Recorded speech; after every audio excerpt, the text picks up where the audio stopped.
It's time for trigger warning. Trigger warning! Fuck your feelings, you little snowflake.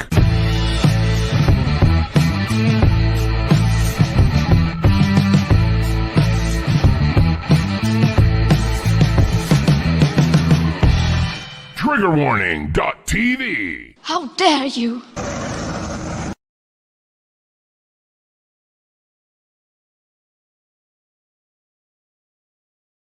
It's fucking hell. Hello, everybody. Welcome to Trigger Warning. It's the lockdown lock-in. I'm Hayden Hewitt, and I'm joined tonight by Mr. Graham. I will tap out after a couple of hours, Booth. Yep. Probably, yeah. I'd be amazed if I last 15 minutes tonight, to be honest. We'll see, we'll see. Have we put the join link up? Yes. Something strange happened this evening, Graham. Go on. Went onto the YouTube studio to add the link to the description. Yeah. There was a banner at the top. Your channel is no longer eligible for monetization. What, again? I don't know. So I went and put the notice in, and he said, learn more. Clicked it. It was just a video on how to make money on YouTube. Couldn't find an email. Went back to monetization, and they just said, you're still under review. So I have no idea what's going on. I've been drinking steadily most of the evening. I'm very unsure as to what's happening. It's nice of them to extra warn us, like 6 months after it already happened. maybe just our current behaviour, they just went, just give them another thing to tell them no, because it's ridiculous. We don't like you. We don't like you. Well, we're here tonight. If you want to join us, there's a link in the description, and we'll paste it right here. Get your drink on, get yourselves in, and we can hang out. And last week it got very messy. And by the way, I don't know if Biscuit Vapes is in yet, but we're still trying to get a t-shirt in his size. If I haven't found one by around Monday, I'm just sending one a size smaller, and you can consider it aspirational. Maybe 2 sizes smaller, actually, because we just don't do them. But we'll find something. If we have to staple 2 of the fuckers together, we'll do it. Can't hear you, mate. Is there something else we can offer him instead? No, I'm going to get him a t-shirt. Right, okay. I'm going to get him a fucking t-shirt. I just thought a hoodie, or I don't know. Oh, look, people are in the Twitch. Although now we're getting this obsessive thing where certain people have both chats on because they don't want to miss anything. Nothing wrong with that. We approve. And remember, if you got Amazon Prime, you can subscribe to us on Twitch for free. It doesn't cost anything. Just do it every month, and we get some of that. And it don't cost you a penny. You're already paying for Prime. So why don't you do it? I think subscriptions cost about $4.99 anyway, don't they? Yeah. It's basically just a donation. But you get a special thing next to your name, so everyone knows that you're better than everyone else, that you've given us $5 for this month. What are you drinking tonight, Graham? I am drinking, as you were there, you were on the phone to me when our Soph was leaving, and I was like, get me a whiskey or something. I don't just want a beer. So I'm drinking Jack Daniel's honey tonight. It's dearie me. Used with honey. Well, we had the barbecue. All right. I drank some weak lager with that. It was Corona Extra because I thought, get in the spirit of things. Had a few of those. And the wine I was going to start tonight, I kind of started. Oh, yeah, that looks basically finished. Yeah, I'm working my way through it. It's very good, this. It's called Jam Shed. If you like proper red wine, you won't like it, but it's really easy to drink. And I'm anticipating getting quite messily drunk at this point, if I'm honest with you. Drone Tech's supposed to be coming on. Hit the fucking link, dude. Stop fanning about. I've just DM'd him. He just DM'd me, actually, going, I need the link, because he's too good for chat links. He's too special. He doesn't click stuff in the chat or in the description. No. He doesn't do that. There he is. Look at his happy face already. Oh, look at this giddy little conservative. There he is. He's Drone Tech. How you doing, fella? You all right? Yeah, I'm good, man. You guys doing good? Yeah. You look like you're in a real place this week. Yeah, I ditched. I think I'm done with the green screen, at least for now. I might paint a wall blue or something when we redo it down here. I haven't figured out exactly what I want to do, but this looks better, don't you think? It just looks real. Much better. It does. It definitely does. I think there was definitely a phase with green screen, and it's still there for gaming. You know, if someone's video gaming, you want to see as much as possible. So it's great that you're cut out. But in terms of chatting like this, it's we didn't miss it when we lost it on the trigger warning show. It was a pain in the ass. Yeah, it really is. You got to like every video I did. I was. It works really good when you're live streaming. That's fine, but when I do the videos, I got to go through and mess with all the chroma key settings and stuff, and it's just time consuming and annoying, and it looks like shit most of the time. So, and it's very boring. Yeah, you've got ice in your drink, you posh bastard. What are you drinking tonight? Oh, believe me, it's vodka tonic. Believe me, it's mostly vodka. I knew I was gonna have to do a little catching up with you guys. So. do you know the reason I don't have ice is because there's so many pizza boxes in front of the freezer waiting to be recycled. I just looked at it and went, "Nah, I'll just go without tonight." I've been eating all the pizza, and yet you can't tell. Look at this. No, you can't tell. You can't tell till you stand up. Who we going to? Let's say a quick hello to Martin Burley. Cup of tea struck a nerve. Happy dog. Gorgeous George Begonia. Robert Morgan. Hello, Robert. How you doing, fella? Happy dog. Happy dog. I think's got a little thing for me. Oh yeah. Sutty's Rehab. Smoke Steve. Dude, hope you'll be joining us at some point. It's always nice when you go on. Cassius Claymore, Jive Turkey, and many, many more will hopefully get around to you as the stream continues. Good day, Australia. You know what? You know, I don't want to get lost on this, man. But I've not been following it because I've been my focus has been way more on sort of UK and European news at the moment, and I'm a bit burnt out, to be honest. So could you just really quickly catch me up on what the hell's going on with Flynn and all that? Well, I mean, it's good. At least I think it is. If you listen to the media, they're heavily invested in, you know, Flynn going to prison and being a liar and all that. So they're, you know, they say the sky is falling. The justice system is, you know, it's destroyed. But if you read these documents, I mean, the documents show that, for one, they had no reason to be questioning him. There was no the investigation that was going on did not concern him. They had not found any reason to concern him in the investigation, and yet, you know, they basically laid some sort of a trap for him and pressured him. And then on top of that, you know, we found Strzok and Page were talking about the case, and while it was supposed to have been closed, but for whatever reason, it was still open, and they were celebrating this, talking about, we screwed up, but that's going to end up helping us. And so they kept it open secretly. So there's a lot of, you know, unlawful stuff going on. There was a weird thing. And what's his name again? The general? Flynn. Everyone's saying he pled guilty. No, I know. I just don't want to get it wrong and get confused. Everyone's saying he pled guilty, and that's the thing that they're all pointing at now. And from what little I've seen of it, the accusation is he pled guilty because they said to him, "If you don't, we're going to go after your kid." Right. Yeah. That was the sort of leverage. So and there's a weird dynamic that I've seen at the moment where, you know, loads of people are going, you know, if you go on Reddit politics, it's all just like he said he was guilty, he admitted it, blah blah blah blah blah blah blah, guilty. But then it kind of discounts this accusation. You know, I mean, shit, man. You know, the fucking American government came after me and said your daughter's fucked unless you say you did something. I'd be like, where do I sign, baby? You know, like leave my daughter alone. I'd like to. I'd be intrigued to see how this all comes out. I've not been following it too closely because it's just at the start now. People are going like, Obama's going to jail. You know, Obama are going to get him. And probably like, not. Calm down. You know, listen, here's how it is. I know you guys are getting all excited. Flynn's guilty. He admitted he's guilty. So all Donald Trump and Bar bullshit. Send them all to prison. All of them. Donald, all of them. Barr, everyone. Flynn, Hillary. Fuck it, Joe Biden. Why not? Yeah. All of them. Well, you're better off. I would just say this about it. I will just say this. Go on. Well, I would just say two things about it. One, if you read the DOJ documents, they talk about how the investigators that did talk to him didn't think that he lied about anything. So obviously they pressured him, and that's why. And I did a video the other day talking about how, I once pled guilty to a crime that I was 100% innocent of.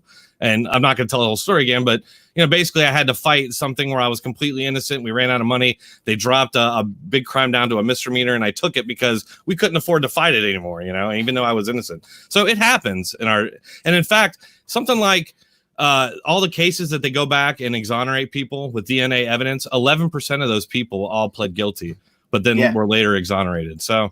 Well, I mean, this is an oversimplification, but a big disease in the American legal system right now is the plea bargain, isn't it? Where they're like, look, if this goes to court, you're getting fucking 30 fucking years. But if you plead guilty, we'll give you 4.5. You'll be out in 3. That's the conversation that's had. And it's like, it doesn't even get you don't actually get your due process in your day in court. And it's a really worrying thing. And I have no idea what to do about it. With court systems in general, though, we need something in the middle. In this country, we can be terribly lenient, especially on serious crime. But in America, they'll give you 800 years. There's got to be somewhere in the middle, And also, I really never understood that whole, you're going to do 400 years for this. That seems a bit harsh. I think it's kind of... Why not just call it life? It's performative, isn't it? That thing, the whole thing. It's like the 3 strike system's insane as well. We need something in the middle. We need a reasonable thing where plea bargaining isn't used as a tool to convince you to plead guilty no matter what. It's a corrupt system. The whole thing. I know in the US, this doesn't apply to people like Flynn, obviously, but with the privatized sort of prison industry that you have, that raises a lot of questions for me as well. How you guaranteed X amount of prisoners each year and shit like that. That's really freaky. Yeah, that needs to go. Yeah. That needs to go right now, man. It's that whole thing of, because why would you care if you were a prison guard? Why would you care if there was less people? The only reason that you'd need a certain number of prisoners is because you were exploiting them viciously. And fair enough. But here's the balance, though, man. Prisoners also kind of need to pay their way a little bit as well. So it's like there needs to be a balance there. But in my sort of ignorant thing, it seems to have gone way too far. Yeah, I agree. Especially what Hayden was saying about private prisons.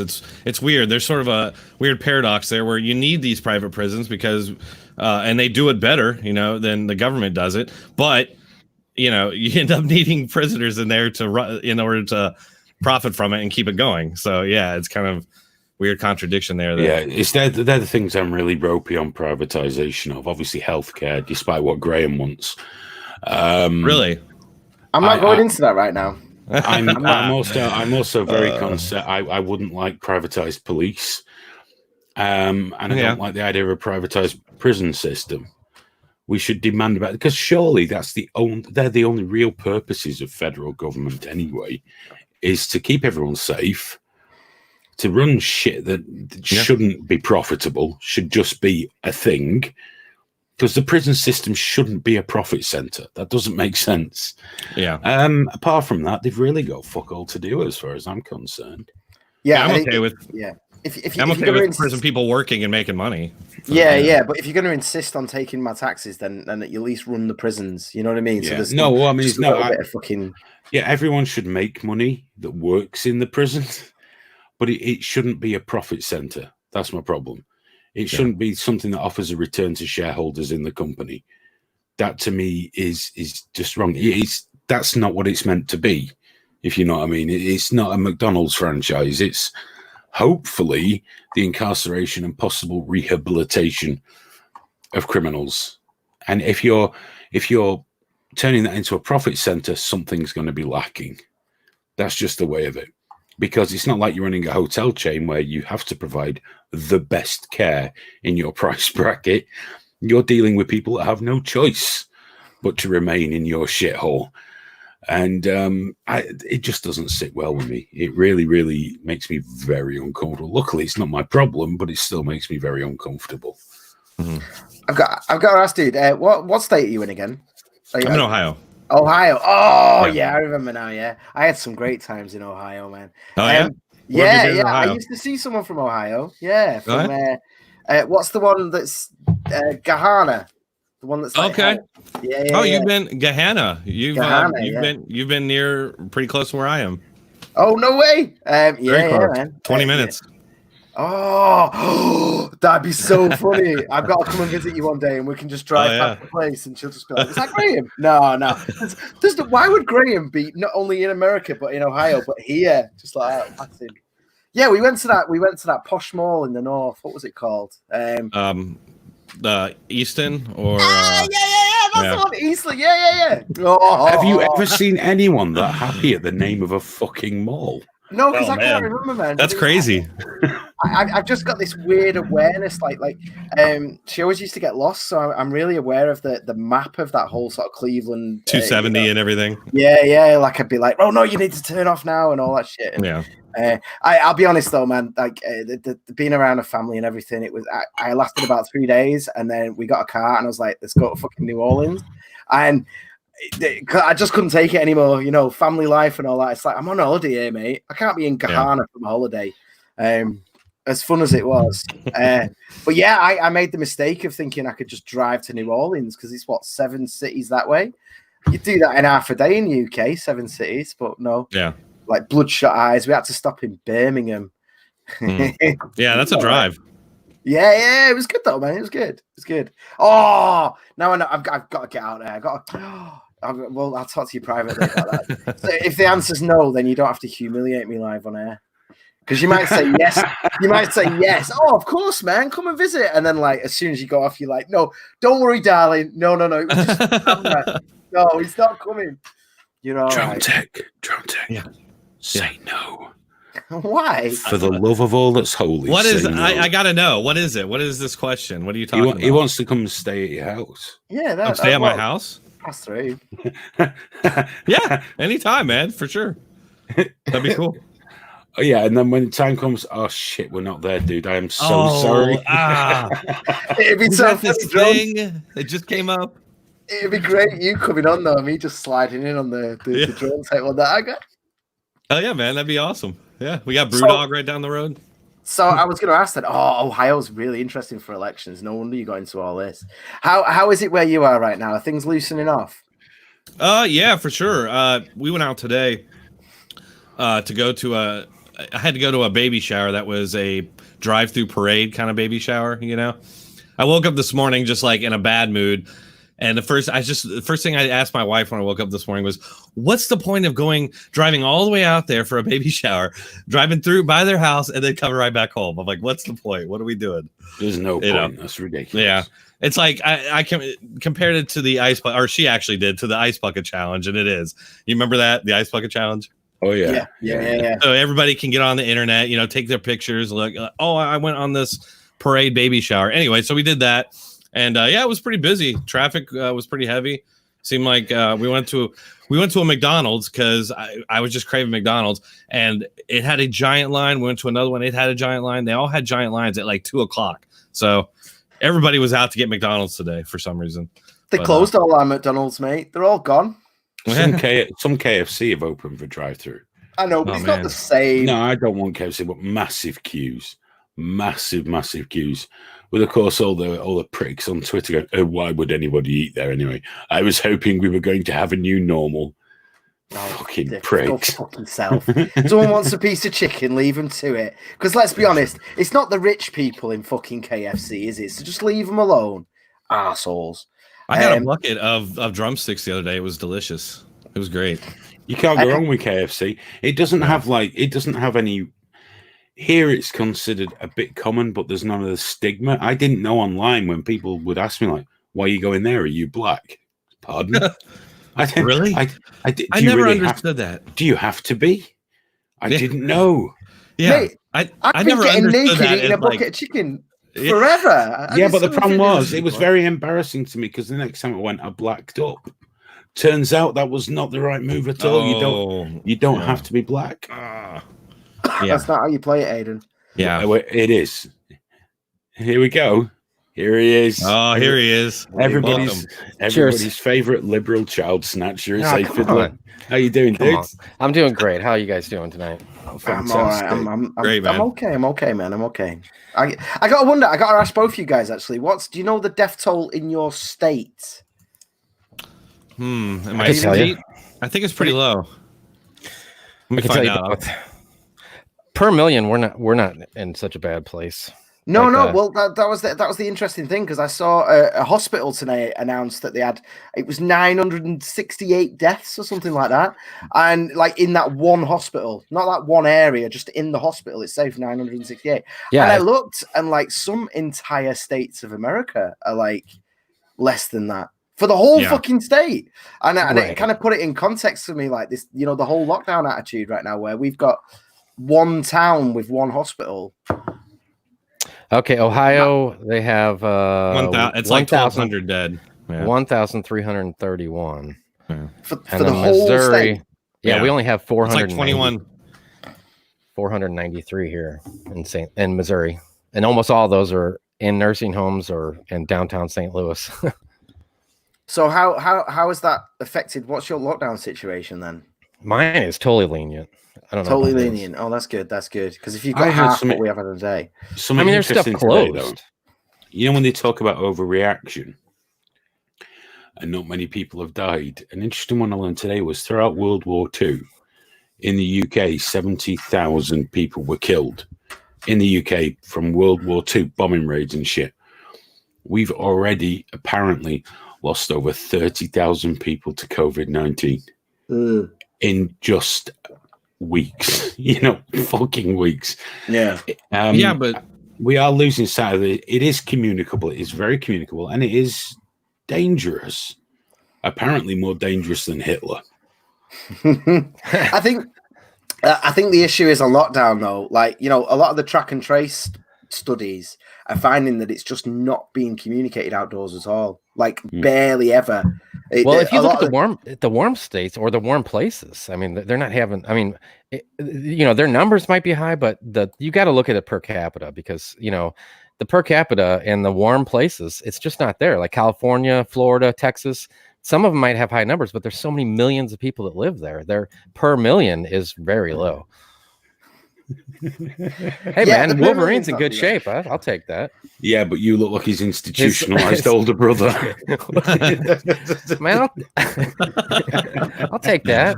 I'll take that as a compliment. Thank you, gorgeous. Doesn't sound quite right that when you say it like that. Thank you, gorgeous. No problem, darling. So yeah, I mean, if you look at the warm places, they're just not having the problems. It's definitely, I think it's definitely, the temperature, how much sun they get, and how close people live together is what's fueling this. I know that private hospital on Lancaster Road. I've driven past that quite often. The NHS use it a lot.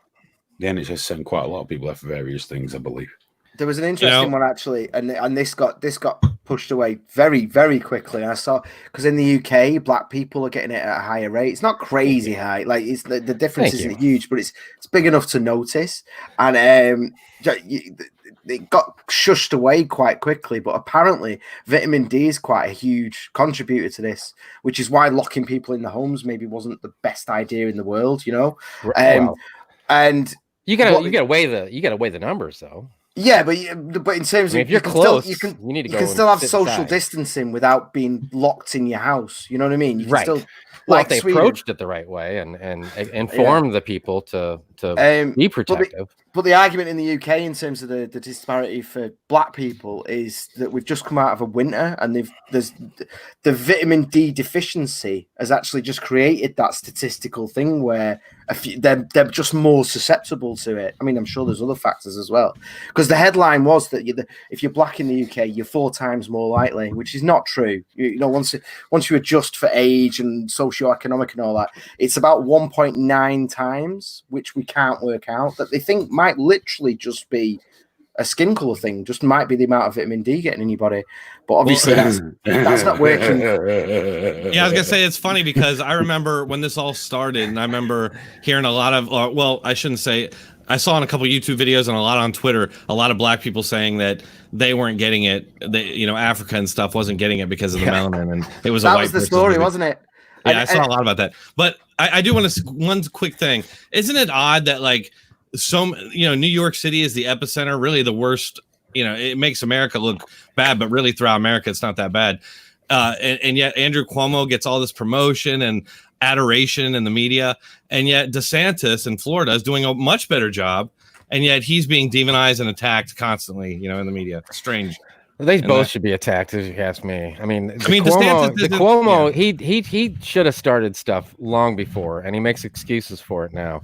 I mean, that was the worst place, and it was a sign from the beginning. He kept using the excuse that, well, people from other areas are going to come in, and that's why I got to do it all at once. Well, he wasted at least 2 weeks using that excuse. Meantime, he could have cut down it's all down to percentages. If he cut down his area, it would have been a 75% decrease on how people were interacting with each other. Right. Well, so that 25% that came in wouldn't have made the difference. So. Interacting. The other big part is that he basically forced people to stay in these nursing homes and not get tested. That's what they do everywhere, though. I don't understand it. Right, but that's what they're doing here, and that's where all our cases are coming from. Yeah, they're basically just like, come on in, you can have it. And it makes no sense, but like they're just trying to kill off all the old people. But and you got Andrew Cuomo, and I'm sorry, I'll be done. You got Andrew Cuomo getting on there and like ripping people for not wearing masks, and he's doing it. He's like, "You people, you stupid idiots out there, you're not wearing masks. Just wear masks." Whole time, him and his panel aren't wearing masks. Like, what is going on with these people? I don't understand it. Did you see the top scientist in the UK that got caught having an affair with a married lady? And he was like one of the guys that was like, "Come on now," and he's like, "Yeah, but I'm all right, man." And she was saying that her lack of sex was bad for her mental health, and he's like, "Why don't you fuck your husband then?" Yeah, he might have given COVID to like their whole family. Like, I know. Listen, you fuckers. The guy needed to nut really bad. Who the fuck are you to judge? Nobody else needs that. Just the people. He had to empty his hairy coconuts. They were full to the brim. In fairness, man, if I had access to that level of arse, I might be jumping on it myself. I'd be like, "Oh, here we go." Especially if it was super naughty. See, that's what in the end, the COVID scientist. That's it. He should have just said, like, when they go, damn straight. He should have done. He should have just been cool about it and just gone full sort of like Trump, like, well, you would have done the same thing. Look at her, and just like victory pose and fuck off. Because he got fired anyway. So what's the difference? Yeah, he might as well become a locker. It was locker room talk, is all it was. Yeah. You guys hear about this lady? She was calling 911, telling them that her pussy was on fire. And then when like the police showed up, she's like, "Oh, where's your hose? I need you to put out my pussy fire." I've told you about the last. I must have missed that one. Yeah. I'm going back. It's there. It happened. What I'm going to do before I go, just so you all don't get lonely, I'll be right back. Oh, what's up, buddy? The better representative of my great state of Missouri, Arminius.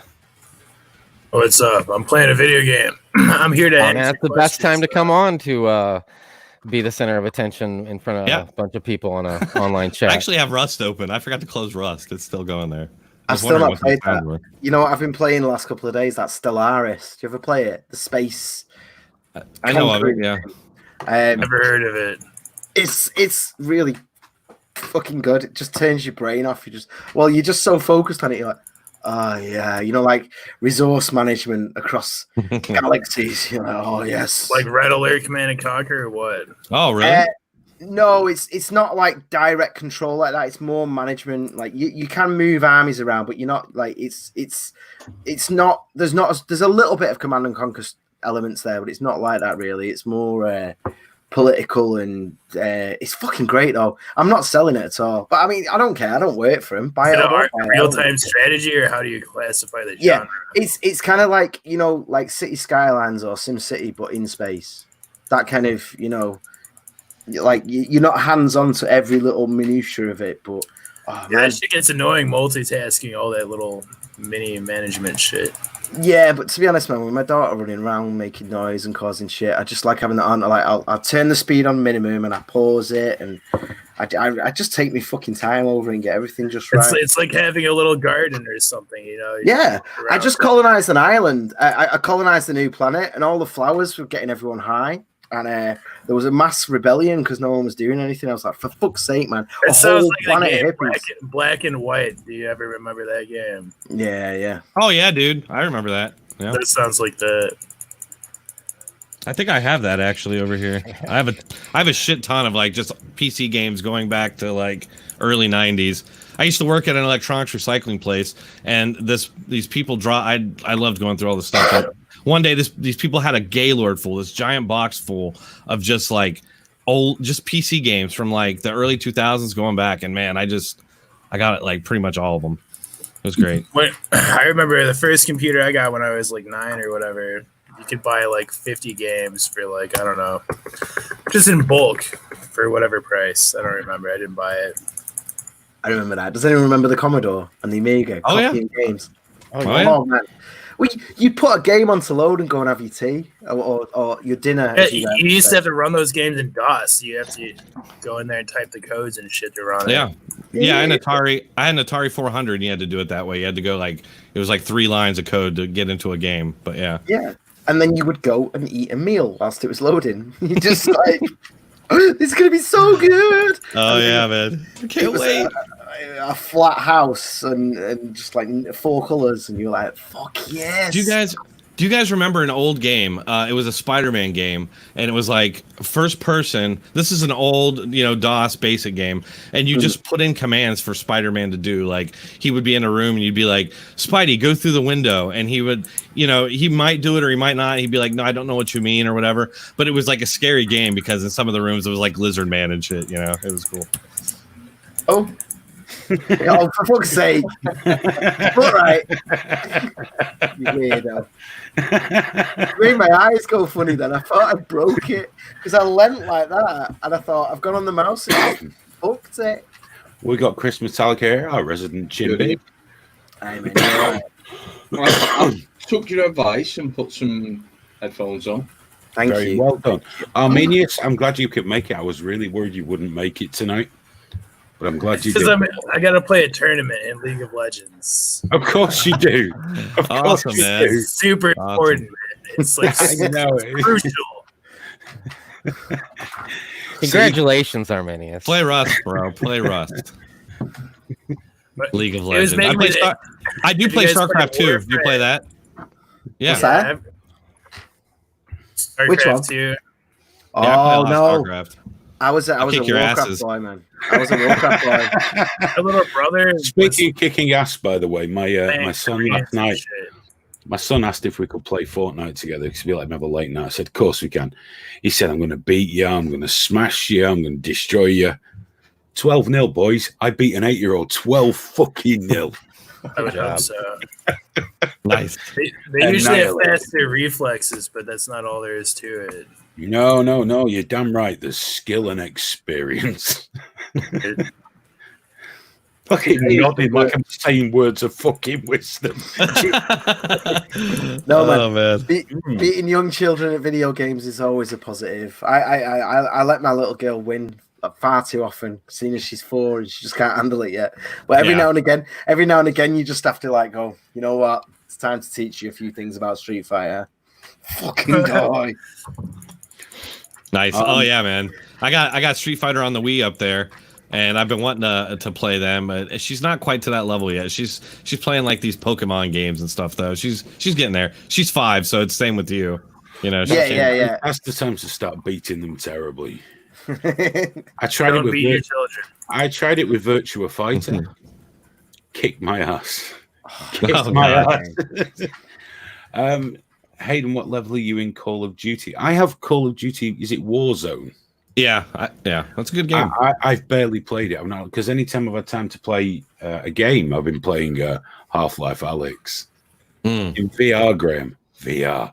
I'm aware of the game. Yeah, that sounds awesome. On my Rift S, It's very good. The day it came out, I was messaging him going, "You've got to get this, mate. It's like life changing. It is like the essential VR game. It's fucking phenomenal." And he was like, "No, young on." And then he was just there the first night going, "This is essential. This is amazing." It's the greatest thing I've ever seen. By the way, where are the ladies? Natalie's clearly not come in yet. She was supposed to be here along with some other ladies. So, ladies, if you want to join, please do. Arminius. I got to jump out once. Arminius is looking at his computer the way a predator does look at TikTok. I am predation focused right now. I bet you are. Yes. Look, it looks like a mugshot, doesn't it? Arminius. How far away from schools do you have to stay? There's a school right, like I could walk, I could run there in like 10 seconds. Oh, John Tech's put his screensaver up. Look at that. Sorry. I didn't mean to do that. He didn't realize he was screen sharing. That could have been so much worse, couldn't it? No, I was. I knew I was. I was trying to see if I could switch it to Rust, and I'll just play Rust while we talk here. So I mean, yes. What time's your competitive match of what was it? What was that Incel game that you played? League of Legends. It's in like a half hour. Oh, it's free to play. It's easy. It's like StarCraft. It's easy to get into. Oh, I don't fucking care. I know you don't.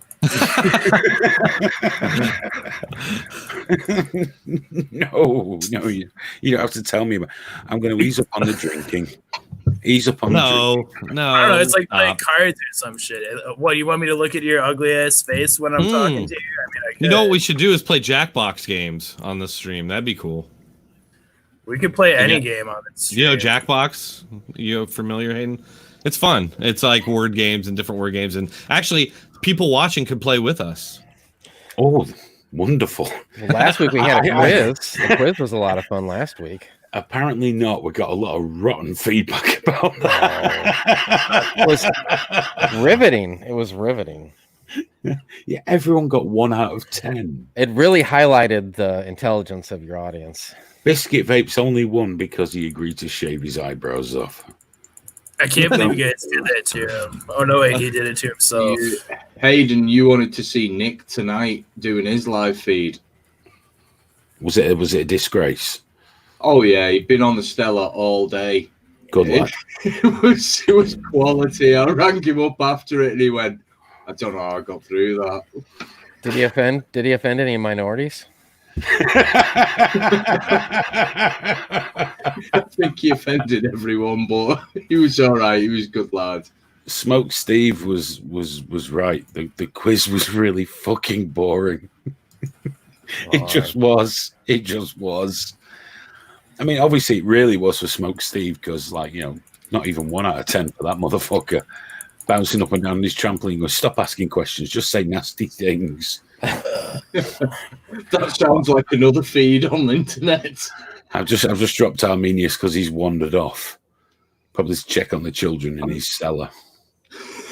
I'm surprised you weren't playing Call of Duty World War II with it being VE weekend and, getting in there and killing some Nazis. No, what I did, where we live, everyone decided that they really do celebrate VE Day and they were all out playing fucking Vera Lynn records and shit like that. So I had a chat with my neighbour. We put our stereo in the kitchen near the back doors and I played Deutschland über alles. Oh. And it just didn't go down terribly well. No, it wouldn't do. It was a wartime tune. Yeah, but it was the other side. I'm thinking that my clap for Hitler idea might not be a winner. I'll tell you what, you need to get one of these. What's that? No, I would have no use for one of those. All the retro arcades, man. You've got to get in the retro scene. It is just... It's all a bit pedo-like, isn't it? No, it's not. Graham will play GoldenEye. Dude, have you been to Arcade Club yet? In Bury? I've not been to the Bury one. I've been to the Arcade Zone in Warrington. Is that one of the extensions of the original? Is it the same people? It's the same people. They've got one in Warrington. I knew he was Arminius. Bless him. Oh, dude, that's awesome. I was working with him a little bit just as he was starting to expand, and it was amazing. For you guys that don't know, there's a thing called Arcade Club here, where you just you pay a tenner getting in, and it's got every single arcade machine you'd ever want. We got those here. We have those here as free. Yeah, they're just free. You don't have to pay to get in. No. Well, you pay your £10, but then there's bars and there's food. Yeah, you know about GameWorks and what's the other one? But if there's an arcade cabinet, I used to work there. Don't have that you ask for, he'll go and buy it. Like he'll buy it the next day. Like it's it's got a whole pinball area, and you're talking dozens and dozens. I'll tell you what, Graham, if you're into your pinball, if you ever go to Las Vegas. Just off at Tropicana, there's a Pinball Hall of Fame, and it's got 500 pinball machines in, and it is you can just get lost for a day. Shit. Hell. Do you have a game of hoop and stick after you finish that? Did you fucking whip and top? Yeah, it's proper. It's great. I need to drink more. Hey, Chris. I'm too down for dickhead mode. I got my daughter for Christmas this past year a Wii for like $30, and I just got a little external drive, for it, and I hacked and put all these retro games on it. It's amazing, man. I mean, I just play like any freaking games I want. You can just even use the Wii controller for most of them. So the Wii is the best retro console. It's amazing. It's fucking it's amazing. Yeah. You can put them in all the windows and everything for you, and it's just like, oh man, it's great. I love it. The Switches are cool too, but next to that is the Wii. I've done the same thing with the Raspberry Pi and put all the MAME arcades on it and everything. That's awesome. I keep meaning to build a cabinet and put all the jammer sticks on it and go for it, but guys, can I just ask, when did this turn into incel chat? I don't. Fucking shut up!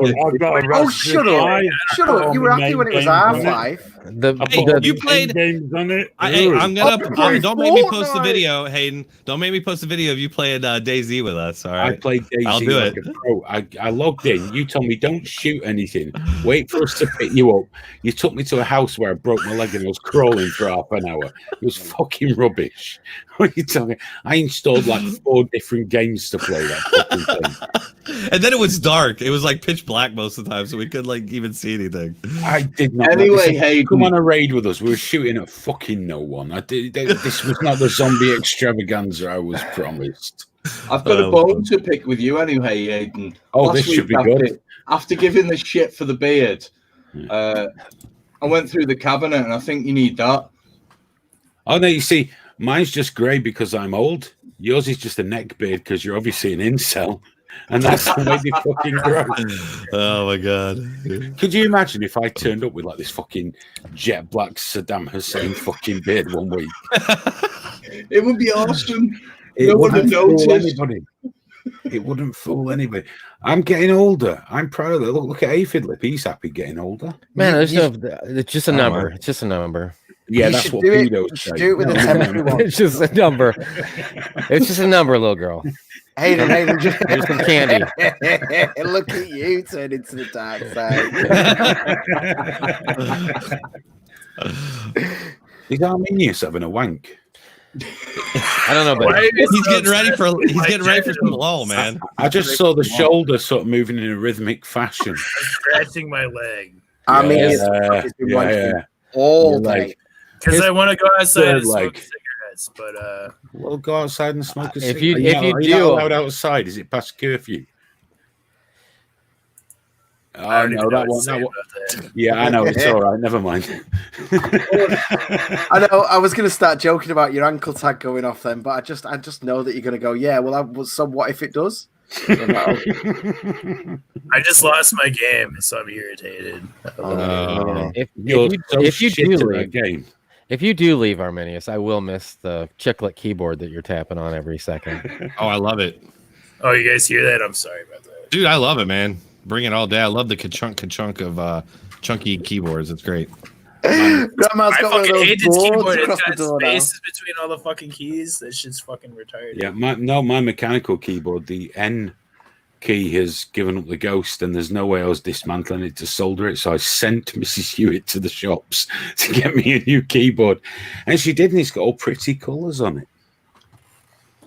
I'm very happy. You know what we're missing this week? An EU watch. She's such a sweet girl, isn't she? I always. She's got her heart is so soft that they nothing does our stream the world of good like some Holocaust denial. Oh God! Hey YouTube, can we have monetization again? Please? I got a thing. My dad did his yearly phone call to me today, and for some reason, of all the things that have happened, I told him about the call from EU Watch. So what have you been doing? Well, we've been doing these streams, you see, and a communist phone. Well, I spoke to Nick the other day, and he says you weren't feeling so well, Graham. I didn't know whether you were going to be on tonight. Can you not see? I'm not drunk, you know. I'm got the Rona, man. I thought you got the Rona. I was a little worried about you. Well, if it was, I hope it is. Because if this is it, and I'm not in fucking hospital, then wonderful. If this is my turn, then great, you know. But yeah, my ears have been burning. You're not allowed to go to hospital if I'm not allowed to visit. What? Just so you can have the joy of not visiting. So you can come on here. It takes it away when I'm not allowed. Yeah. It just spoils it. You know, there's no statement there, is there? There needs to be the option, so when you don't do it, it means something. Well, I've done that before with a couple of mates. I don't go and visit him in hospital. It's like, why? I wouldn't want you to come and visit me either. Why? It's just full of fucking. Oh, you woke up, did you, dickhead? Why would you want? I want my wife to come and see me, my kid, and my family. That's it. Don't everyone else. Why put yourself on a downer? Hospitals are grim. Hospitals are grim places. Hospitals are fucking jails, man. No, they're not. There is a difference. It depends what ward you're on, but I mean, jails have hospitals, built into them. So I mean, I don't know, man. I don't know, bro. They're a cesspool. They won't let you leave. You're not fucking up my Saturday night stream as well, dude. Go easy. No stories about your brother choking you, for fuck's sake. Oh God. I saw the fire go out of Hayden's eyes on Thursday. A lot of people said they enjoyed it, so I don't know. I'm sorry. You said you were going to be quick with that live or the trigger warning hook tonight, Hayden, and. Well, I'll put it this way with hospitals, right? And I'm speaking from experience. Unfortunately, I lost my wife in December. Oh, shit. I'm sorry, dude. Yeah, we've been together for 21 years. She had cancer and she battled it bravely, but just before Christmas, she went into hospital. And we had to fight to get oxygen delivered to home because she did not want to die in the hospital. And they put every obstacle in the way to make sure that and in the end, I had to change her doctors to where her mum lives because they wouldn't deliver oxygen to where I live. And we got her home on Christmas Eve, and she sadly passed away on Boxing Day. But if that's what people want, they don't want to die in the hospital. I don't understand why people put the obstacles in the way and say, "Oh, well, you'd be better. The doctors are here." Well, yeah. If you're being told you're terminal and you're going to die anyway, and there's no cure, why prevent someone from doing something that they want? She wanted to die in the house here with me. People live longer in the house with family. That's a fact. And I don't want to haunt no hospital, man. No. I mean, I want to haunt my family forever. Well, my wife also said, Chris, if you fuck the house up, I'm going to come back and haunt you. Chris, you fucked the house up. That's why you're hanging your washing behind you on a screen. Right, man. Okay, I'll be deadly honest with you.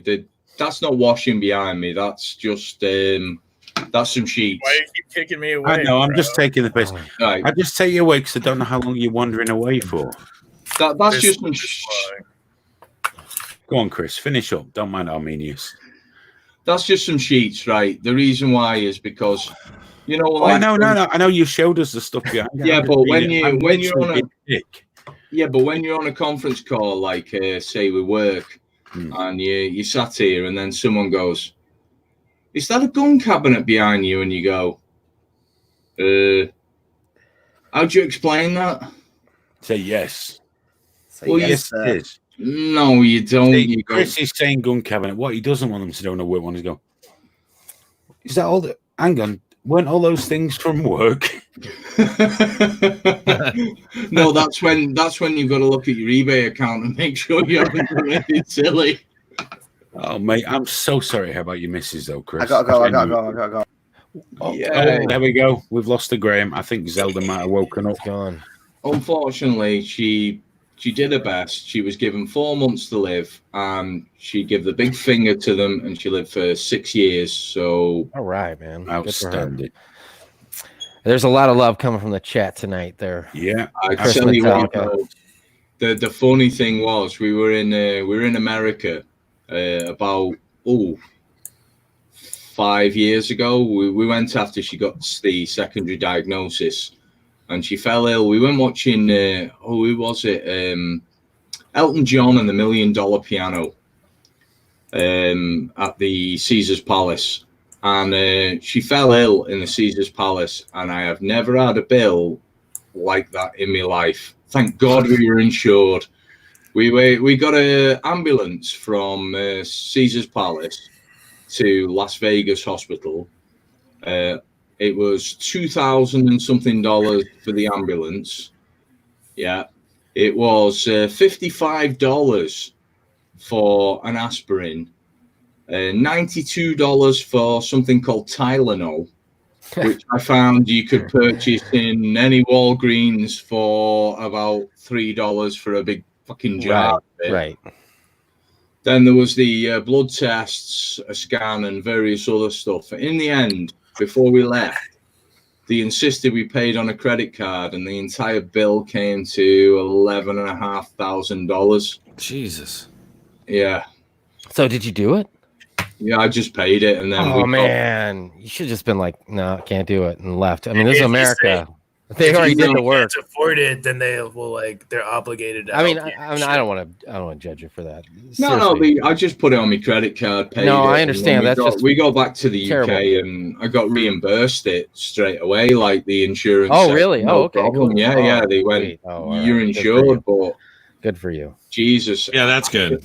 I sort of sat there and I thought after I got back to, I think it was the Hotel Tropicana on Vegas Strip, and I sat there and I thought, what do people do if they can't actually pay for the healthcare in the US? Do they just walk out, or do they? Yeah. How does it work? You guys were talking about for-profit prisons before. There's for-profit and non-profit hospitals also, so it's a fucked up thing. They all screw you though. There's no. I don't think Some of them are for-profit trying to is make necessarily money, bad though.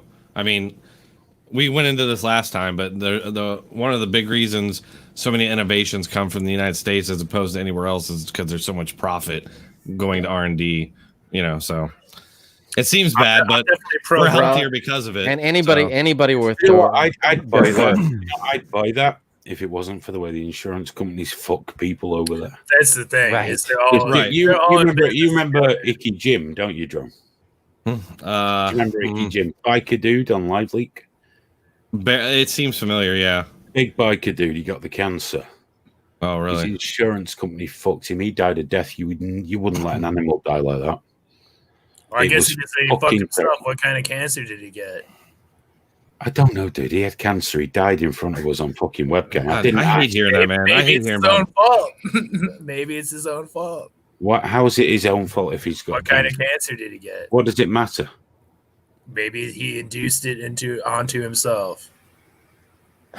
Seriously, dude, you're just too fucking stupid. I can't hack it. After Thursday, dude, I can't hack it. Some cancer. You gotta go. I can't handle it. I'm not fucking putting up with that tonight. We've got Biscuit Bakes and Smoked Steve though, so we've traded up. If you're So still proud of watching you, on Minius, Biscuit Babes. I'm not sorry. The man, the myth, the legend. His eyebrows are going back as well. It's been quick. Not terribly well, if I'm honest. The hair grows a lot quicker. Look at that. Jesus. Oh my God. I mean, This is 47 years or 46 years or something. I can't get that. Jeez. Yeah, that's great. That's Good great. for you, buddy. Good for you. I love. You look like $1 million too. I do love the fact it doesn't extend to his fucking eyebrows. My eyebrows are going to take about 7 weeks to come back. Imagine if they didn't come back. They will. Imagine if this was it. It was worth it for all the joy it generated. I have eyebrows now, but they're just not going to be that bushy amazingness that I had before for a long time. Nobody will notice. It's not that noticeable. They already have noticed. They could tell from down street. It looks totally natural. No, Did they say, why are you so surprised? I just told them it was for a dare on YouTube. Well, we are getting your t-shirts sorted. We're seeing if we can get one. You may have to settle for one a size or so smaller if I can't. Yeah. But consider that aspirational. Yeah. Oh yeah, that's true. I am looking to lose weight anyway. Well, then you won't have to have type 1 and type 2 diabetes. Exactly. I mean, I've got an even bigger goal as well for losing weight. My dad says if I can lose 5 stone, he's going to take me on in his plant hire business. Right. Well, get it done. Before the lockdown, I lost 2 stone before the lockdown. I have put it all back on. Because I've been eating like a fucking animal and drinking like a fucking fish. I think that's my problem. No. Yes, that's your problem. I've lost. Cut that out. Yeah, sugar. I've lost. That's what you need. At Christmas, I was 21 stone. Well, 21 and a half stone. My wife died, and I went to pot a little bit, but then I go to pot a lot. Not that pot. Oh, I went, But I stopped drinking Coca-Cola as much. I ate a little bit healthier. I went out for a walk, and I've lost 4.5 stone. I've still got 2 or 3 stone to go. I'm not about to join a gym and start running around, but you can do it. I've done it before. I lost 9 stone before. I got down to 17 stone, and then it all came back on after I met my daughter's mum.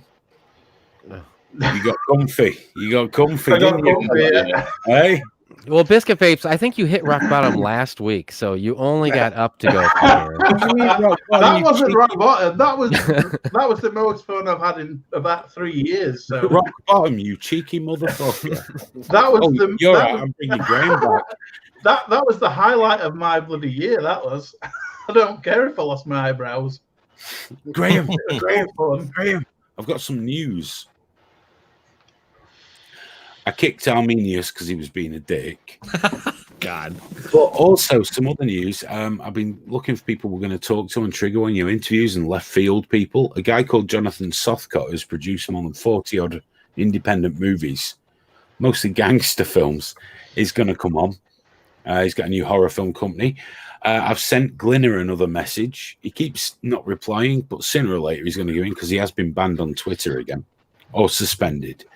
I used to know this guy years ago. It was the guy that wrote Hellraiser 2, Wishmaster. Oh, really? I'm trying to get him on because I used to. I didn't know it. I love that. That was the best one. Wish. We used to be obsessed with that back in the weed days. So I'm probably going to get Lawrence Harvey on soon, and then hopefully Tom Six will finally capitulate and give in again and come join us and come hang out with us. So we're trying to get some cool people. Dazzy's getting the music reviews up now. It's all going on. All left field, no mainstream shit. But you know what we haven't done? We've said hello to everyone else. Smoke Steve. Sexy motherfucker. How are you? What's up? Good, man. Good. Thank you very much. Good. Yeah, last week I went upstairs. I was fucking around eating some pasta or something. And then my wife's like, he's shaving his fucking eyebrows. I'm like, holy shit. And I put it on for a minute. And I was like, I don't know. I'm out of the loop here. Called the college buddy. Watched it the next day. Fucking hilarious, man. Hilarious. You look fine already, though. He got so mad. Graham, have a look at his hair. Oh, yeah. Look at how quick that's yeah, come fair back. enough. Because I got him to shave chunks out of it. I like it. Off the day after. It got very messy last week. It's a bit quieter this week in terms of views as well, but it got very messy last week. It got very messy. Much more views as well when it was just me on my own, Graham. That was done. When the hell was that? What the fuck did I do? Last Saturday. Oh, right. I need to start bringing some more of this every couple of weekends. Absolutely. We'll have you shaving your bollocks next. Well, that'll be huge ratings, man. Let's do it. If I feel kind of bad now because Aphid Lippo was just fucking about, mate. But you're welcome to come back after. Whose ringtone's that? Biscuit Vape. Shame on you. It's my midnight alarm telling me to fuck off to bed, but you know. This is a professional operation, and you've just brought us right down. You left your fucking phone. There it is. There we go. Fucking dare you. I love the fact you can just move people around. Yeah, Streamlabs is cool. Streamlabs, StreamYard. I always say Streamlabs as well. Actually, I keep doing it. If anybody else would like to join, by the way, it is in the description. But if you're on Twitch and you can't see it or you can't be asked, give it a click. Come on, we'll bring you in at some point. Hopefully, Smoke Steve might get on his trampoline yet. It's not too late. We never know. Depends if Mrs. Smoke Steve lets him. So you said you're bringing on a horror movie writer? Peter Atkins. I hung out with him a couple of times back in the days of fandom, horror fanzines and things, and I met him a few times. He wrote Hellbound, Hellraiser 2, The Wishmaster. Yeah, that was the best one. He's wrote loads of others as well, and he's a really, really, really cool guy. So we're going to get hopefully another guy called Jonathan Sothcott, who I spoke to today. He's a British producer. He does loads of gangster movies, and crime films, but he's going into horror movies now. He's produced like 44 films. That's so awesome. We're looking to interview people who are from outside of the mainstream and really interesting. All right, sorry, Tolerton. He's very smoothly shaved. Face, back. Lots of gays have beards, man. I'm speaking from experience here. Lots and lots of them have beards. In fact, this looks very gay, this whole lineup right now. Very, very gay. It's in my experience. For sure. There's nothing wrong with that. There's certain right. No, I'm not saying it in a negative way. Yeah. What's wrong with you homophobic prick? You go down to the village in town, and this is who stood at the bar. You all right? So you earlier on Canal Street then, Graham? I might have been there a little bit, yeah. I don't go there now. I'm not a teenager. I used to love it when I was a teenager, all the attention. Yeah, Graham. No, I don't think I could, actually, Blind Fury. I'll be honest with you. I'll give it a try. Yeah, Graham, it takes a lot of confidence, Graham, to admit on the internet multiple times that you are the receiver of pegging. Many times, and you really enjoy to be pegged. El Pego. What the fuck are you talking about? That you like being pegged. Hey, no. Why would you say that, man? Because you've admitted it and you said you told people you wanted one that was a bit wider. No. Like I'll take the Nazi stuff because that's ridiculous. But don't text asking his wife now if she'll peg him. Oh, all right. Yeah. Sorry. Just Ryan Reynolds style. My mum watches this, Steve. Later. International. Wouldn't that be epic? Wouldn't that be great? The views, I guarantee you, man. They would go up. Dude, if your audience saw it, your channel would die a death. Very conservative. Very conservative. Oh, man. You don't even know how much, I think I've been shedding subscribers because things like this, like when I posted the clips of the last time I was on here, I don't know if you saw the comments, but I was getting all kinds of shit for the drinking and the cursing. And, I get so much crap for the intro to my videos because all these people say it sounds demonic. I was going to wear... Yeah, I was going to wear my HP Lovecraft shirt tonight, but I'm like, that might be a little too much because it's got like these demonic looking like characters around it and stuff, So I'm like, maybe not.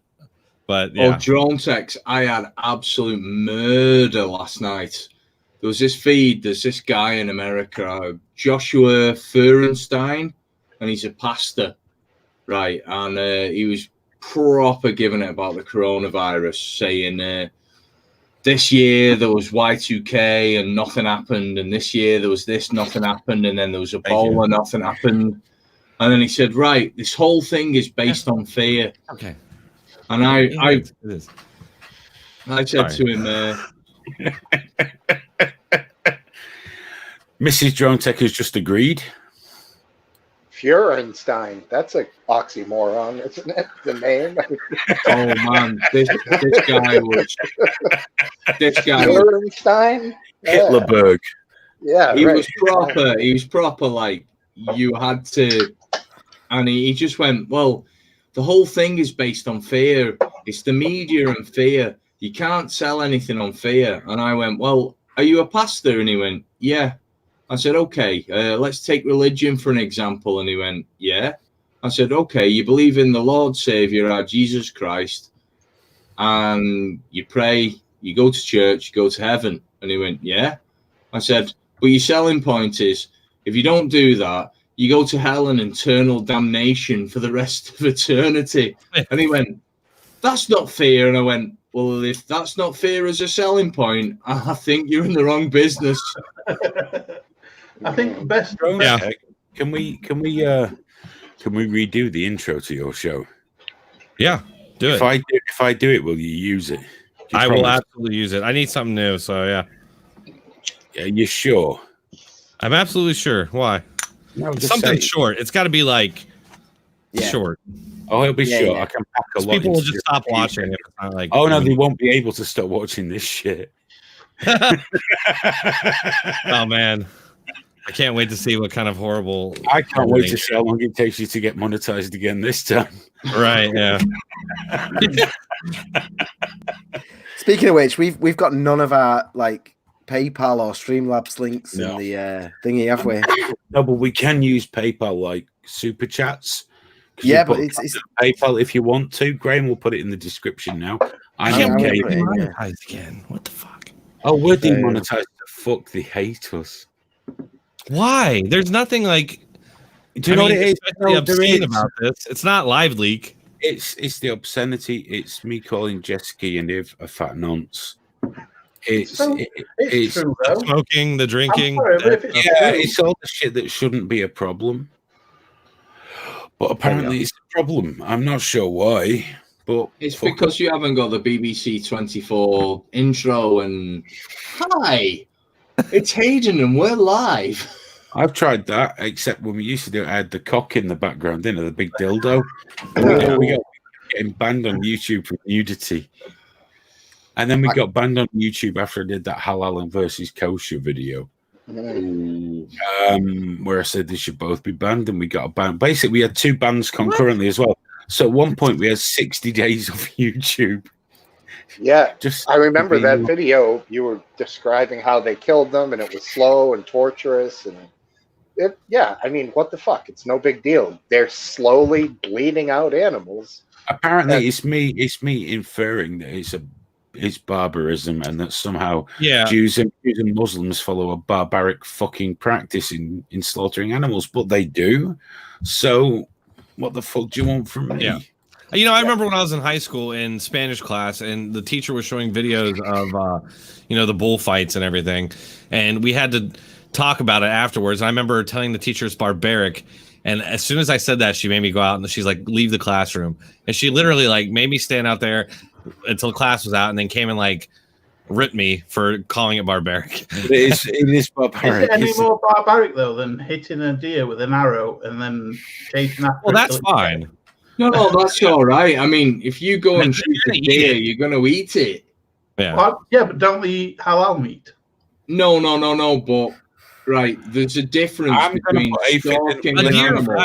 Immediately. I mean, it's like I'm going to get something else to drink. I'll be back in just a minute. All right, no worries, man. No worries. I'm about there myself. I'm getting kind of low. I've never had a problem with halal and. I'm just about to make a very bad life choice. Tequila. Are you gonna drink disinfectant? Hey, don't do it, dude. He's had something like he's been keeping in, tequila. It's tequila, right? Yeah, I believe it's tequila. It's coming up tequila. I can't drink this tonight. Oh no, that's going to be Russian standard. That's no. Don't. I will drink it, just not tonight. You'll be shaving your balls on camera. It's the perfect night to drink it. No, but biscuit vapes, right? You've got to understand, like, the mentality of there's an animal that's lived there, out there, in the wild. You know, in the wild. It's not legal here to hunt with a bow. It is in the US and it is in certain parts of France and that. But that animal has been out there and people are doing... I understand that killing with a bow is almost as the same as an animal killing another animal for food. It's the exact same. It's more natural. It dies of exsanguination. Basically, you put a hole in it and it bleeds to death. Well, actually, its lung cavities fill up with fluid and as it's running off because it's shock. No, if you're a decent shot, you go through its shoulders or its lungs or its heart. Yeah, you give it a few minutes. There's a lot of people who suck, and they shoot them in the stomach while it's running, though, doesn't it? Oh yeah. But then when they die, like, who cares? There's tons of deer. I don't care. I don't care how an animal dies as long as it's being eaten. I look out my backyard. Just jump in here. Just go jump. No. Anyone that hunts is the fucking worst kind of sister fucking trash you could ever fucking have. Inbred motherfuckers that get hard on from killing animals. What about people? There's no fucking need for it.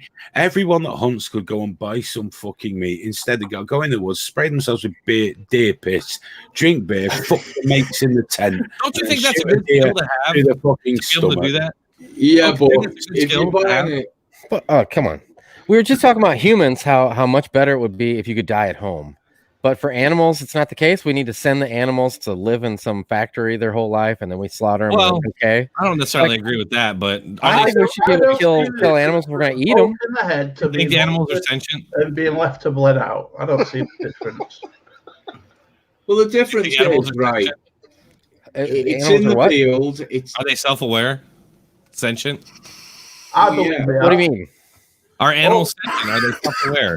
I believe so. Are they like us? Do they know that they're going to die someday? And are they aware that well, they probably don't know they're going to die someday. They probably know they're going to die. The grass is good to eat. I enjoy my personal a trained what they call abattoirist, the guy with the bolt gun. A trained bolt gun guy. He will pass it around the back of the cow so the cow doesn't see it, because if the cow knows it's going to die, all its muscles tense up and the meat goes bad. Yeah, but if you look at it this way, right, would you want... It's not right. Graham's going mad, but... What the fuck did drone tech just put in his mouth, man? Oh my gosh. It's a drill, isn't it? It looks like something from a Dr. Seuss video. It looks like a vaporizer to me. It is, yeah. So what vaporizer? Drone tech, what is that? My non-smoking aid here. Come on, tech.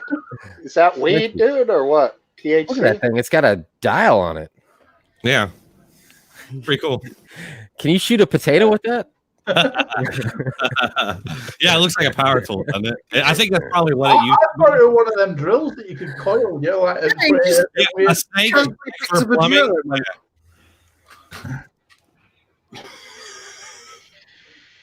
Let's not do that again. That's like no.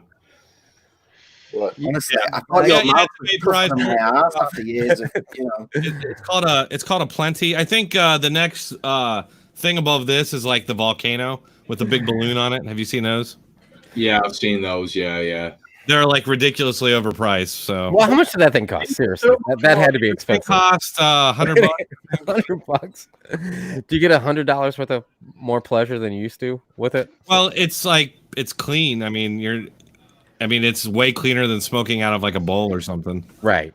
Does that tube have carbon filters throughout the whole thing or something? No, but in here you have a filter. That's crazy. Here. Look at that thing. Like right in here. I think that's you a can bit change it out. Whatever it's for. And then you got like a little temperature gauge here. I thought that was a pressure gauge. No. So it has you plug it into the wall. There's no battery. Wow, that's how they keep the cost down. No battery. Did you buy? I'm curious. Did you buy that online, or did you like walk into a store? I bought it online. Yeah. You can get it at smoke shops though. Can you? Like they use it for like just vaping and regular stuff. Yeah. Too? Yeah. Yeah. Can you imagine walking down a grocery store with that thing in your hand? It's weird as shit. That's why I love it, dude.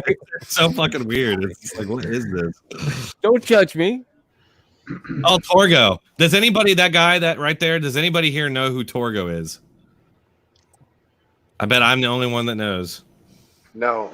Anyway, it's from a movie called and all of a sudden I can't remember the name of it, but it's from Mystery Science Theater. It's a great movie. That wasn't an answer. I could have just said that. I know I should know the name of it after being so smug, but like, yeah, because I could have gone. I know who that is. It's from a movie, and then just sat back and gone. Here. I'll look it up.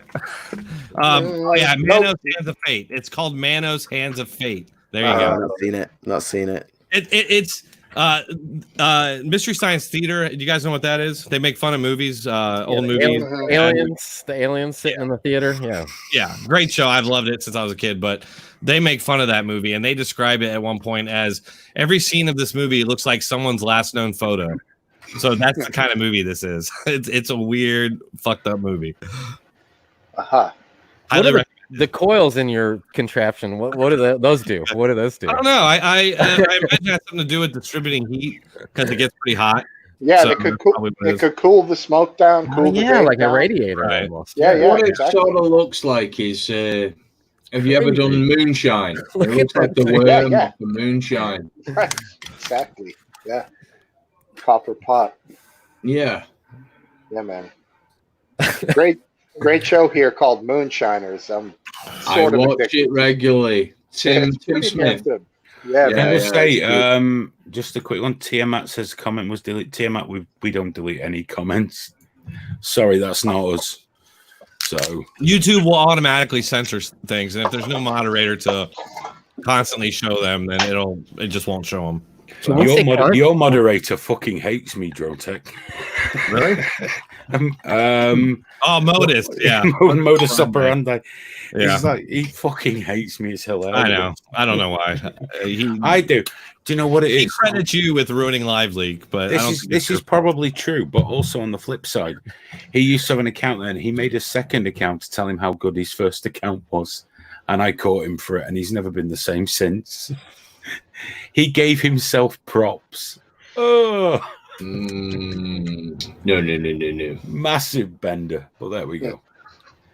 We're not going to get into Live Leak talk now. No, right? but I'm just talking about Drone Tech's moderator because I love going and annoying him, and I shouldn't. I've got like 50 questions I could ask. Live Leak? Smoke Steve, I don't know. Smoke Steve was on Live Leak. Oh yeah. I've been on it for years, man. I used to be on. School? Did you know my channel back in the day, the Iraq War video channel?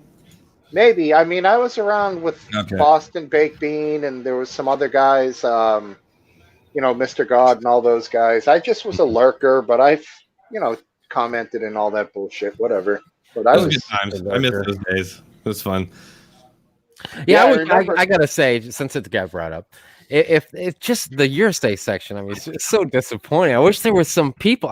That's what I loved about Live Leak is people would, come and give their point of view on a big topic or a big conversation that was going on these days. And do you know what? We really missed that. It was ahead of its time. We lost so many new people because the Live Leakers would just pile up on them. Well, I mean, it's true. Like that everywhere. It's like that everywhere too. Though. No, it's not like that everywhere. That's the point. They would literally pile on them and harass the shit out of them, and then they'd leave. And then people say, well, Hayden, why have you destroyed the YouTube section? It's you dick. You fucking did it.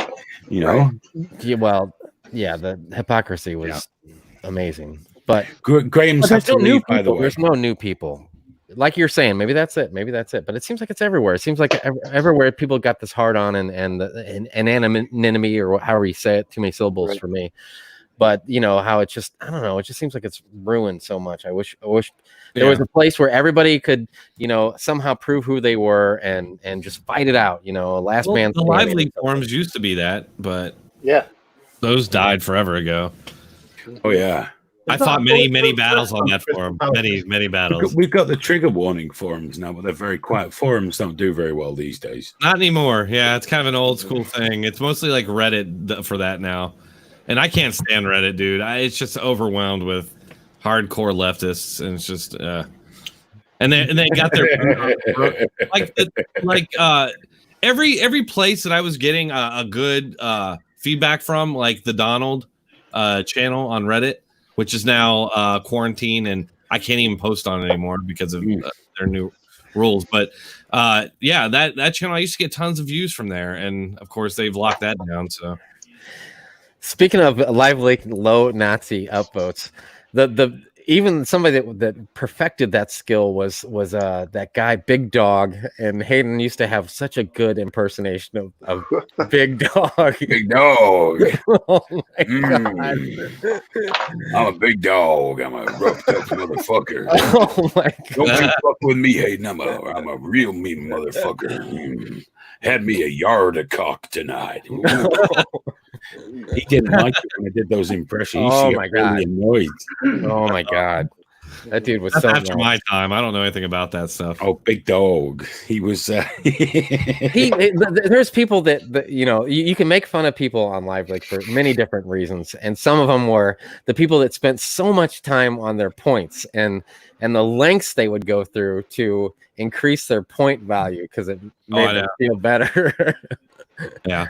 Come on then, Total. I remember getting mad. I'm sorry, go ahead. Yeah, Total Nutter. He's got like a fucking anime avatar, which basically means you're a pedophile. You're not going to fight anybody. You're going to stay anonymous, motherfucker.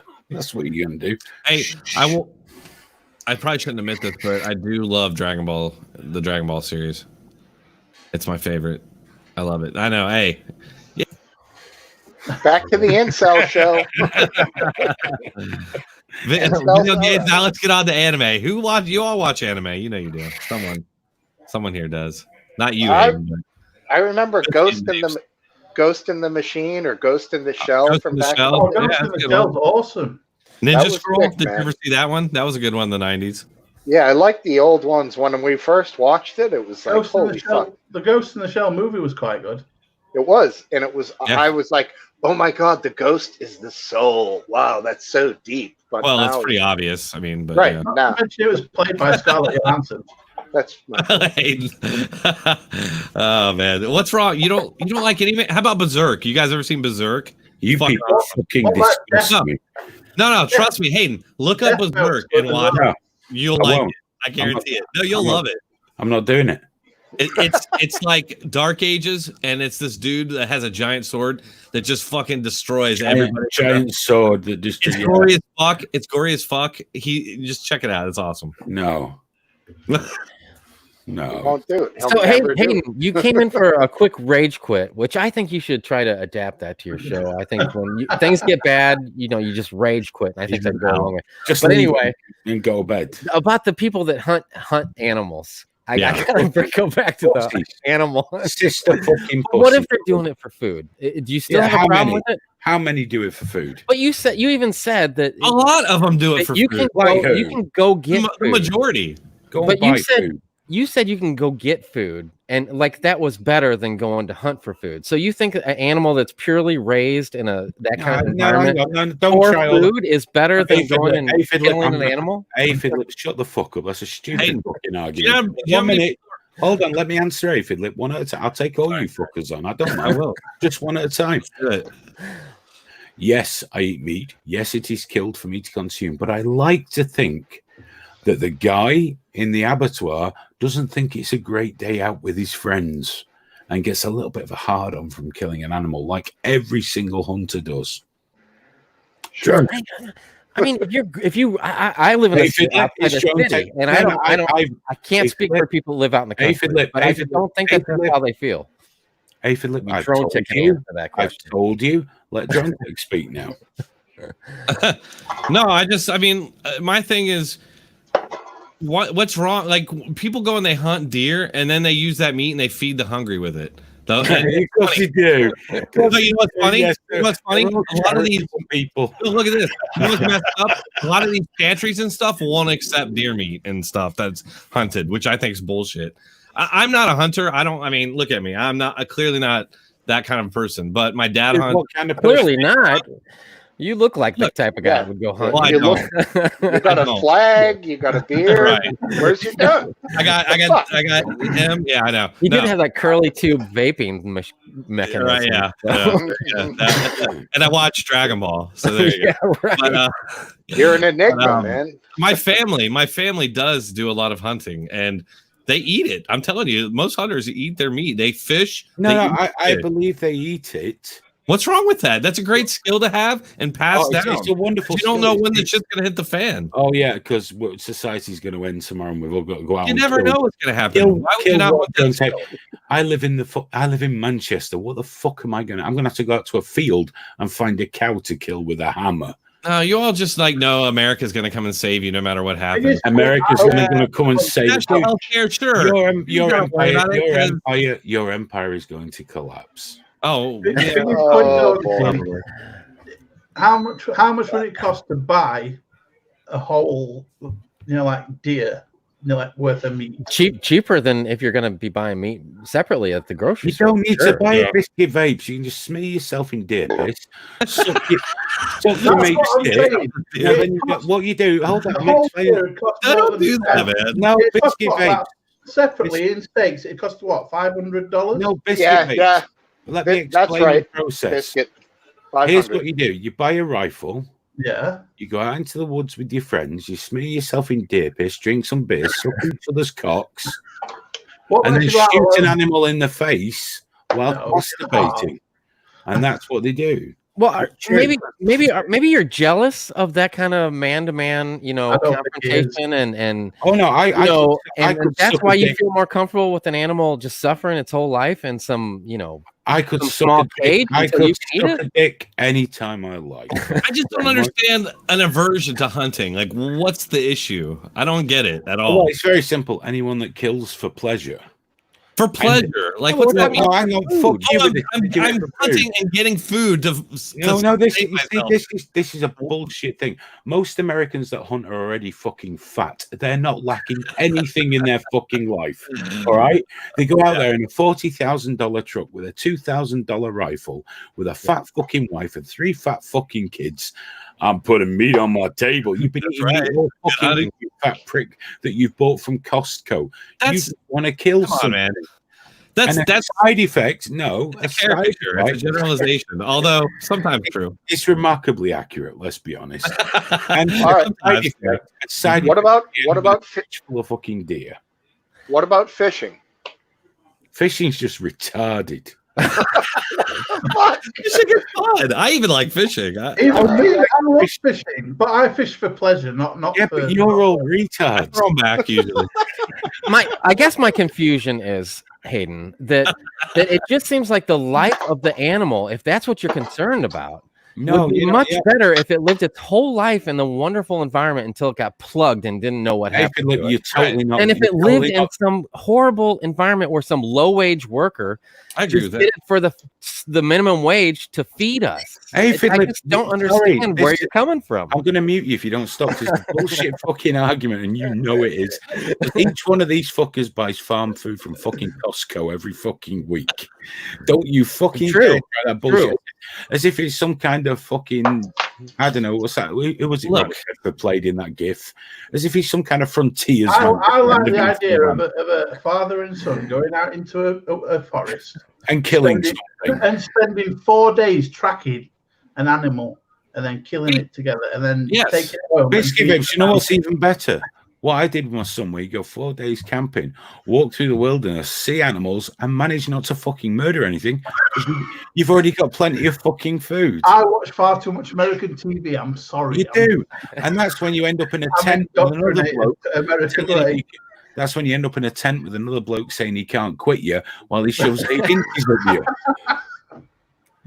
You got to watch these Americans. They get very fucking excited around guns and animals. I've told you got to be careful. Drone Tech's nodding. He knows. Yeah. But I'm like Aphid Lip. Is that how you say? Yeah. Good job. I'm with Aphid Lip, man. I don't agree. I'm not like some tree hugger, but I don't agree with like treating animals like that in mass slaughter and all that. But but you eat hunting, them, don't you? Hunting, absolutely, and hunting. I mean, I would think that you'd be for that. You're not for the mass incarceration and slaughter of animals, right? No, you're completely missing the point. I think because you're American and that's well, hold on. Before you answer, in nuanced ability, my only thing is animals die for food. I get it's fine. Animals have to be culled for overpopulation. I get it.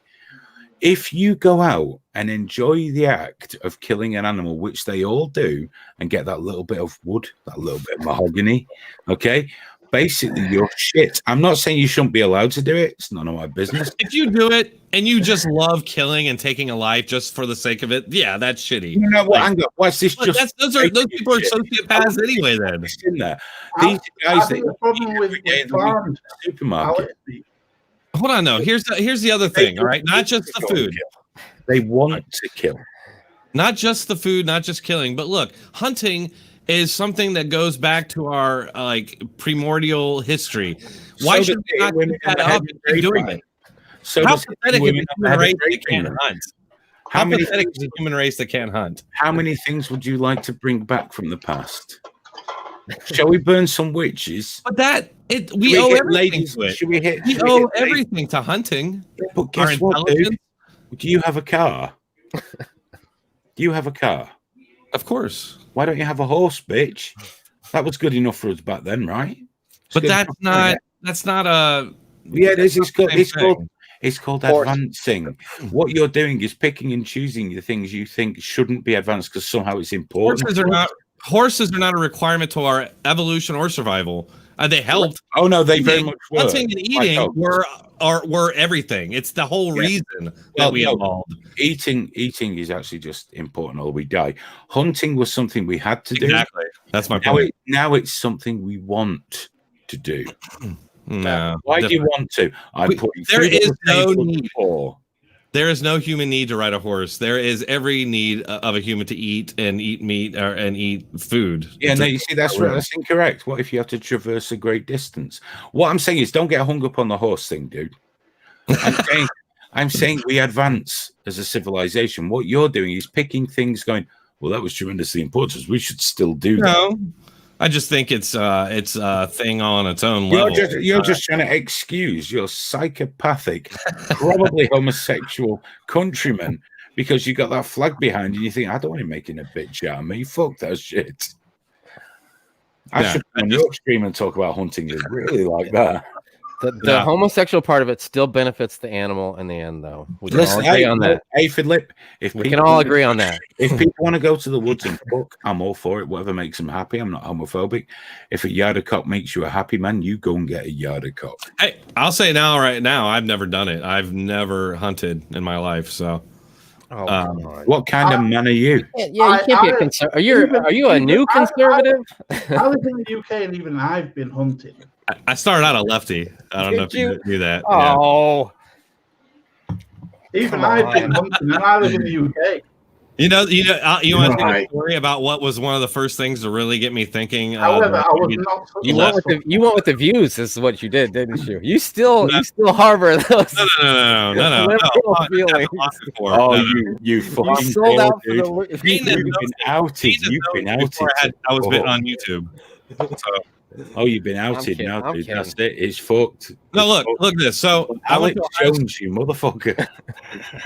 Look at this. So I went to Ohio State. I was a lefty, big time, and we have this thing every year there called Black Heritage Festival. You can look it up.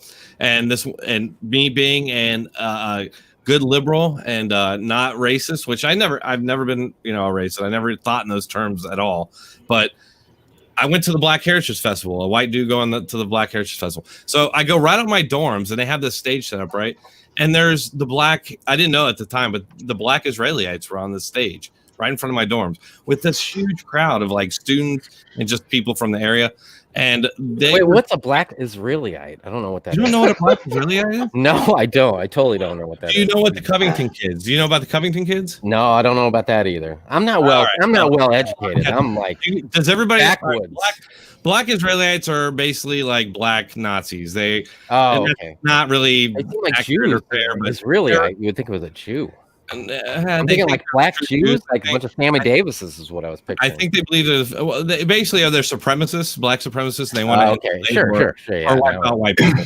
And so they're preaching this stuff, and these people were clapping and stuff, which kind of blew me away. But there was actually this one old black guy there who was like, "Oh, it's all bullshit. Don't listen to him." Everybody else was into it. Anyway, so I'm standing there listening to this. They see me, and he like points me out, and he's like, "Hey, you." He's like, "Come here." He's like, puts out his hand to like shake my hand. I'm like, "Oh, okay, yeah." And I shake his. He's like, "See, I can shake his hand now, but when the time comes, I will spill his blood." And all these people are like, yeah. And I was just like, "What the fuck?" I could not believe this. And like, honestly, that was one of the first things that really got me thinking that, maybe things aren't quite the way I thought they were, and they really got me, looking at other things. You were the butt of a joke of a bunch of people standing around. Well, no. A little bit. It wasn't like that. Like I had this feeling that we were all in it together, and they didn't hate white people, and it was really white people hating everybody else, and that made me realize that no, there's hate everywhere, and then you see the media always covering that up. People on the left act like that's not there and it doesn't exist. And so Can I just say thank you, Smoke Steve, to changing to a more dramatic angle. I appreciate that.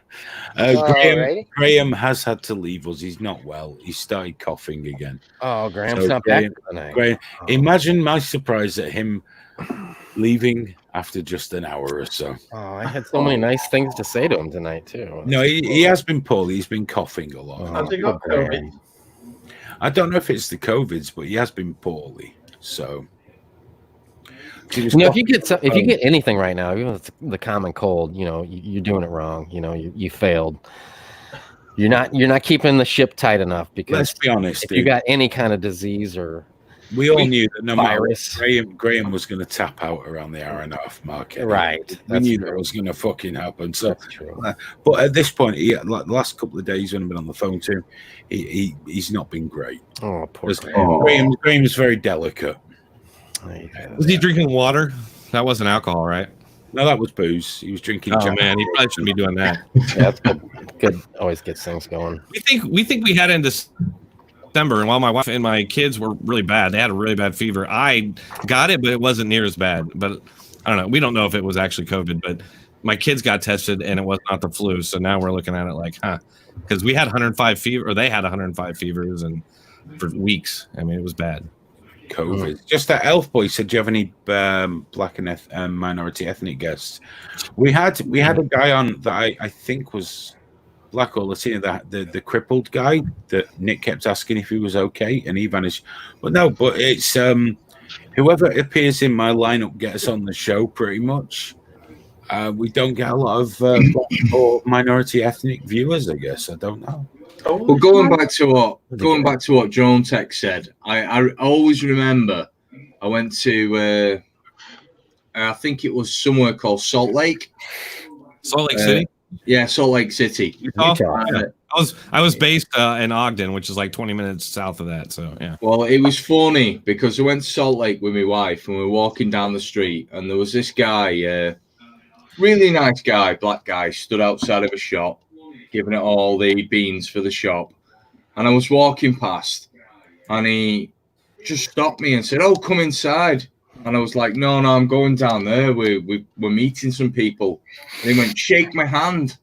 And I went, okay. And I put my hand out, and he went, "It doesn't rub off." And I was like going, "What are you going on about?" And he went, "I'm black. It doesn't rub off. You won't be black." And I'm like going, "I know I won't." And he went, Yeah. "Well, come in the shop then." And I was sort of stunned. I was like, I didn't know what to say. And my wife looks at me and she went, "Chris, should we just go in the shop?" And just we ended up going in the shop and buying loads of shite just to make him happy. Because I didn't. You got a little dose of the guilt that we are brought up from birth to fucking death. So good, yeah. What I did think was funny about Salt Lake, and I don't know if they do it now. We went into some restaurant, and you can buy a drink. The front of the restaurants were like you couldn't see like out the front. But you buy a beer, but when you want another beer, you've got to have finished your beer before they'll put the next glass on the table. Can I just say, for the record, Elf Boy, I think that's very rude of you. Smoke Steve identifies as Native American. So I think you should respect people's fucking chosen ethnicity. It's not his fault. The ethnicity he was assigned at birth. Let's remember that. Let's be kind, okay? There we go. Kind, rewind. Yeah, man. Salt Lake City, Utah is full of Mormons. That I'm sure that had a lot to do with how things rolled out down there. Yeah, it's just weird. You'd buy a drink and you couldn't buy another one before you'd either given them a glass back or given them an empty bottle glass. You couldn't have 2 drinks on the table for one person before. It just got really weird, and I was like going, what? Yeah, they're strange, Mormons. Yeah, all that does is stress the bartender because they're rushing to try to get you a freshie when they could see that you're a quarter left. Boom, set a new one down there. It's ridiculous, man. You Americans are just fucking weird. Oh, America's a great place. I mean, have you been, Hayden? Yes, I have, yes. Which area of America have you been to? I've been to Florida, I've been to Vegas, and I have family that are sort of, well, basically native Texans. So, I actually really like America. You don't like hunting, and no, you've got family in Texas. Yeah, because you see, the thing is, I'm not a pussy, and I'll just stick to my guns. Thank you very much. No, man. I mean, I don't hunt. I don't think I'm not entirely sure how much of my family in Texas hunt. In fact, I have an impression that it's quite the opposite. They seem much more keen on keeping animals alive and having ranches full of various animals rather than going out and going, anyone who owns a ranch in Texas, anyone who owns a ranch in Texas has to do land management, and land management will include killing predators that are invading. You're saying it like that's an absolute fucking rule. They don't keep livestock, do they? They just got animals. The only thing they do, they beat the occasional snake to death with a shovel, I think. That's stupid. No, but you've got coyotes, you've got various other animals. I don't know how many alpacas they've lost to coyotes recently. But a big issue in Texas, to be totally honest, with the area that it is wild boar. Because that's the one. That's the one right there. Wild boar. Smoke Steve's pet hate. He fucking hates wild boar. Wild boar. These things are coming in, eating all your shit. They're an invasive wild species. Boar tastes loads better than pig. Here's the thing. I live in Manchester. We have none of that shit here. We don't even get extreme weather. We don't get tornadoes. We don't have wild fucking boars. We don't have poisonous snakes. We don't have fuck all. And do you know why that is? Because this is a proper country. Not like your weird fucking country over there with your weird shit going on. With your clouds coming down to the floor and tearing shit up. We don't have that here. We have one poisonous snake, the adder, but that's down south. There's only 8 of them, and they've all got contracts with the BBC. What species of adder is it? Adder. It's just an adder. There's only one. How many? Why do we have to give it a special name? There's only fucking one of them. Basically, it's very toxic and it fucks you up. It's the only one in the UK that can poison and kill a human. Okay. I mean, here's the thing, guys. Nobody has ever fucking seen one. Unless you've got a weak heart, it will not fucking kill you. Also, they're very reluctant to bite people. Incredibly reluctant. They take a lot of provocation. And nobody's ever fucking seen one. Nobody. Do you know why? It's England. We don't do that sort of thing because it's rude. If you go down to Surrey, right? Go down to Surrey, somewhere like Bisley or something. There's signs up everywhere, all around the sort of areas of like bushes that say, "Don't go in here for a piss." And the reason is, you're gonna step on one and it will fucking. Oh, dude, stop! You're trying to impress the Americans with our poisonous snake. Since 1876, 14 people have died. Yeah. No one dies because no one's fucking stupid enough to go in the bushes. But I've seen them. I've seen them. They're everywhere. I've been in the bushes. Not everywhere. But if you go like mainly down south, areas like Surrey. I'm in Manchester. There's no fucking adders here. I've only ever seen an adder once, and that was it. You've got rain. Goon Hillier Station. That's where I've seen an adder before. We've got newts. We've got newts. And dragonflies. We have those. Oh, dragonflies are the best. Yeah. But we don't do any of that weird shit you foreign fuckers do. We just don't do it. You've got rain. More rain. What do you mean I've got? Where the fuck are you? You don't sound like a foreigner yourself. In fact, when I used to look out the window of my office, which was on Deansgate in Manchester, we had a saying: if you could see the Palace Theatre, it was going to rain. If you couldn't see the Palace Theatre, it was raining. Hang on. You live like 30 miles away, dude. It's hardly like you have a different climate. Not only is Liverpool get as much rain, it's really shit. No, it's not. Man. Oh, it's much shitter than Manchester. It's all. I grew up in Manchester, and look how you traded down. For shit. No, I'm quite happy here. Biscuit vapes. Quite happy. I'm not going to rise to it. Biscuit vapes nose. Nothing good came out of Liverpool. I've lived in Doncaster my entire life, and I've never left. Oh, Doncaster. So what rugby team do you support? I don't support any fucking legged sport. Oh. Football, rugby, it's all shit. Tennis included. I'm a motorsport fan. Oh, that's all right. That's all right.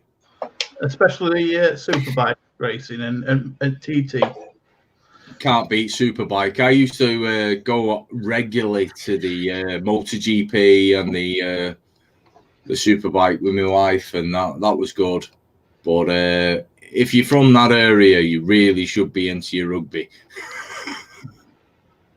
I tried playing it when I was in school. I like playing it. I don't like watching it. Why do I want to watch some fucking men half naked running on a field? When fully naked and fucking is much better. Jones looks like he's imbibed something that's naughty. Sorry. Is that medicinal? Absolutely. Smoke so medicinal. Look at his eyes. Drone Tech, how's it work over there? I mean, obviously, that is a vaporizer. So, do you get the little card? No, I just get it. We've had a couple votes here. It's funny, it would have passed the last time, but at the last minute they put out this propaganda campaign on all the like radio and TV channels, and they were like, "Oh, it's going to be a monopoly." So they ended up getting all these people who normally would have voted for it to vote against it because they were claiming it was going to be a monopoly for the companies that were going to be able to grow it or whatever, but it wasn't. And so hopefully the next time we can get it. But yeah, it's decriminalized here, and you know, I'd probably get ticketed if I got pulled over with it. But well, it's just that it confused me because I was speaking to some of my mates who live in California and various other states, and if you get the card, you automatically get your concealed carry card revoked. So I was wondering how it worked in your state. Yeah, I'm not sure. I'm pretty sure we have medicinal is legal here in Ohio. Yeah, I don't know about if they actually have stores yet. It's kind of like, I think Michigan has the same problem. Like, it's been legalized, but they haven't like worked out the legality of stores selling it and stuff yet. So I think it's kind of the same thing in Ohio where it's legal, but I don't know if there's many places to get it. I think it's really still hard to get, and you may still have to go. Legal on a state level, but at a federal level, it's still classed as a federal. Right. It's happening just slowly. I don't understand why it's not just like now instant, but you know, whatever. I think Trump should run on that. Actually, I think he should just be like, look, if you elect me, we're just going to take care of this, and we're just going to legalize it because people shouldn't be getting arrested for it, you know. And I've done it for too long. I actually need to quit, but not yet. I always said I would have quit by now, but I haven't yet. But not yet. Not just yet. Yeah. Not just yet. This is probably the best drawing I've ever done on a Superbikes. Oh, that's very good. Is that a Hillary flag or something? Oh no, that's just the dirt and the edge of the track. Never mind. Biscuit Vapes. Aphid an artist. Is he? He did. He did a speed drawing of me once. There's all my. I think you can see some of my work. That's cool. My work Not there. quite as good, but That's good. I'll stand. That's really good. Thank you. I best do a drawing for you. I'll show you some fucking skills. Let me find a pen. I can't draw, but speaking of Marvel, I did this for my daughter. oh nice, Oh, that's good. dude, that's awesome, man. Good You job. haven't drawn Goku or Vegeta or anything yet? What the hell? Oh, here he goes again. What? With Tito. You draw Pikachu, but you type make that shit. face at Vegeta. Okay, that's cool. I did Claire from Resident Evil 2. Oh, cool. Good job, Biscuit Babes. Very nice. There we go. Art. Oh, that's good. That's really good. Scale. I know. Scale That was an uncircumcised dick too. very Wasn't it? proportional. It's cold. Oh, that's good, man. You can do some. some real good fan fiction porn with that for sure. I'm waiting for a load of stuff. I've got a load of stuff What's a arrived weed? today, but I'm trying to UK guys probably won't, but leatherworking, like holsters and saddles and all that sort of stuff. I've got all the gear. I have a pair of Spurs. You've got a pair of Spurs? Yes, my sister sent me a pair of Spurs from Texas. Custom made Spurs with a guitar done in leatherwork. I've never worn them, obviously, because that'd be really weird if I went out in Spurs. But I thought that was lovely. So I have a custom made pair of Spurs. What are Spurs for? What do they hurt the horse or what? Yeah, they do. Basically, a spur has got. I just wear them to the gay club. He's on the street. He's giving his badge. It's fine. Nasty for what they are. Well, basically, a spur is designed. It's got a spike on, and you hit the horse, and the horse goes faster. Well, that's what a fucking whip's for, and I don't even condone that. Same thing. Also, Apparently, I'm a weeb. We're all weebs. They make that noise when you're walking in cowboy films. Ching, ching, ching. That's all the shit you need. Can't you just get some of those wheels that come on tambourines and have them on people know you're a serious. People know you're a serious motherfucker when you're walking in those things. In fact, that's who Hayden is. Yosemite Sam. That's me through and through. Except I don't have any guns and I'm not ginger. But apart from that, or American. Not ginger anymore. Since you went grey. We never know. I was never ginger, you cheeky fat cunt. Well, you're grey, so we can't tell. Ginger. Fuck you people. Fuck you people. I'm not having the piss taken at me by some cunt with no eyebrows and a fucking neck beard. And Smoke Steve's staying very quiet because he's got a touch of the red about him. Did Aphid Lip just put on his priest robes or something? And what's touch of the ginger. I thought those were your priestly robes. No. Blonde. Oh, That's he's cool, though. sorry. I like that even Smoke better. Steve is strawberry blonde. Oh, I love it. Polite way of saying ginger. Whatever. You look like you could have fought for William Wallace, man. Greg, do you really think I've got a fucking horse to use my Spurs on? You thick fuck. I've got a BMW. Oh, Bavaria. Oh, Yeah. it's got a motorized two-wheel tractor. Does it have leather seats? Yeah. Those animal skins that you're sitting on? Is it that goofy electric hatchback that's as tall as a fucking refrigerator? No, it's not one of those weird things, but it is in a state car. Is that a station wagon where you come from? An estate car? Station wagon. wagon. Wow. Station wagon. Oh, yes, nice. imagine a state car. We call that a grocery getter. That's fine by me. It's a family car. It's almost a hearse. I've really liked it, some Tosser. It's been very good for me. I like station wagons. To the indicators. Do you have the wood grain? Do you have the wood grain now? No, there's no wood grain. No. Oh well, fuck you then. I mean,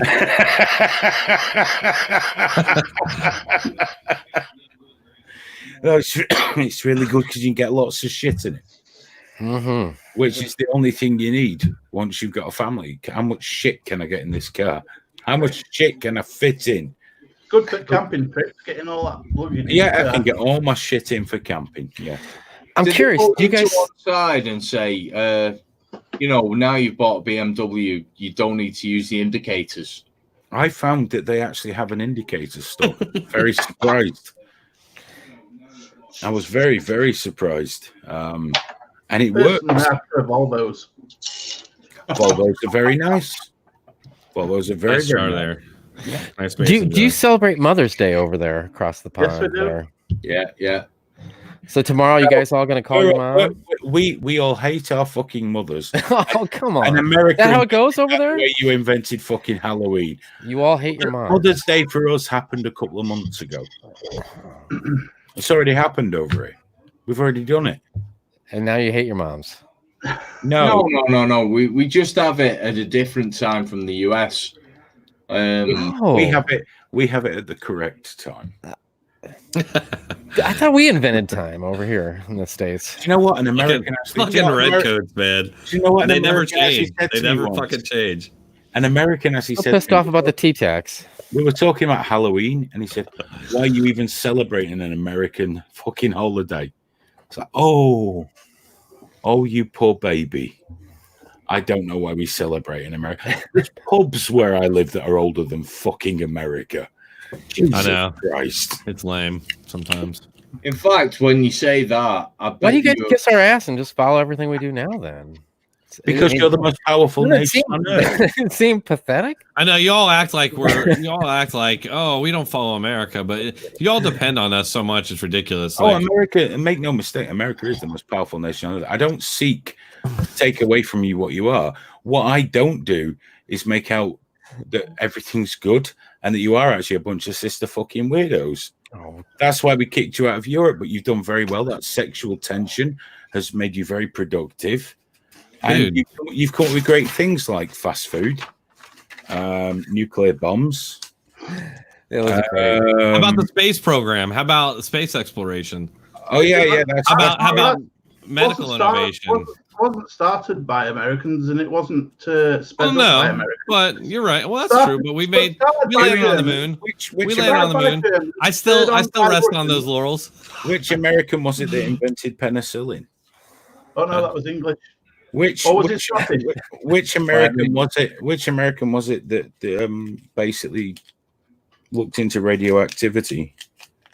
Which American was it that invented the jet engine? The Tesla guy, he was American, wasn't he? Edison? I don't actually know these things. What about the Edison guy? Come on. I can't answer your questions. Drotech just assumes they were American and fuck you. Well, of course. Yeah. I mean, come on.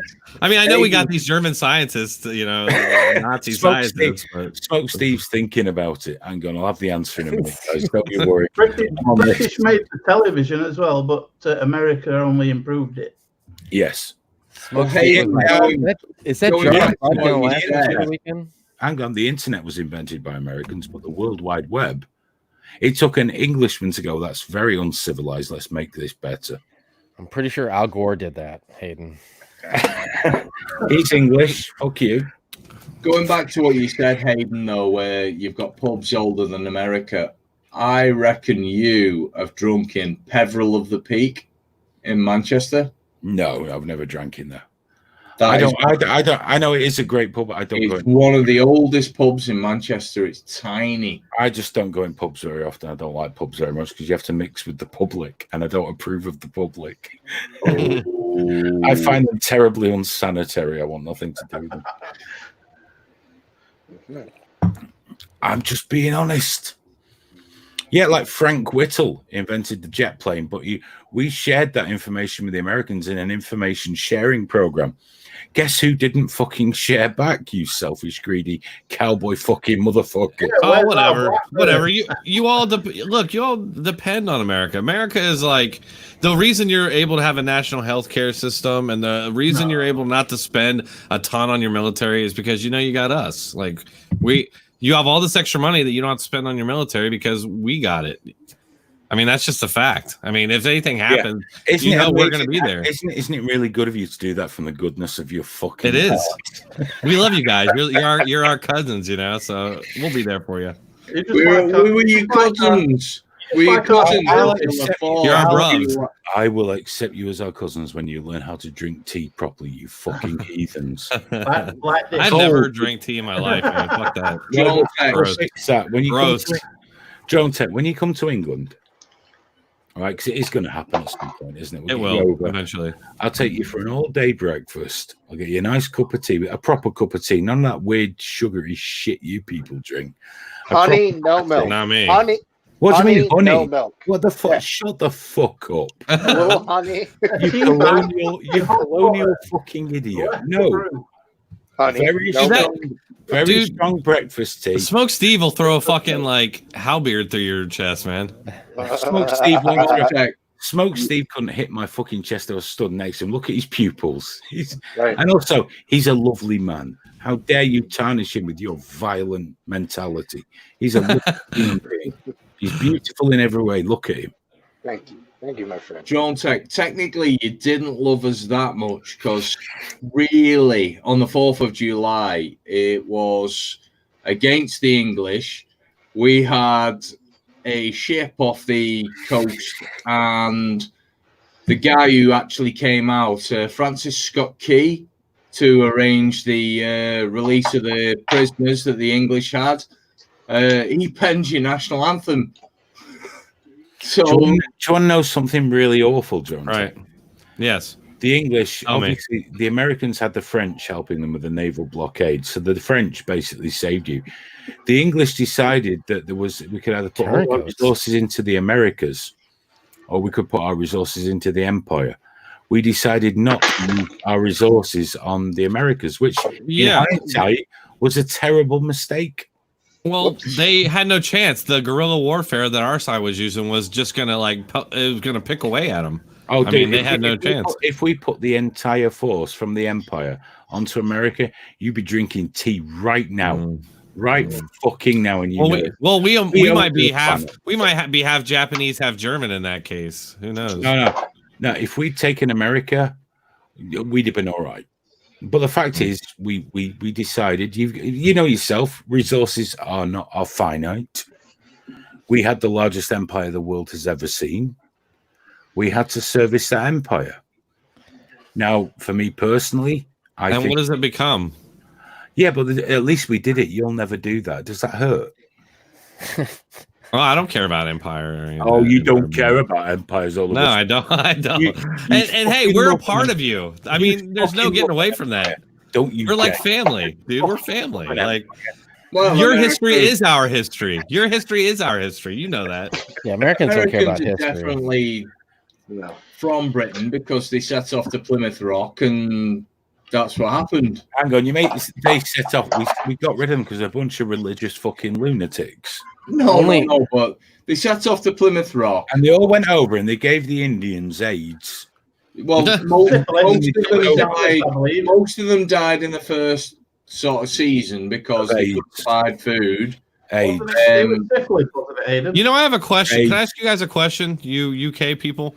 Do you guys, so slavery in the United States, that was your doing. Do you guys have to deal with that a lot over there? Like, is there a lot of guilt for that kind of thing?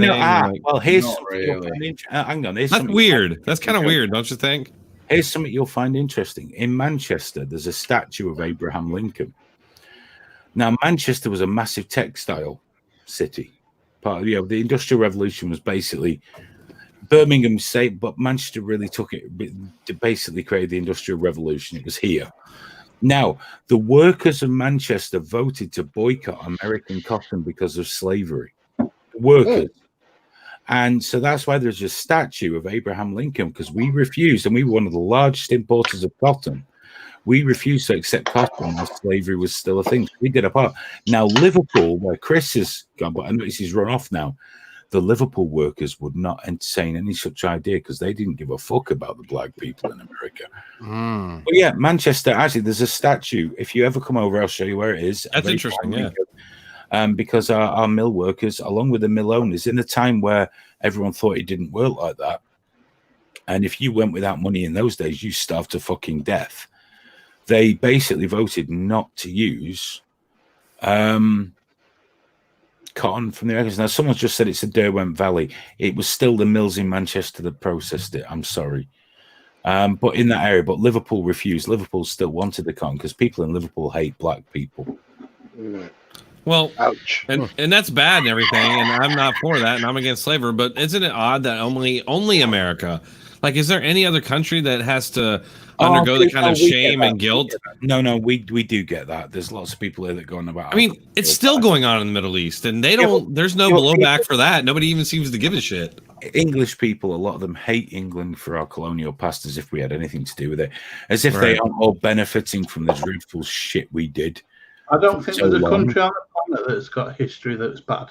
No, but ours was exactly. I mean, there's no getting past it, Biscuit Vapes. We were complete arsehole. There's not a beach on this planet that we didn't roll up and stab the fucking natives.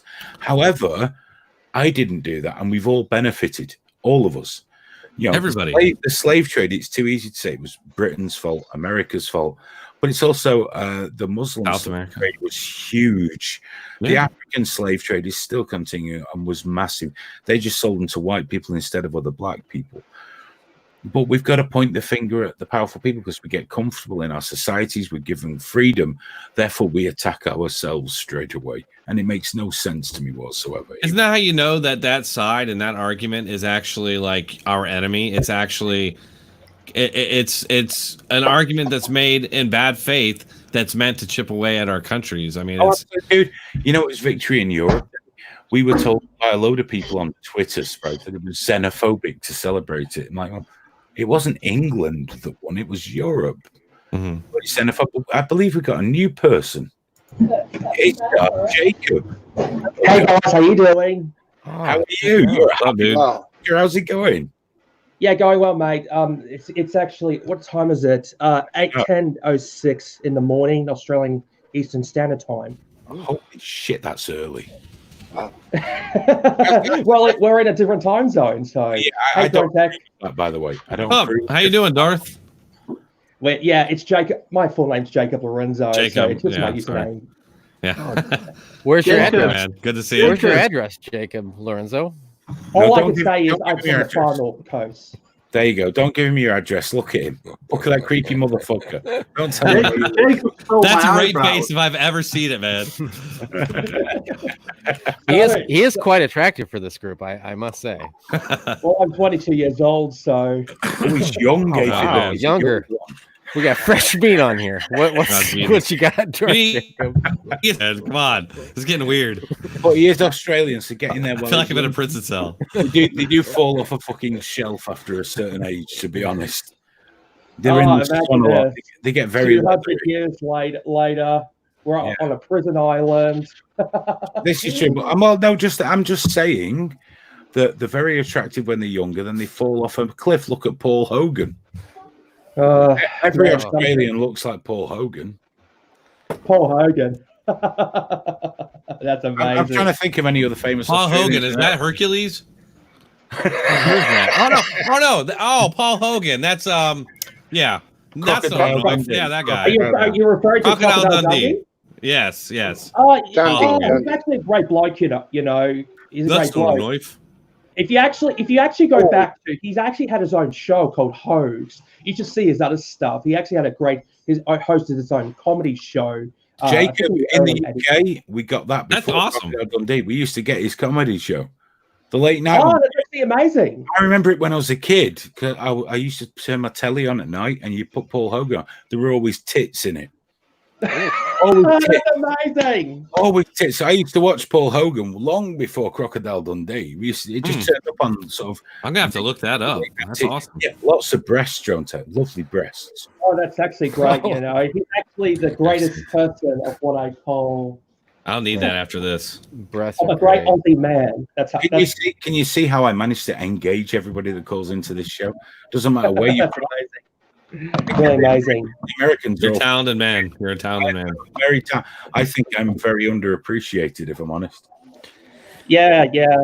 I've actually seen some of his bits. You know, and it was pretty amazing, you know, how funny he was. He'd done some good impersonations. Yeah. You should see, because the first thing I saw of his show was actually he did an impersonation of another Aussie guy, and then he did the impersonation of Alan Seal, and he did that Martine Plush garden spray. I've got to be honest, I just remember his cut-off shirt and the ladies with the large breasts. That's like, I mean, it's nearly 40 years ago, dude. I don't remember much from back then. I just remember tits.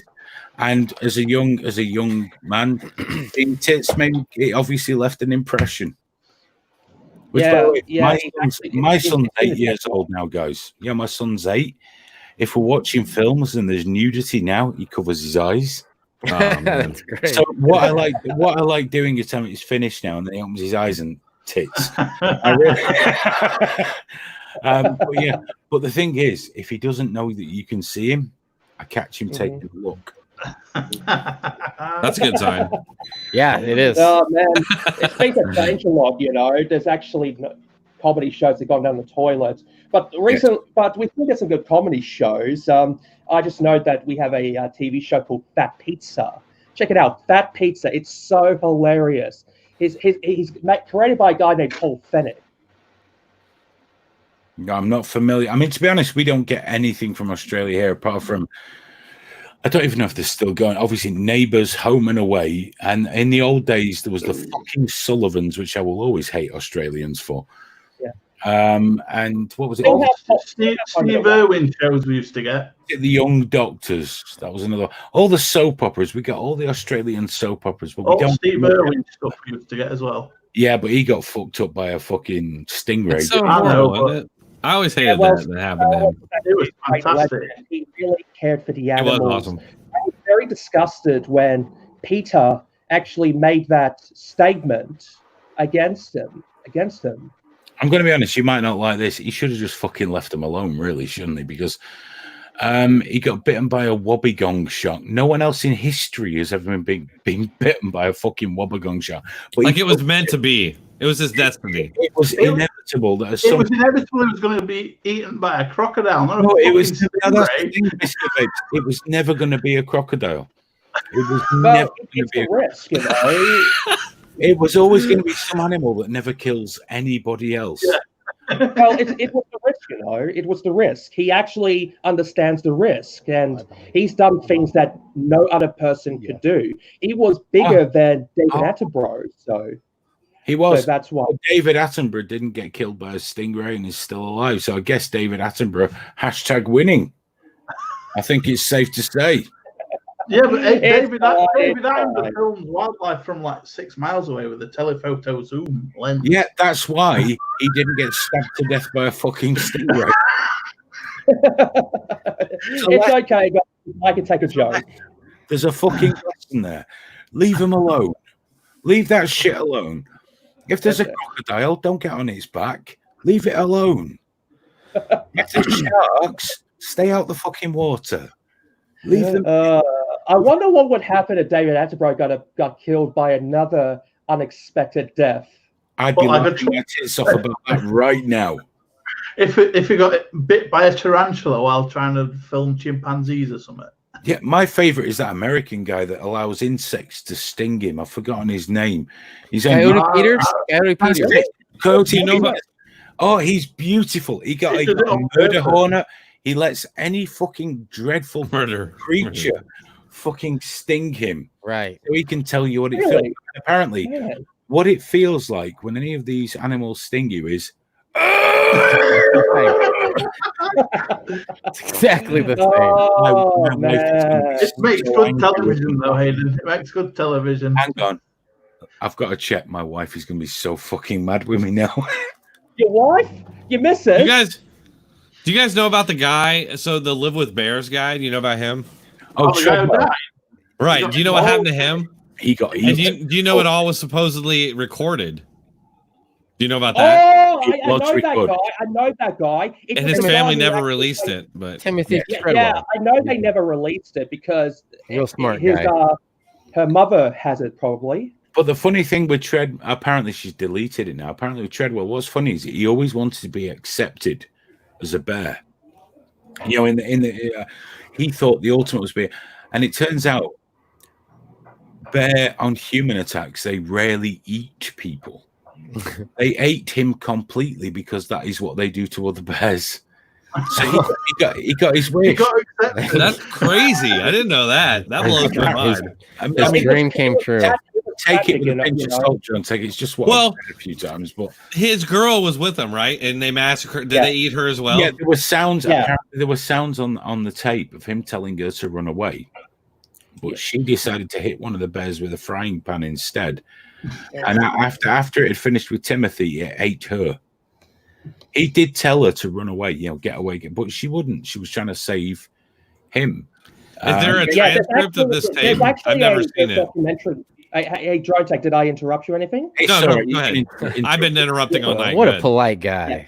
Yeah, because I want to make sure we all want to actually have a say. So he's very. I do know there's a clip of the director of the documentary listening to the audio that his mother was holding, and you should have actually seen her face. She was devastated after he finished listening to it. It was on her face. You could see it. The thing though, how I can imagine. Do you not have to accept that if you're going to hang around with fucking grizzly bears and brown bears all the time, you're going to get eaten?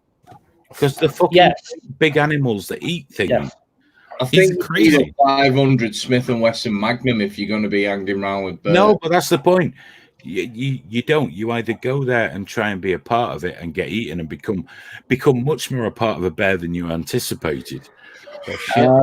Or you. Everybody knew that was going to be the outcome, though. Everybody knew that was going to happen. Yeah, I'll tell you what. Everybody didn't know that he had a female partner because I thought he was. I didn't know that. I thought he was completely gay the first time I saw him. He seemed very gay. Yeah. That doesn't mean just because he talks like that doesn't mean he's gay. Well, I wonder if he was mentally ill. Usually it does. How far away is the nearest saltwater crocodile? Well, I do know they're mainly up in North Queensland, Northern Territory, and North and Western Australia. You got to stay away from them. They're really fucking big. Oh, they are big. They're actually more dangerous than the Nile crocodile. Oh, they're the most dangerous creature on earth. I mean, you can go swimming with great white sharks. Oh, yes, because you can go swimming with great white sharks. Nobody goes swimming with a saltwater crocodile. Well, what do you expect? Saltwater crocodiles are more territorial than Nile crocodiles. Dreadful thing. Apart from Gustav, that Nile crocodile that was massive. Did you ever see that documentary? I thought it was camera tricky. This is the only crocodile that could eat hippos. He was that big. He was huge. Look it up. Gustav. I know the crocodile you're talking about. Oh, he was. I thought it was like, he's much closer to the camera than these other animals. But then he swam past them, and I realized that this Nile croc was bigger than any salty. It was fucking huge. Well, there could probably be more saltwater crocodiles that are bigger than that. But who knows? No, Jacob, this was he was an anomaly. He was an unusually massive crocodile. He was strangely huge. And then he vanished because someone fucking killed him. Similar to how some people grow to like 9 foot tall, very rarely in human species, a crocodile could be strangely huge in the crocodile species. Well, it'd be a form of gigantism in crocodiles. That's true, Stuck in Earth. I'm a fucking hero. I think it's the History Channel. There's a stupid TV series called The Kings of Pain with, I believe, the presenter's called Adam Thorne. And basically... Is it two guys on there? There's two guys on there. Yeah, I've seen that show. The main guy is Adam Thorne. It's called The Kings of Pain. And basically, they just go around and find wild animals to bite them. Right. Cool. Here it is. I see it. It's actually, they had not had that first season. They had 9 episodes of it. You know, like a tarantula, orange, I think it's called orange baboon tarantula. It's one of the most painful bites that a spider can give without killing you. And these guys go, this is a good idea. I'll stick one on my arm and we'll see what happens. No. Can you imagine? Can you imagine the amount of shit people do these days? It's so hectic. It's just not normal. I mean, I know what. Let's get this rabid animal that could possibly kill me, and let it chomp on me fucking arm. Yeah, that's great. Just 1 second. Man, Drone Tech. Oh my god, there's actually some guys called, I think Misfits, and they would do things to each other that really, really hurt. Good. And Misfits guy. I think it's called the Misfits guys. I think I'll try and find them. Jacob, have you been watching Trigger Warning for a while, or is it a new thing for you? Or Trigger Warning? I don't give a shit about Trigger Warnings. That's what you're on right now, you fuck motherfucker. Get it straight. Are you? You watch my channel? Yeah, I'm a big fan of your channel. I always watch your videos. Oh, awesome, man! Drone Tech's falling out the stream. What a second. You know what's weird is I have a big following from like California, Texas, and Australia. He's coming back. It's weird. It's weird. There's a lot of pricks in Australia too. And Texas. Anyway, Jacob, man, thanks for being here. I appreciate you watching. Jacob, we love having you. Even though you've no idea who the fuck we are, and I don't blame you, we've loved having you here, though. We welcome to Trigger Warning. We like you much more than Drone Tech does. He's a pretty interesting dude. I was just thinking about having him on a live stream or something. Who knows? I never realized it. Do a live stream, you know. Well, I'll be on any of your live streams because I'm a libertarian myself, so I believe in less government. Yeah, that's good. Do you find that's like a minority opinion over there? Well, we have a two-party system, but we do have populist politicians like Pauline Hanson. So, like, what is it like there? I don't know anything about him. Is it just like here? Is it left, right? Conservative, smaller government, while the other side is more like Marxist, bigger government. More government centralization and control. Well, the system here is a two-party system. So it's actually we do have Medicare, which is kind of like government control of healthcare, but we do have private hospitals. So right. So basically, is the other side? Well, you said you're more libertarian. Is the other side more? Is one side more government control? The other side not? I'm just wondering if it's like our left, right, because we're a two-party system also. Yeah. Well, we have it. It's a bit technical. I'll try and keep it simple, but we do have a libertarian party called the Liberal Democrats. So right. Okay. Yeah. But to keep it as simple, we do have government control of healthcare. We do have a lot of public schools, public hospitals. So, but we still have private hospitals and private schools. So, I hear a lot from people that they say, "Oh, in America, your left wing is really actually very right wing," and all this. They act like it's so different. But the thing that I find is talking to people like Graham and Hayden and you and Chris and Biscuit Vapes, it's not all that different. It seems actually pretty similar, and it seems like in both cases, you've got a supposed right wing that wants less government, more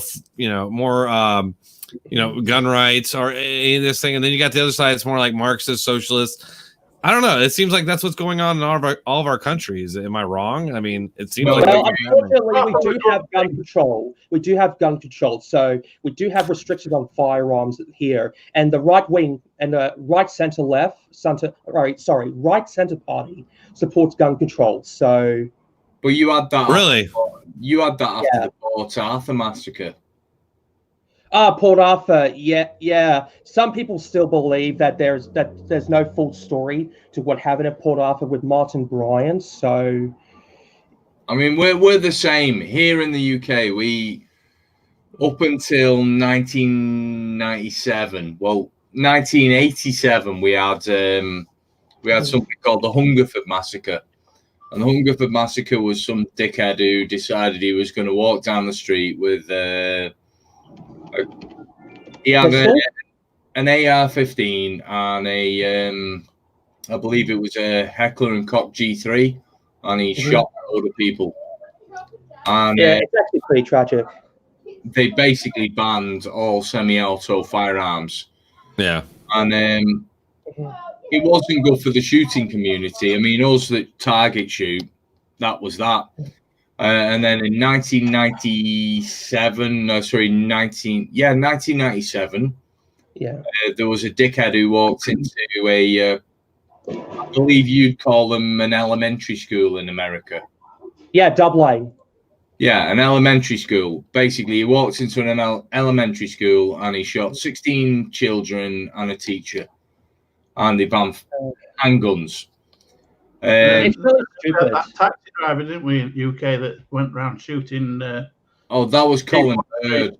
Yeah, that's the Columbia shooting. He actually in UK we had a taxi driver that got a gun and went shooting people around streets.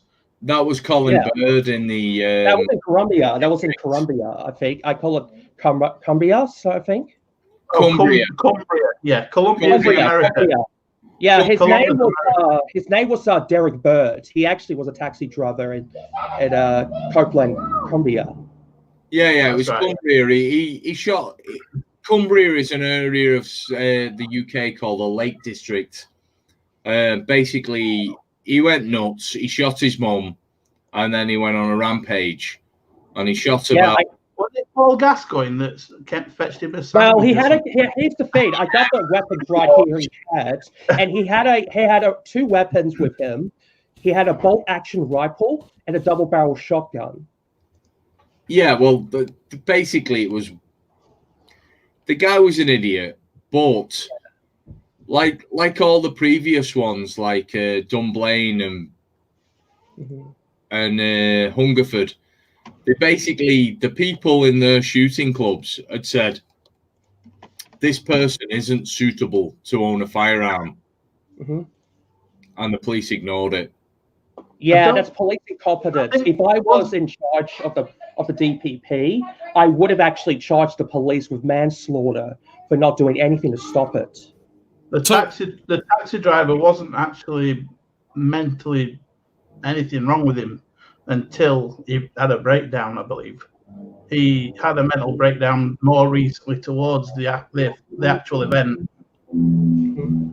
Here, I don't mean to diverge the conversation in this, but I guess my question would be, like in our country, Ben Franklin, there's a famous quote: "Those who would give up essential liberty, purchase a little bit of temporary safety, deserve neither." And I think that's about right. And I just wonder in your countries, it sounds like there's no real opposition to gun control, is there? We have a bit of an opposition. We do have. It's actually growing at the moment. We have a thing called the Shooters Union, which is actually becoming an alternative to the other group, which is actually what I call a term. What I call to government slave is pigs. Let's be honest. We all know that guns are for pussies. Guns are an equalizer. The government has guns, thus the people must have guns. Yeah, because you stand up against your government. Look, if anybody makes the argument, if I don't have a gun, I'm a pussy, that's like state propaganda. Honestly, look, the government will always have firepower, right? Pussies can't fight for shit. Are you fucking serious? We live on an island. No, you don't actually believe that. You're just playing devil's advocate. We're not even allowed to have glasses in pubs. We're that fucking dangerous, right? Or utensils, even. They want to ban knives. Why you guys have guns. That's the insanity that you guys have. You guys have guns, so you can go and shoot black joggers and not get arrested for it. Well, no, that's fucking horrible. I'm with you on that. We always have mass murders. If you look at the mass murders since 1996, I got it right here. I will say a lot about this shit if you let me. Go ahead. But here's the thing: there's actually a mass murder without a firearm. Here's this one. This happened in I think the Darling Down regions, where a guy actually went into a backpackers hostel, set the place on fire, and killed 15 people. Yeah, that's a much more manly way than killing someone with a gun. Hayden, you're not selling in the UK the same way. I mean, we do have firearms in the UK, but only the pussies. No, real man. You don't actually believe that. The people in the UK do have firearms. They don't hunt. They target shoot. They do regular competitions 3 times a year. You have your medical records taken by the police and reviewed. But what is this? Like, guys, the US. Listen, right. The purpose of people owning weapons, let's be completely honest, is that otherwise the government has all the power. Let's be honest about this. Why is this? Yeah, John, it's not you see, here's the deal. Drone Tech's going to take his 9mm gun and go up against fucking missiles. Hey, I'm ready for that argument, bro. Right, okay, Drone Tech's, put it this way, right? Okay, here in the UK, right, the only legitimate reason to own a firearm is for sporting purposes. That's ridiculous. Whether it be clay pigeon shooting, target. That's ridiculous. Chris, how can we? You're slaves. You're fucking slaves. You're fucking slaves. Here, you can have it for sport and clay pigeon shooting. Meanwhile, we have ours to slaughter your ass if need be. No, you have yours. Well, here's the thing in Australia. We have gun control, but we do have more genuine reasons than the UK does. And sometimes we do allow semi-autos, but it's in the category CD. Everything is semi-auto. Yeah, to be fair, Darth Jacob, we can't allow you to have too many guns on account of your being convicts. The Americans the Americans need guns because they have to slaughter school children. We understand this. It's part of their without a method. No, but think about this. We need guns against people who would slaughter children. Right. How well does that pan out?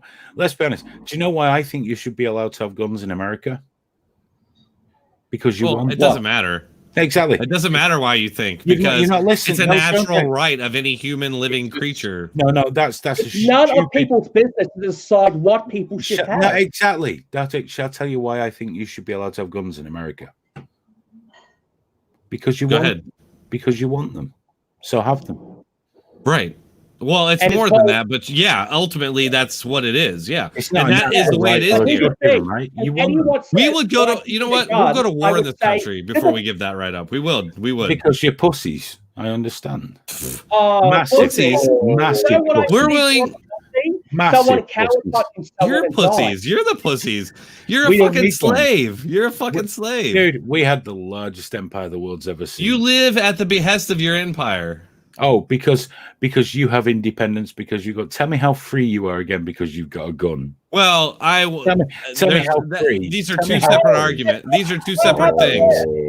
These are two separate things because look, I will tell you, we do have serious issues here, just like you guys do. We have similar issues in that regard. But the difference is we have a little bit leverage that you guys don't have, just so you know. How's that working for you? Being armed. Just looking at how's that working for you? Happen. They don't just happen. They take over time, a chain of critical events that led up to the murder. They just don't happen. Everything has a motive or what causes mass murder. And so unless we understand what causes them to commit mass murder, we should focus on that instead of... The tool is irrelevant. Well, you say that. The tool they use is irrelevant. I agree with you. Irrelevant. Here's the thing. It is. Yeah, you use a car. But here's pressure cooker. Whatever. Okay. Let me just give you that, because as you know, in truth, I enjoy winding everybody up. But I know you do. I know what you do. I'm not an advocate. I'm not an advocate for taking guns off anybody. It's none of my business. However, other countries have mass gun ownership. Yes. America seems to have more of a problem. So my point is, maybe if we just took all your guns for a little while until you grew the fuck up and stop being pussies, you could be allowed to have them back when you're responsible.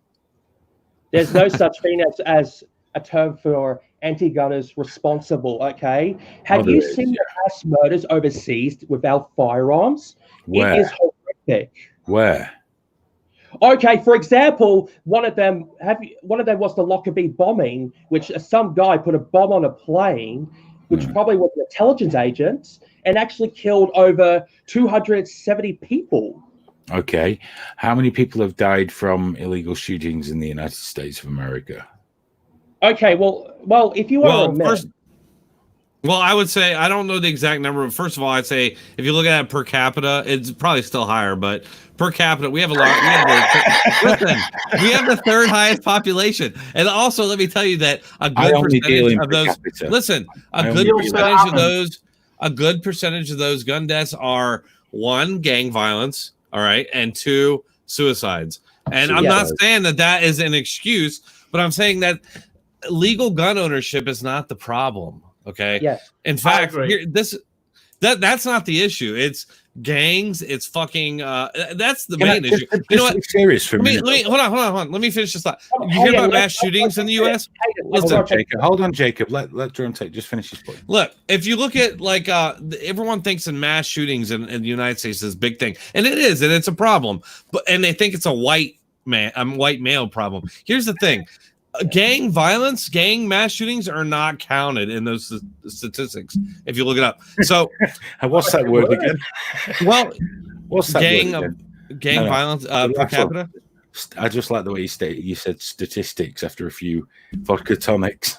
Yes. Well, we do have a gang problem. You know, we do have a gang problem. We have a major gang problem in the United States. It's war between these gangs. It makes it look like normal gun ownership is the problem, but it isn't. And these gangs. How many killings with guns are related to illegal guns? Conversely, the vast majority are illegal weapons. And suicide. Yeah. Suicide. I'm going to say, apart from the mass shootings, which are predominantly carried out with legal weapons. I don't know what the mass shootings that we hear about. The mass shootings that become these big news stories, like the school, and you guys don't realize are exceptionally rare. Legal weapon. Sandy Hook was a weapon legally purchased. It was person's and then he killed her and stole the weapon. What have I done? He stole the weapon. So there goes. It wasn't a legal Here's weapon. The point. He'd already committed a felony by taking that weapon. No matter any of these things that we're talking about, the human being has a natural right to self-defense. And in this country, that means weaponry, guns. Semi-automatic weapons. Honestly, we should be able to have automatic weapons too, which we can. But you got to jump through so many hoops that most people. In this country, if you use a kitchen knife against a robber, you will be liable for. Right. That's not true. John, that is a fucking lie, dude. That is bullshit. That is real. No. Biscuit babes. Jacob, you're gonna have a stroke, dude. I need a piss. What we do is we do arrest people who stab someone home. But what that is, it's because somebody has died. The police have to interview you. They take you to the station. They interview you. They release you. They don't need to arrest you. You can do that. You can actually always. No. Yes. All right. I get it. No. Over here, you've got to be interviewed. Would you not be given a criminal record, or at least have no. Would it not be on your record if it happened again? Jacob, hold on, Biscuit babes. Calm down. You're massively wrong. So calm down a second. You only get a criminal record if you are charged and convicted of something. Right. If someone breaks into your house and stabs you, the police will put you under arrest. Arrest is not charged. No. That means you have to speak to them. That is all. They don't come in and beat you to the floor and drag you away. But if you stab them repeatedly, they see that. No, it doesn't. No, that's not true. If you stab someone, it's all about reasonable use of force. Reasonable use of force. So if you're feeling in your house that someone's going to kill you, and you stab them a few times, that's reasonable use of force. If you stab them 48 times, skin them, and wear the skin to dance in the street, clear difference. Yes, but you've got a reasonable use of force. You'll be placed under arrest. That is not charged. And then they will interview you. They will interview you and release you. That is the way. Sorry, police officers, they don't need to arrest someone just because someone has committed self-defense in the house. You can always no. If someone has died, they have to interview you. So they place you under arrest. You're not being charged with anything. You're not being accused of anything. They have to take you and question you. So now they may do that at your house. They may not even take you to the station. I mean, to take for example, there was a big case here a couple of years ago where someone broke into someone's house. He was in his 80s, and he stabbed them 2 times in the kitchen. That's not true. Yeah, the guy in the Salford. And 3 years ago. Yeah, he killed them. He was not stabbed. He was not physically attacked. However, he had legitimate cause to believe his life was under threat. Exactly. And then he did not get charges pressed against him. But there was an issue because obviously the people who were involved, the person he killed was from the gypsy community. Yes. And then he had to move away and various other things. But on the polar side of that, you want to look at Tony Martin, who shot someone in the back. Exactly. And I understand that his farm had been robbed 10, 20 times and the police did not do anything about it. But that was not the answer to that situation. Even though the police department were failing him, that was not the answer. And that's why he ended up serving serious prison time. So there are occasions if someone robs you and you hurt them and they die, there would be occasions when you could be imprisoned. No, it depends on your actions. For example, some guy from your property and you shoot them, then because they're away from your property, your life is no longer under threat. For example, some guys. No, it's not stupid. Property, you lose all rights. No. If someone's running away and you're not going to die, I honestly do not believe I would want to murder anyone because they stole my fucking place. Well, that's two different things, because there's a clear difference between someone running away from your property and someone. We're discussing the two things. If someone's in your property and you feel threatened, you are allowed to use reasonable force in this country. Reasonable force means whatever it takes. Now, there was a case where some people chased house invaders who were particularly brutal, which is very rare in this country, by the way, house invasions. They usually break in, steal your car keys and run away as fast as they can. However, these guys chased a house invader out of the house, chased him down the road, caught him, beat him with a cricket bat until he was in a coma. They were rightfully prosecuted because that's revenge at that point. That's revenge, not self-defense. No, that's two different things. Yeah, exactly. So that's what in this country you are allowed to defend yourself with whatever means that are necessary. It's like in the UK, right? Basically, if someone breaks into your house and they attack you with a knife, you cannot use anything other than the same thing that they've got. That's not strictly true. That's not strictly true either. It's defined. I was talking to a policeman about this. If someone comes in your house with a baseball bat and you believe they don't have to strike you first, as much as Happy Dog is insisting in caps, this is the case. If they are in your home with a baseball bat and threatening with it, and you pick up a knife and stick it in their throat, you will not be charged with murder or manslaughter. Because reasonable force means protecting your life. The difference is you don't disarm them, take them into another room, and slowly kill them. You know? The thing is, right, you will get prosecuted in the UK. Say if someone came in your house, right, and they had a baseball bat, and you tackled them in your kitchen, and you took the baseball bat off them, and then you handcuffed them and rang the police, then you will get charged with unlawful imprisonment. No, not unless you're doing a citizen's arrest. Citizen's arrests are perfect. No. You can't use handcuffs. You can't use handcuffs. Why the fuck would you have handcuffs in your house? Well, that's the kind that you use in your bedroom. No, I'm talking about I had speed cuffs, you know, the standard ones the police use. I don't think kind of very strong anyway, are they? I'm sorry, if anyone comes in my house with a baseball bat and I manage to get off them, they won't need handcuffs. I'm sorry, but if you decide to do a citizen's arrest, you know, and you like that threat, then surely that he deserves to be tied up. You don't need to. Yeah. Well, it's the thing. If someone breaks into your home and you give them a fucking good hiding, no policeman in the UK will take any complaint off that person. For example, there was a man that specialized in breaking into the homes of old age pensioners. He broke into one man's home. He was over 70 years old. The problem was this old man was an ex-Navy boxing champion. He beat the shit out of this young fella. He rearranged his face. He didn't just use reasonable force. He fucking mullered him. Nothing happened. That's the way it actually works. It's all about being reasonable. Most coppers, if you've given someone a crack, will not take complaint off the criminal. They'll throw him in the back of the fucking van and say it happened there. Well, at least there's some common sense police officers who that's know. That's the way it tends to work a lot. However, if you're a high profile person or you shoot some cunt in the back with your shotgun, you're going to prison. That was Frank Corti, and he was 72, and he absolutely hammered him. Oh, he knocked fuck out of that guy. He absolutely destroyed him. My favorite colonial is back. Hello. Hey, what's up? What's up?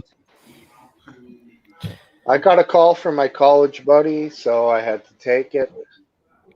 And I'll have to read books shortly, so this might be. Gorgeous George didn't listen correctly. Here it is. If someone comes in your house to rob you and you feel that you can beat the living shit out of them. You can beat them halfway to a coma. Most police officers will never take a statement of them.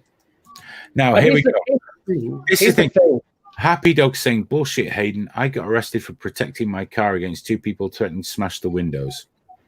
That's not threatening you. Different. That's property. At no point in my life could I imagine ever killing anyone to preserve my property. If you live in a country where that's legal, that's up to you. I can't imagine any property of mine being worth even the shittest of human lives. I literally can't. I just can't. It doesn't work for me that way. Hell, I remember. I think it was about 2003. I went to it was Morocco, and I went up in a hot air balloon, and the villagers said, if you don't pay us a certain amount of money, we'll shoot the hot air balloon down. And we went up anyway, and we got like to 200, 300 feet. And my wife sensibly had not gone up. It was just me in it with various other people on this holiday. And I said, well, what happens if they start shooting at us? And this guy looked at me in Morocco and he went, easy, with an AK, and he went, we'll shoot back. And I was like going, no, I'm in a fucking wicker basket, couple hundred feet in the air.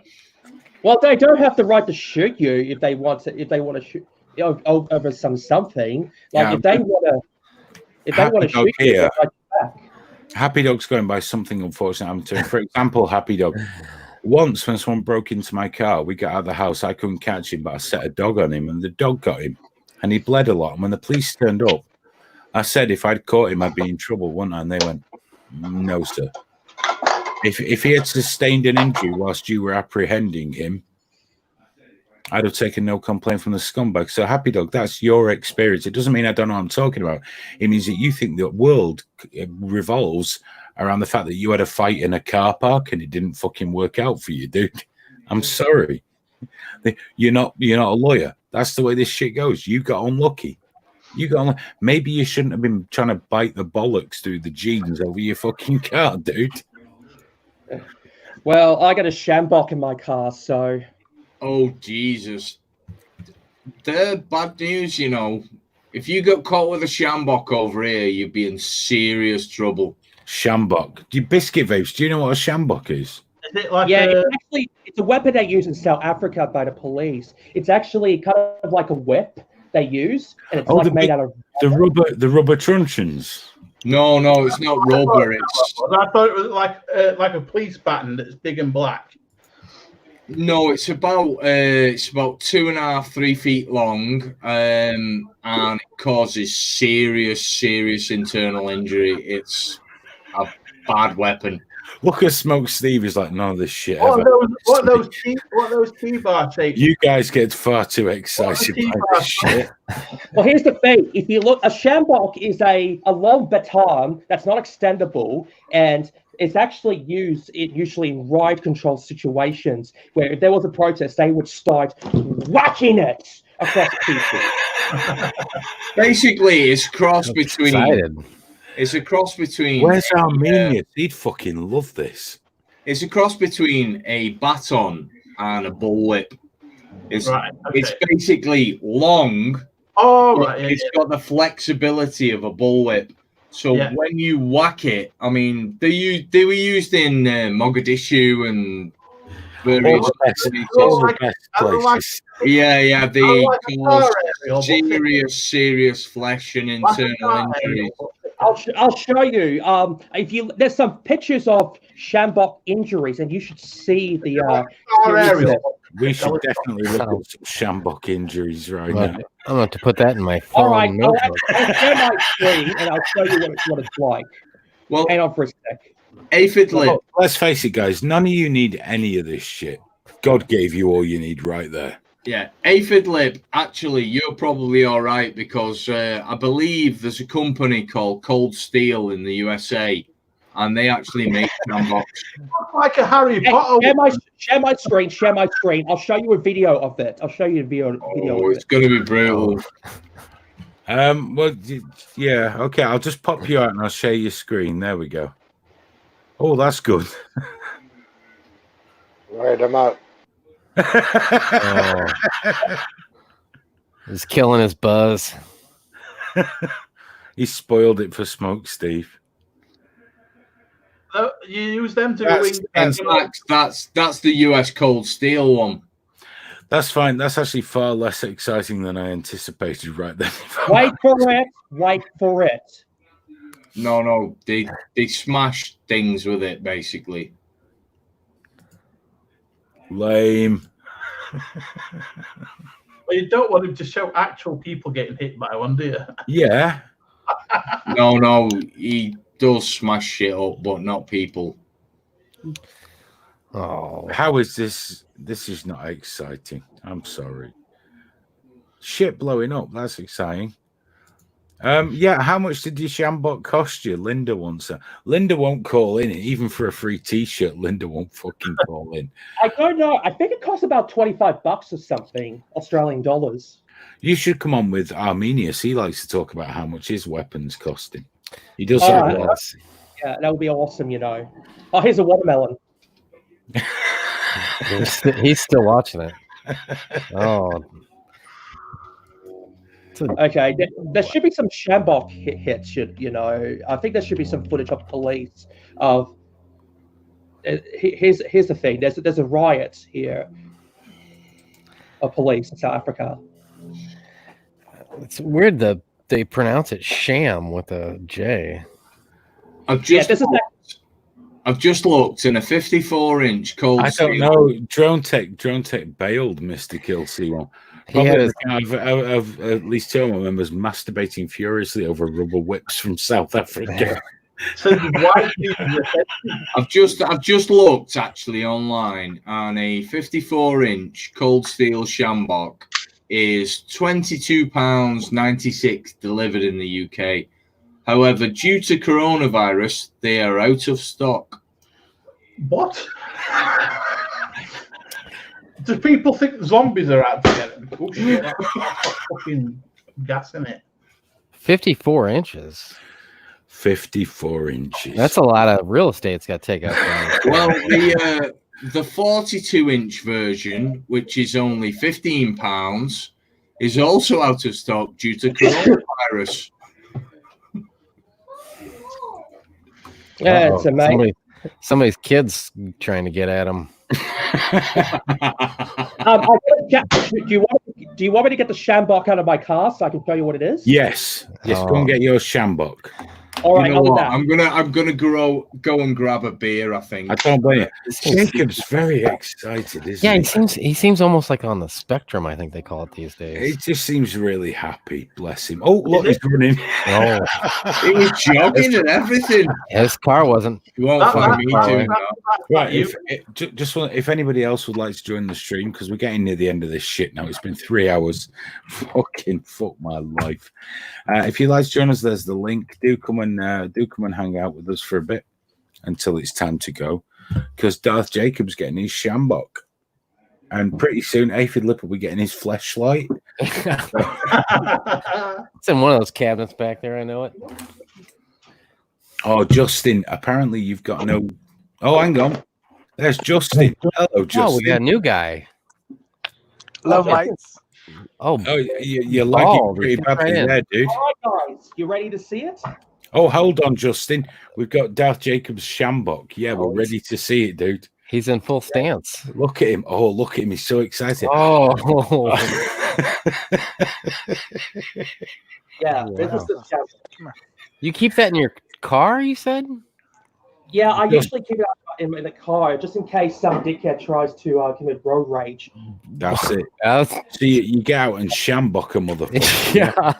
Yeah. So this is here it is. He's about to fuck his monitor up really badly now. Oh, yeah. Go on, Jacob. Give it a good idea. There You got any fruit you could demonstrate? Yeah. Have you got any watermelon? If I had something, but since we're in a public thing, don't want to damage anything. So It doesn't look public to me. It looks like your house, dude. It's fine. Get some fruit and beat the shit out of it. Oh, look at that. Look at that beautiful doggy. Oh, that's nice. You're beautiful. Oh, hello. That dog's like, what are you doing, dude? Get it out of my face. The Shambok? No, not the Shambok. Oh, Darth Jacob, I've got to tell you, dude, I'm so happy you found us tonight, dude. We love you. Will you come and play with us again on Trigger Warning? Oh, I will. When you guys are on. We're on lots of nights of the week. We broadcast most nights of the week because during lockdown. But please, you must come again with your Shambok. Oh, you've got a bend in your Shambok. Yeah, it's a thing because imagine this: if I had to take this somewhere to get the person in my house, he would get the shits. Have you not got anything you can smash with it to show us? No. I am sorry, Justin. We should have paid a lot more attention to you by now, Justin, as a new person. But Jacob's got his Shambok out, and we can't miss this shit. This is going to get sexual in a minute. Jacob, do you have any clippers by any chance? Jacob, would you shave your eyebrows off on the stream for us? No, I'm only asking because Biscuit Vapes did it last week, Jacob. Would you be up for it? Do you like t-shirts? So I'm trying to maintain my looks for work. No, I don't think you need eyebrows, though, dude. You'll just look really happy and surprised. I don't think Hayden likes big bushy eyebrows. I'm fine with bushy eyebrows. I just like getting people to do things that are wrong. It seems like... Yeah, Justin, I think you're having problems with your audio, dude. Oh, he's not talking? Well, if you want, I'll be happy for a compromise. How about all of my beard? Do you want me to shave all of my beard? No. What about half a night? Yeah, just half. So much cooler. Hey. I'm going to hell. I'm going to hell. Well, how about this? Jacob's don't even need a bunch of alcohol. How about right here? Can I do this right here? Yeah, I'll tell you what I'll do though, Jacob. If you shave both your eyebrows off, and it's up to you if you want to send us these details, I will send you a Trigger Warning t-shirt all the way to Australia. You want me to shave all of my eyebrows? It's up to you. I make it entirely your choice. I will send you. Like, do you have more than two or all of them, dude? He's got lots. Question? It's up to you, dude. You don't have to, but if you shave both of them off, I'll send you a t-shirt. or you can just shave half off for shits and giggles. They're taking the piss out of you. To be fair, Jacob, don't shave your eyebrows, dude. I'm only saying this because see the guy up above you, Biscuit Vapes. Not me. Last I week, used to have eyebrows like yours. The guy in the middle, he listened to me last week, and if you look, he's got no fucking eyebrows, dude. Do not shave your eyebrows, Darth Jacob. Please don't. But as okay. Besides, I have manly eyebrows. I have the most manliest eyebrows ever. You've got the most alpha male eyebrows I've ever seen. I used to have them honestly. Guys, I kind of think shaving eyebrows not manly. No, seriously, Darth Jacob, you don't have to. Biscuit Vapes was really drunk last week, so I asked him to shave his eyebrows and his hair, and he did. It's not a requirement, brother. You don't have to. You've shown us your big rubber stick. It's fine. That'll do. That'll do, brother. Honestly, I appreciate it. But here's this. If I'll pay you 20. How much is your shirt? No. Why? Well, you can go and get them on Gear Press if you really want one, mate. Oh, yeah? You don't have to shave anything off. Okay. Okay, it's okay. Besides, I think the Shambok is the most manly thing I've showed you. I think it is. Besides the eyebrows. The only time we'd have let you shave your eyebrows off is if you were really drunk. You can do it if you're really drunk. It's no fun if people know they've done it. It's better when they wake up in the morning, give the face a little rub and go, oh, hang on a minute, that doesn't feel right. Oh, shit. I didn't mind the eyebrows. It was the fact I had hair here. Now, just someone sent out there, we've hardly spoken to the new person, Justin. Justin, how are you, sir? Good. How are you? I'm fantastic. I notice you have eyebrows. I do. Don't shave them off, though. Why not? Because the only hair is left. I think my wife likes them. I think your wife would be absolutely fucking amazed if you shaved them off. She might be. Yeah. Okay. Yeah, ask her. Can I shave my eyebrows off? Why not? No, you see, I wish I had that. I ain't got it. My girlfriend told me no. All Biscuit Vapes had, bless him, was Hayden. Oh, poor Biscuit Vapes. Now I gotta do whatever I want, so I guess you're in the clear. Whatever you want. Well, dude, get rid of those fucking things. Eyebrows are so lame. hey guys, what beer do you drink anyway? Well, I drink lots of different beers, but tonight I've been drinking an Australian wine, funnily enough, called... oh, really? Where'd you buy that? It was called Jam Shed. Now, listen, if you like red wine, this wouldn't be great, but it's quite sweet, which makes it very easy to drink. Oh, yeah. I actually... before I like Australian wine. I don't like I'm not that keen on like French wines and Spanish wines, the proper wines. I like New World wines like Chile and Australia and stuff like that. We had some good wines before. In fact, we had a wine valley called a wine valley called somewhere in the Hunter Valley, New South Wales. So they make good wine. No, you have amazing wines over there. Oh, thank you very much. In Australia.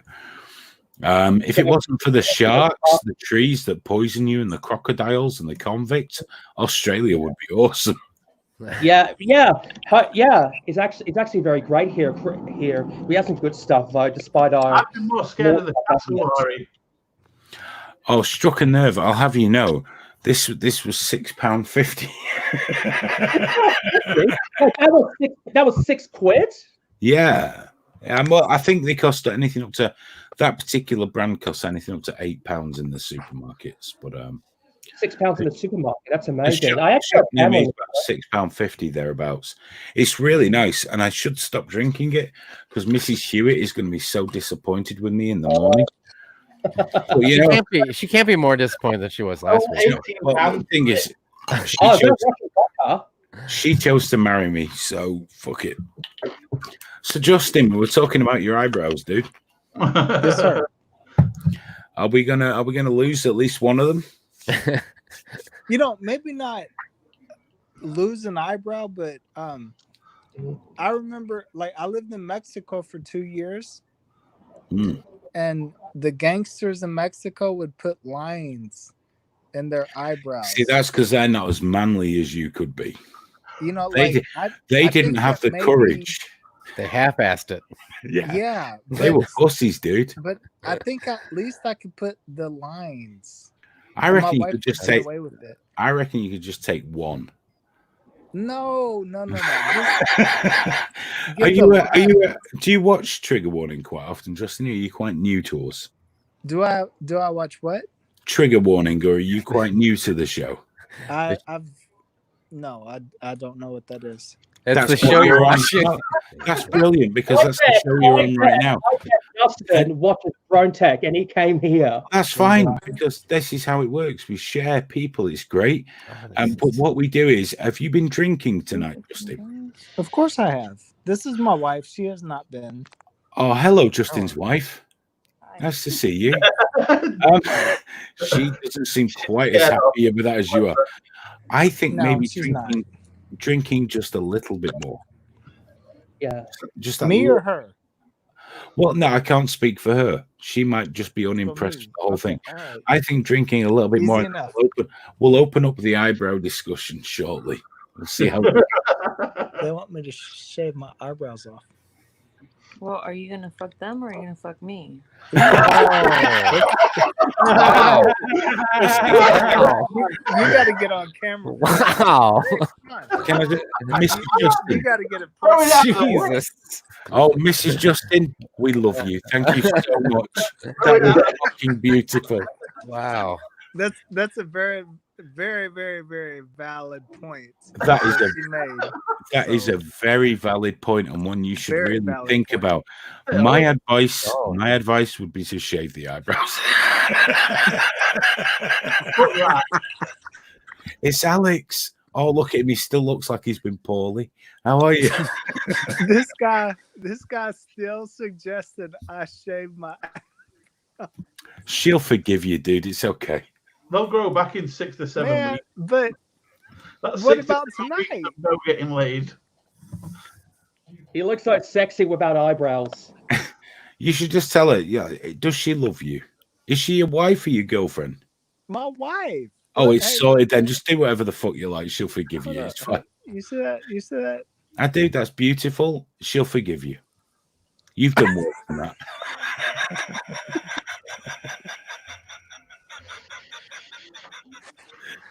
I'm gonna tell her. Well, that's fine, dude, because I don't get the night on the couch for it. That's fine. You tell her whatever you like. She hates me already. I can see it in her eyes. It's fine. It's blatant. What is the most common stereotypes your country ever gets? What you mean, Britain? Like, yeah, in Britain, you know, what do you get stereotypes? Oh, I don't mind because I never listen because we're better than everybody else. Probably bad teeth and fish and chips. What's wrong with fish and chips, bitch? I thought stereotype don't step out of line, mate. Stereotype was drinking. I'm flexible on the teeth thing, but fucking watch your step there, bitch. Babe, you know it's a bad thing. I'm just saying. It's a stereotype. Eyebrows and I know Australia call us whinging poms, and in my experience, Australians complain and bitch more than any other nation on earth. You know what's worse? We share your queen. Oh, you can shag the queen all you like, dude. That's fine. That should be a good. You can have I can't imagine what you do like. I'm not a royalist. But you did so. Jacob's off. Jacob. Oh.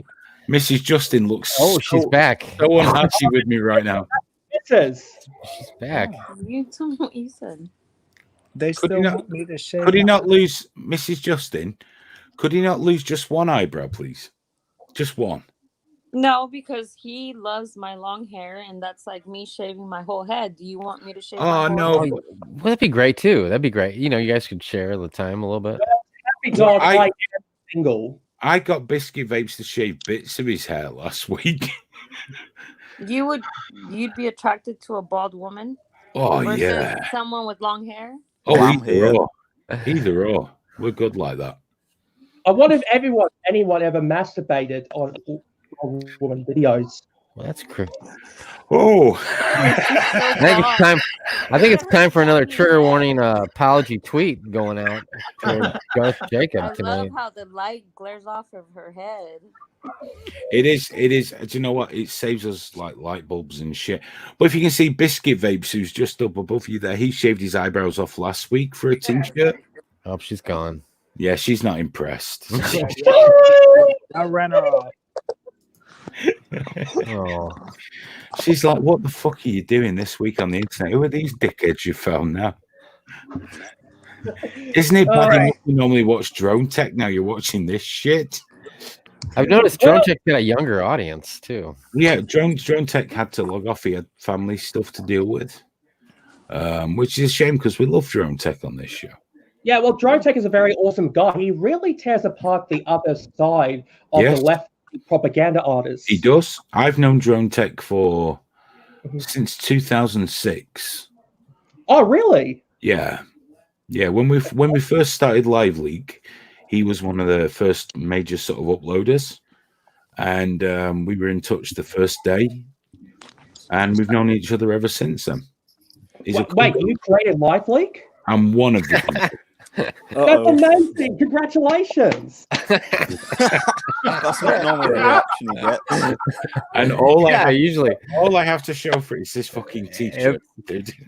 Usually it's completely the opposite reaction. Yeah, usually if you ruined it, is usually what he gets. Well, here's the thing. I actually love Live Leak. You get no filter on those videos, okay? I filter. love you, Jacob. You're a good man. You can come again. You're better than all these assholes right here. Hey, Justin, how's it looking on the? I think I got to keep them, man. Like, come on. Would she let you lose just half of each? I mean, Maybe just the inside half. You can leave the outside half, maybe. That's maybe gonna like impede my sexual. Look at Biscuit Babes. He's got nothing but play for the past week. I don't want to be a sexist or anything, but here's what we'll do, Justin. Just keep drinking, and next time she's on the monthly nightmare that women have, and you're not getting any anyway. No, I'm gonna go to the lab. I'm gonna show y'all what I do. Oh, let's see what you do. Oh, the lab. The lab. The meth lab? This sounds exciting. He has I'm guessing he brews alcohol. You must live by me. He brews alcohol? If he sells Fidlet. Hey, Fidlet, we all know that's bullshit. If he made meth and he lived near you, you'd know this guy already. Thought I recognized him.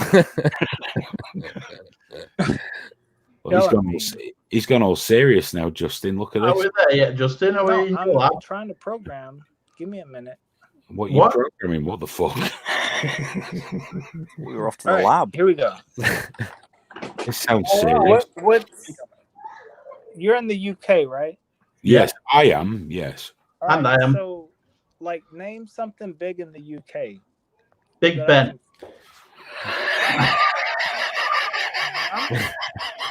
The London Eye. has big dicks. I'm big in the UK. Hang on. What do you mean? What do you mean that we'd want to target for what? To expand your channel. On trigger warning. I don't know. Our channel's called Trigger Warning. We usually Saturday night, to be honest, Justin, is about getting drunk and loaded and having fun. The rest of the time we talk a lot about politics and things like that. Then we can do that. Like drunk. And we can do that. But on a Saturday night, it's all about being drunk. I don't know what's going to happen now. I'm really concerned. Don't worry. There's actually going to be alternative social media sites these days. Like, I've actually signed up to another social media website alternative that Jordan Peterson made. Oh, the intellectual dark web thing, was it? Or yeah, it's actually called ThinkSpot. I think I'm a member of one of them. Aren't they a bit ten a penny, though? Everybody popping up with their own versions of. Well, this is what I like, Alex. And everyone says we need a conservative version of YouTube. I'm like, no, you don't. You need 1,000 different versions of YouTube. Yeah. That's what I want. I don't want big monsters. I don't know though. If you've got so many different sites, though, how are they ever going to get any traffic? But that's fine. How much traffic do you really need? I would rather have 25 engaged viewers than 1,000 thumbs up people. That's true. Well, that's the thing about the internet.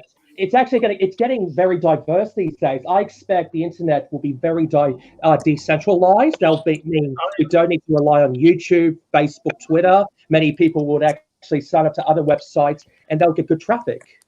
I mean, I remember the internet, the old days. Okay, because Jacob, I'm considerably older than you. I know you might not believe that looking at my youthful face, but do you know the internet used to be really diverse, really open, really decentralized. And we didn't care about thumbs up, thumbs down. We didn't care about, there was no Facebook, there was no Twitter. And you know what? It was better, dude. Everyone had their own little shitty website. And we went around different websites and we'd hang out on different websites. And it was cool as fuck.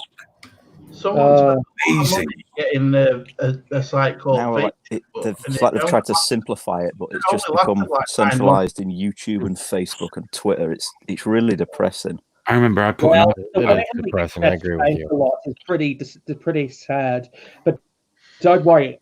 And always an old saying: time will always be by his side. Possibly, but so will YouTube and Twitter. Right. Justin, what did you just do? Just so we don't know what the laboratory was or what you were doing. I just found that the British government is very fucking restrictive. I thought we were the most restrictive. Are you serious? Oh my god! That's serious. Well, the UK does have hate speech laws that get you convicted and fined. You guys won't let anything out. I don't know if I could work for, Brits. Sorry.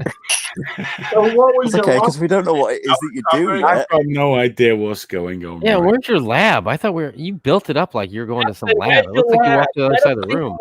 I mean, I would probably have to have a VPN set up with a Facebook account that was created in the United Kingdom, and then maybe I can do my work. But until then, I'm what is your work? What is your work though, Justin? Because I haven't asked you. I've been very rude because I'm drunk. Well, my work is marketing for free. I have been able to market myself and other people that I've worked for free. And it's been all on social media. Well, if that's for free, what if I said to you, if you drop me an email on live@triggerwarning.tv, if you help us grow our channel, I'll send you a t-shirt and a mug. I don't want a t-shirt. If only you've not hang on, you've not got a Trigger Warning t-shirt, dude. You don't even have to shave your eyebrows. Here's the thing, Justin. I'm not saying you have to get us results. I'm saying if you even try, if you like Trigger Warning, watch a few episodes. If you like it, and you want to do something, there we go. I don't even know if I can. The British government, I guess, is regulating them. I think they'll let you set up. I think they'd let you set up a Facebook account with a VPN, dude. I'm fairly sure of that. Okay, I tell you what. The British government. Here's the main thing, Justin. From England or America? The shit at anything on the internet is the important thing to remember. Jacob just tried to get my five. I tell you what. Imagine if I hacked MI6. Hey, if you're serious, shitting himself. If you're serious of the offer. Yeah, I'll send you a t-shirt, dude, if you do something. Yeah. Then here, let me Justin live at Trigger Warning TV. Get in touch if you want to help us. Triggerwarning.tv, isn't it? Yeah, live at triggerwarning.tv. We don't have money and shit, but I'll send you a t-shirt if you want to. If you like it, watch a couple of shows. I don't want a t-shirt. Well, then have a mug then. I'll have the mug. I don't even know what it is you're doing. Darth Jacob, I'll look into it. I think the postage fees to Australia are quite monumental. I thought he was going to his lab. Where's the lab, dude? Where's the lab? All right. I just sent you my email. Right. Okay. Well, I will get back to you. I can't look right now because we're in the middle of a stream. I will check my emails later and I'll drop you a line, dude. What I'm going to do, he's back. He's back. Drone Tech. Oh, bless Biscuit, mate. Said he looks shocked. I love how excited Jacob was. Yeah, that was... I'm a big fan of Drone Tech as well. I'm a big I know fan you of are. Drone Tech's a handsome motherfucker. He's wonderful. The question is, we have to drop someone to bring Drone Tech in. Who's it gonna be? Eeny, meeny, miny, mo. Put the bee on the boat. When it's done, wipe its bum. Eeny, meeny, miny. Oh shit! I'm sorry, dude. There we go. I'm back on. Look at that. Aphid, we will give you back because, as you know, I have a deep and abiding love for you. Oh, you know you've had too much to drink when I can't tell who it is you've dropped out the stream for about 30 seconds. It took me a while as well. I'll be right back. Something's wrong with my video. Oh, for fuck's sake. I just kicked some out for you, bitch. Aphid lip is our stump. It hurts so much more that I'm just a standby now. To be fair, I did the eeny, meeny, miny, mo. Okay? I agree. Oh my God, G.I. Joe, are you fucking shitting me? No, it can't be the real G.I. Joe, is it? It can't be. He never shows his face because he thinks he's famous. And people... Oh, he's on here? Like he's really? Called in? I can't hack. He's not got anything up though. He's got no video up. No, it's probably him then. Yeah, it probably is because he's hiding on account of his fame. I'm struggling to remember. Didn't he actually used to show an action figure on the screen? I think what hurts G.I. Joe. I got to check my food. You can let G.I. Joe on. That's here we go. Let's better see. than me. Because G.I. Joe's great. He wants. He was desperate for me to ask who he actually was, and I never did. Hey, fellas, if I need to get off because you have others on, like Justin, you're fine for now, dude. You stay as long as you want, brother. You're a new person. We love new people. We welcome you. Yeah, but if you have your regulars coming on, like there's it's lots of new people tonight, dude, and we got a space. It's all right. Don't worry. I will have no hesitation in kicking anyone to make room for a new one. It's G.I. Joe. Hello. Oh, he's just logged off. G.I. Joe is one of my favorite mental people from Live Leak. He's completely fucking insane, but he's just logged off. And I think we're just looking at. He's on. Oh, is he coming? Oh, Christ. From Live Jacob. Leak? Yeah, what time is it where you are? 20 minutes past 11 Australian Eastern Standard Time. So unless you've got some serious life problems, you can't be drunk right now. I'm sorry. Wait. No, Who I'm is drunk. from Live Leak? How does it feel to be in a room with drunk people then? I'm sorry, who? No, I'm with my family. I'm one of the co-founders of Live Leak, yes. You're a co-founder of Live Link? Yeah, that's how I know Drone Tech. I've known Drone Tech for years. Fucking God! See? Are you serious? See how lucky you fuckers are? See how lucky you fuckers are? Oh my God! You got to be fucking kidding me! Oh, it's the truth. No way! Yeah, that's how I know Drone Tech. I've known Drone Tech since the first day of Live Leak, yeah. Jesus Christ! Mate, he's a legend on the internet. Without him, you wouldn't see the most. Know this already? I'm just another dickhead, guys. But you can follow me at Hayden Hewitt on Twitter. Drone Tech. Nobody realized I'm the co-founder of Live Leak, dude. Really? Yeah, you didn't know. I know. I always tell people. Justin's all excited. Yeah, I always tell people, I'm like, dude, Hayden, do you know who this guy is? Like, but nobody, for some reason, nobody these days knows about Live Leak. It kind of blows my mind. I don't know. I actually heard it like this. I started in the old days. Man, I have never even looked at Live Leak. You're a better man for it. Yeah, don't you worry. Yeah. Yeah, I gained a huge following on there for Iraq War videos, and to the point where I had fucking FBI agents showing up to my door, asked me about where I got the videos. Like, it was crazy. I had media from all over the world calling me constantly, trying. I had female journalists calling me, hitting on me, trying to get me to like them, so I would give them hookups to footage. The first day I met Drone Tech, so you guys know, because I know you guys are Drone Tech fans, was October 31st, 2006. Greg Topple says, "What's Live Leak?" Greg Topple knows what LiveLeak is. Don't worry, dude. Yeah, I met Hayden forever ago, man. Like I've known him forever. Can I say something? Now you shave your eyebrows off. From I don't consider myself a hacker, but I would imagine hackers would say the same shit. Aaron Swartz is God. LiveLink is very close under that. That's fucking ridiculous that I'm talking to you guys. That's crazy. Yeah, I'm the same happy arsehole everybody else. I'm just one part of it though, dude. I'm not like the god that made it. I'm just one of the co-founders. I'm just part of the team. Regardless, it's an honor. Regardless. And before that, Ogrish. Do you know what Ogrish is?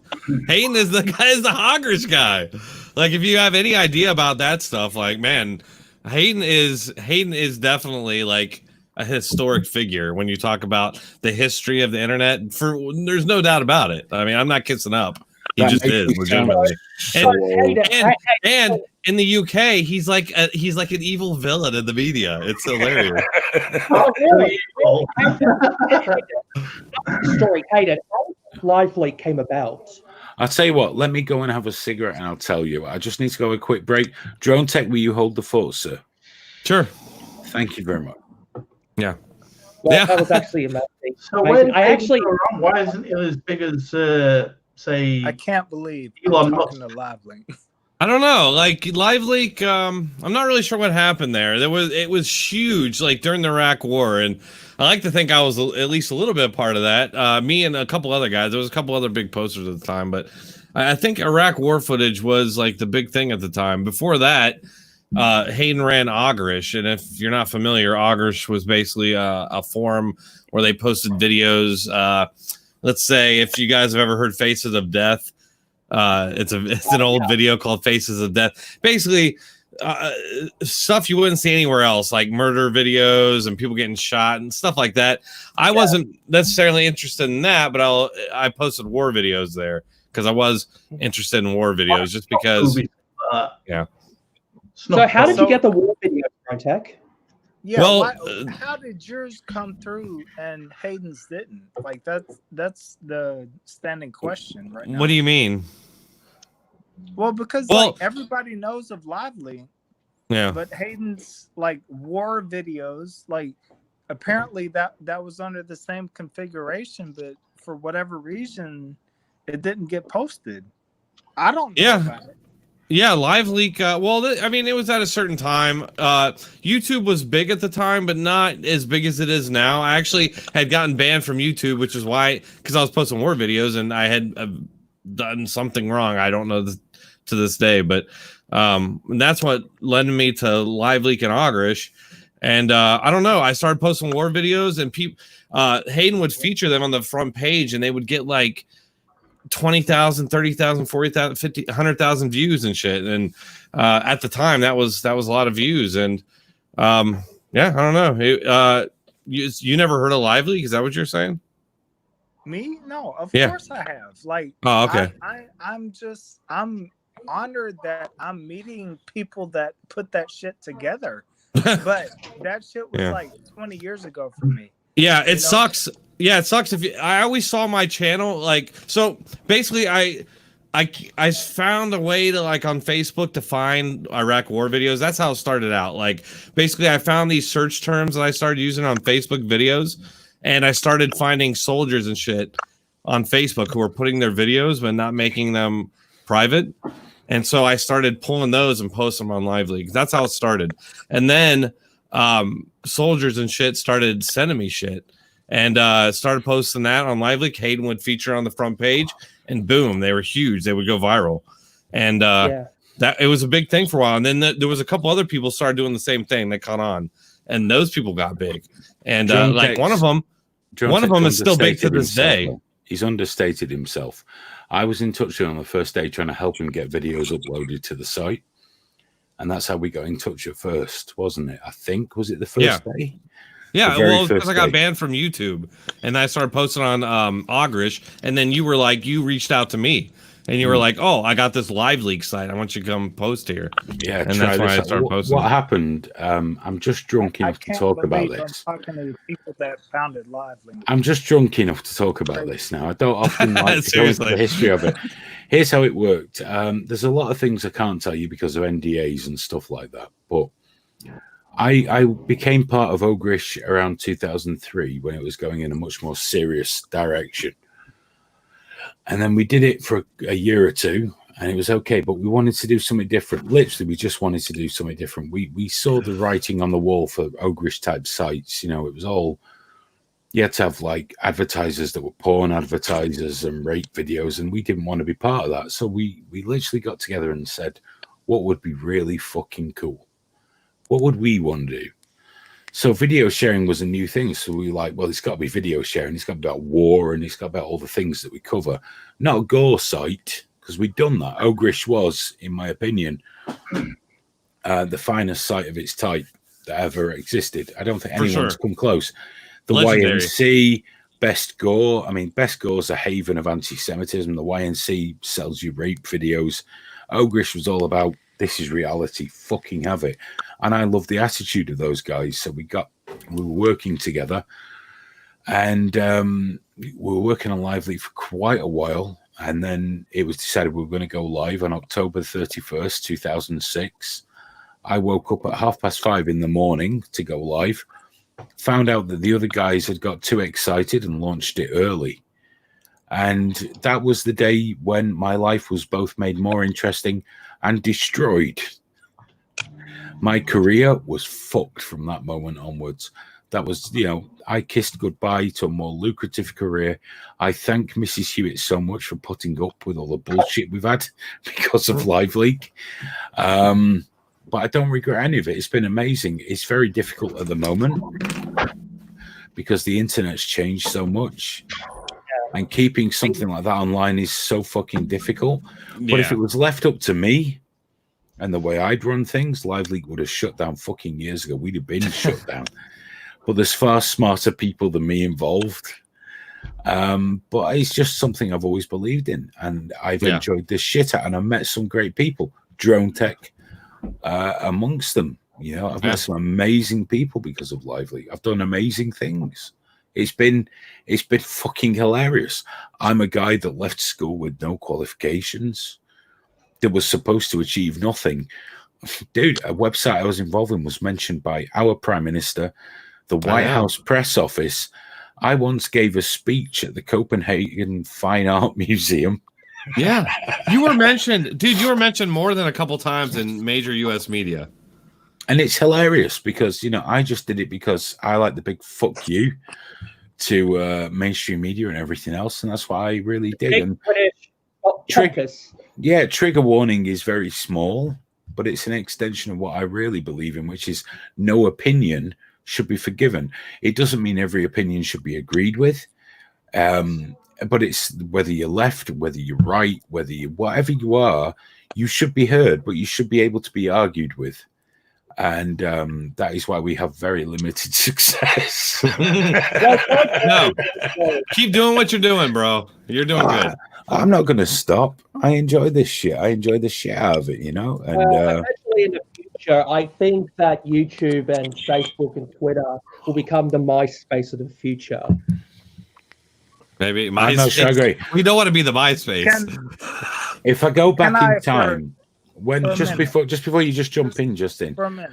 I remember when Facebook and Twitter were getting really big. I told everyone, please don't go on Facebook. Please don't give up your websites, because what I believe in is that everybody should have their own property. And we're too hung up on, have we got 50,000 views? Have we got 100,000 views?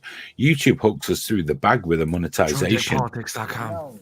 No, exactly. You must go to DroneTechPolitics.com. We should all have a website. You know, even if it's not the greatest, we should have it. We should have our own properties, and we should visit each other's properties, because that's where it's at. Well, dude, link it in the chat and tell everyone. Yeah, do it. Drone Tech's got Drone Tech Politics. Yeah, just drop it in the public chat, dude. Facebook, Twitter. Yeah, Hayden lets you do that. A lot of places they'll take that out, but Hayden will let you do that. Oh, fuck yeah. If you've got a website, tell the world. Owning your own content is the main thing. I'm an actual artist. I'm a huge believer that everyone should. I mean, everyone should have their own site. We're too hung up on thumbs up and thumbs down, and whether people give a fuck. This guy has no idea what he's getting into. Like, what? You understand that every site, social media site, is based on the account, so you can't script anything until social you have media access to the Excel. All social media means is what I despise about social media predominantly. Let's say Twitter, which I enjoy Twitter. I use Twitter a lot. Okay, if you but it's designed social media, then I understand. And it's designed to keep you engaged, by which it will try its best to give you the tools to only surround yourself with people that affirm you. Every way I can to get out of the mass media of social media. Well, that's what Trigger. I know Trigger Warning we use YouTube, but only because we can't afford our own streaming. But the idea is eventually we got our own little radio station. We got a couple of guys starting up soon on that, and it's just I don't want another big site like LiveLeak. I think I want to show people. Stepping stone. Yeah, I want to show people. Look, guys, you can do this. Yeah, you can do it on your own. You don't need 20,000 people that don't give a fuck. Yeah, you need 200 people that care. Look, from what I did on LiveLeak, that's what drove me to do what I ended up doing on YouTube. You know, and I'm stuck in purgatory here at 74K because YouTube won't let me get any further. But hey, I got that high, and not a lot of people do. And it was Hayden that gave me that stepping stone. So. Well, I got a community television station I'm working on at the moment on the far north coast, which is hopefully it's going to be free of politics. So, I know I want to get away from politics myself. I'm like, the more and more I do this, I'm like, man, I'd like to start talking about movies or just about anything else, UFOs, whatever. You need to keep an eye on Trigger Warning then. Because we're branching out a bit, because Daz, who works with us a lot, he's a very talented writer, does a lot of music reviews and you guys had a wonderful. I know a lot about movies and UFOs. So well, we're doing that as well. We are branching out. UFOs. We are branching out, dude. We're trying to like I say, we got Daz writing music reviews, and we're going to start bringing more of what we're in, talking to filmmakers that are outside the mainstream. Just because we're interested in it, so we're going to share it. Hear me out on this. I'm listening. What LiveLeaks went to. Mm-hmm. Yeah, that's sad. What? LiveLeaks into what? LiveLeak, I've got to admit, LiveLeak LiveLeaks went to this. Well, not LiveLeaks, it's liveleak.com. LiveLeak.com has been around for a long, long fucking time. And, it has. It's under a lot of stress. It's very difficult at the moment, but it's it's still there. And I'm immensely proud for all the people bitch about it. I get it. But I'm immensely proud we even managed to do it, because we didn't do it with YouTube money. We didn't do it with massive investment. We just did our shit. There were no big offices. Nobody got Ferraris. We did our shit. We did something that I actually believed in. And I know a lot of people don't get that or give a fuck about that, but I do. And I do too. We did that. It's I'm not gonna lie, as much as it's enhanced my life, it's fucking ruined it. But I don't regret a minute of it. We've lost Justin, by the way. We've totally lost Justin. Well, here's the thing. We actually have our great moments and we have our down moments. But whatever you do, just keep moving forward. The past is the past, and just focus on the future and remember the great moments you have. Oh yeah, believe me. Dude, I have great moments. You got to keep on that path too, man. I have great moments every week. You sound like me grief counselor. Let's put it this way. We host these streams. We do them all through the week, and usually in the week they're a little more topic based. I get to meet all new people. I mean, fuck's sake, guys, look what we're doing here. Jacob, you're on the other side of the planet. You didn't know who we are, and we're hanging out. We got Drone Tech here. We got Chris. We got Biscuit Vapes. Younger Alex. Smoke Steve drops in now. Aphid Lips on. This is actually, when you think about it, it's fucking amazing what we're doing right now. Mm-hmm. Yeah. You know what? It used to blow my mind 20 years ago when I play the mainstream of Facebook and Twitter and their monopolies as well. Just doing our shit. It's just a tiny little middle finger to them, you know. It's inevitable. I mean, like I was just saying, like 20 years ago, we were playing video games together and coordinating squads and stuff, and now we're doing this, and it's just going to be more and more of us intermingled. It's fucking awesome. This is everything. Despite all the social media and the cancel culture and everything, this is what I wanted the internet to always be. Mm-hmm. Yeah. You know, everybody has their own stuff. Everyone has their own opinions. Then you can all get together and share. You don't have to agree to disagree. You don't have to agree at all. You can just talk, move on, come back and But there shouldn't be a filter on what you can say and the opinions you can express. And there isn't on Trigger Warning, and there isn't on, you know, lots of places. But places like Facebook and Twitter and YouTube, filtered right the way out. Well, you see, this is my problem, though. You know, we talk about people say, well, we need an uncensored YouTube. We need an uncensored Twitter. And what happens is everyone's looking for another one-stop shop. So what you end up with Gab, which basically I cannot tolerate Gab. I'm not suggesting it should close down. I think it's just a load of shit. Because if it's all conservatives, what's the fucking point? It might as well all be liberals. But if it gets too big, if it gets too big, then it's going to have a lot of attention on it. Exactly. And then it's going to start having pressure to have censorship. Right. Then you get investors that want you to go one way or the other, and that's exactly what that wants. We've said, and this is true. If I decided next week, right, do you know what I'm going to turn right. I'm going to turn right. I'm going to go full Trump, you know, the full deal. And I guarantee if we went far right, I could increase our subscriber base 1,000 times within a couple of months. But that'd just be selling out, wouldn't it? Well, that's the thing. I can't do it. Would, but I mean, here's the thing. What I would recommend is we expand as much as we can, and hopefully we get a good, diverse subscriber base. Well, do you know what the amazing thing would be if we all had our own small properties and just shared, just linked to each other, took part in each other's stuff. You know, I go on Drone Tech stream. He comes out. I mean, Drone Tech is massively more popular than us out on YouTube and stuff like that. But he comes and hangs out with us. He has me on his stream. And this is what it should be. Let's hang out together. It doesn't matter that we're from different worlds or different viewpoints or anything else. Let's just, you know, pool our resources, but keep our own areas. At the minute, we're all using YouTube. We're all using Twitter. We're all using Facebook. And the only people that benefit are the shareholders of those sites. Problem is, like, net neutrality. I've had a chat with Drone Tech about this in the past. Net neutrality has been turned into some kind of Obama ideal, which, if you really look at it, if you take away the politics, that was something that came up as a response to what the network providers were trying to do. Net neutrality in itself means one thing. It means that no packet of information will be discriminated against. That's what it actually means. I realize that because I work for a telecoms company. And that's hugely important, because Alex Jones was actually the first one to turn it into this "it's a communist Obama" idea. It was him that publicized it.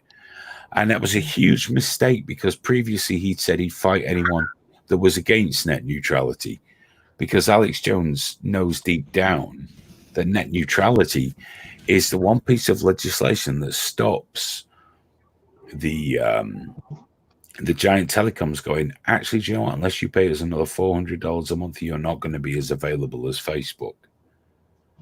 And it would make sense. I think the law of Drone Tech's gone again. It misses. I'm sure the law of money and things like that is always going to be a tease if you get to be as big as Alex Jones did. And I think he just sort of thought he could, if he played to it what he believed in at the time, he could make more money by doing what you described, by just picking a side, basically. And I don't think you should do that. I think you should just... Here's the thing, though. Alex Jones, David Icke, any of those guys, it's a very linear path they have to follow. If they don't constantly ramp up fear, they don't get the hits. They don't get the financial positives. Because if you know, it's all of these guys. It works the same way as the media. Yeah, but but we know how the media works. Let's look at alternative media. If they don't constantly keep, they always offer problems but never solutions. Always.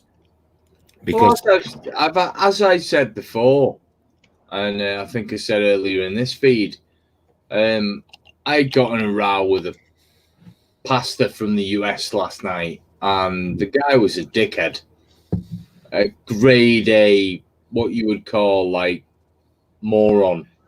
And he posted a list of like Y2K, Ebola, various other stuff, all the way down. He said, you do not need to live in fear. Go out, avoid the coronavirus, and you'll all be fine. Do not buy in to this government fear bullshit. And I said, can I ask a question? And he went, yeah. I said, are you a pastor? And he went, yeah. And I went, isn't the whole selling point of religion that you believe in Christ, you go to church, and then you believe in Christ, you go to church, and then you end up going to heaven. And if you don't, you go to hell and spend eternity with the devil. And he went, yeah. I said, well, your whole selling point of your religion is fear, just as you've been pointing out. I've actually heard that there was a video I saw that's actually been affected by censorship about a guy who thinks that the Bible has been read wrong, about that if there's non-believers that they'll go to hell. Yeah, I've heard stuff like that before on Richie Allen's stream. He's brought people on who've said that they've translated the Bible to mean something completely different. I mean, at the end of the day, I can't see that it would make any difference, to be honest. Here's the important thing to remember about the Bible: it's all a load of bollocks. Exactly. Absolute fucking bollocks. Live your life. Be a good person. Don't hurt other people. Try and help people. There was an entire transcript that was supposedly found by the Jews that was describing Mary Magdalene being Jesus's prostitute. Yeah, those Jews again. Was it the Jews again? It's always the Jews, isn't it? I thought we banned you. Hey, hang on. I come from a lineage of a Jewish family from Poland. I've got nothing against the Jews. Nobody suggested you did, dude. Nobody suggested you did. Here's the thing: on my dad's side of the family, we came from an origin of Catholics, but it is originally Jew. We have Judaism heritage, but my dad's side of the family is now Catholic because we originate from Israel. Then we traveled up to the Iberian region. We came to Italy. Then we came to Spain, which actually was affected by the Spanish Inquisition. Then we came to Portugal, which was now the Inquisition of Portugal. And that's how we became Catholics. See, I don't have a dog in any of this fight. I mean, I'm Methodist, and I can't really think of when the Methodists went on a mass crusade or anything. I think the Methodists are the worst. I know you would. I'm not the sort of opinion that I don't fucking know. I'll never know until I'm dead, so I'm not going to let it rule my life. I don't think anybody should ever let it rule their life. I'm going to give you a hint, Alex. It's all a load of bollocks. I believe in one less God than anyone else. End of. Exactly. No one, right. Religion is religion. Yeah. And I say this too, it doesn't matter to who my mates are, what religion they believe in, whether Muslim, Catholic, or whatever. I say, live your life how you should. Treat people how you should. Don't be a dickhead, and it'll be fine. Yeah. I mean, it's pretty much. No, hang on. Be as cataclysmic a dickhead as you'd like. I'm going to put that in there because I'm a tremendous dickhead and I think it's fucking marvelous. You be a dickhead all you like, Jacob. Don't let this guy tell you what to do. In fact, I would actually don't mind calling people fucking retarded if I have to. Ooh. You fill your boots, son. We like that sort of thing. It's a little bit tame for trigger warning. You want to let him find his way. I'm autistic, but I don't care if someone called me retarded. I would ignore it. Here's the thing, Jacob. Here's the good thing, mate. You're Australian. Pretty soon you're going to find that you can swear a lot better than that. Yeah, I'm Australian. Just let your Aussie out. Let your inner Aussie out and just give people as much shit as you want to. Is it the national word for Australians, cunt? I'm waiting for. Is that not a little sister? She's 8 years old, I think. A knife. I think what we're discovering is that Jacob's genuinely a nice person. And I'm very glad you joined us tonight. Trigger warning. Yes, it is. I'm very glad you joined us tonight, Jacob. Genuinely, I am. Thank you very much. I hope you join us again. Yes, you're welcome anytime, man. Anytime. I'll come on. We're on all the fucking time. Whenever we're on, just give us a bit quick subscribe on YouTube, dude. We're all over the fucking place. Well, I'm subscribing to you, right? Hang on. I think I subscribed to you. Well, that's it. That's it. I triggered TV on YouTube. It's fine. Smoke Steve. Smoke Steve, stop fucking about, you dickhead. Get back in here, for fuck's sake. What's up with you? Drone Tech's getting shit off his wife. Justin ran away because his wife's cross with him. Smoke Steve, get in here. Yeah, all right. Hey, speaking of Alan Jones, I actually found a video you should have a look at. Okay. I've been on the Alex Jones show, you know. Okay, let me just share the audio. Did he call you like a brother in like the war against truth or something? He kept me on for like fucking an hour and a half. I'll bring you in just a second, Smoke Steve. Don't run away and be a pussy again. You looked far more comfortable with Alex Jones than you did with all right, ready? That prick from LBC. Oh yeah. He looks like he's mad. Ready? I'm ready. I was born ready. Oh, sorry about that. Muted. All right, ready? Yeah. Control, manipulate scientific data, take over, blast, control world government, shut down infrastructure, ship everything to China. Just look at this person. Alex is my favorite money-grabbing alternate media superstar. Smoke Steve talking about there he is. Oh, bastard! Smoke Steve, you just missed the intro. Hayden was giving you his smooth, like this is Smooth FM. Smoke Steve. Oh shit! Oh shit! I've drank all that. Jesus. And that. I've had this bottle here all night and I've not touched a drop. I told you, Hayden, right? The only wine you want is Yates's Aussie wine. That's actually good wine. In fact, we haven't got a lot of craft here around Australia, you know. I'm just thinking about how badly I'm going to regret this in the morning. Don't worry, you're going to be fine. You're going to be all right. To be fair, though, mate, you did say that last week. Yeah, but hang on. Last week, I went to bed at, what was it, the back of 5. I was up at, was it after, what time was it? You were still awake, Alex? Was it about 8:30? Yeah, I was still drinking. I woke up then, and that was my weekend. Because I have an 8-year-old son that wakes up early, so I will be woken up at 8 o'clock at the outside. No. It destroyed me last weekend. I watched you guys. I was on the feed. Then my camera dropped out. And then I went to bed. And some dickheads down the road were having karaoke. Got back up. Logged back on.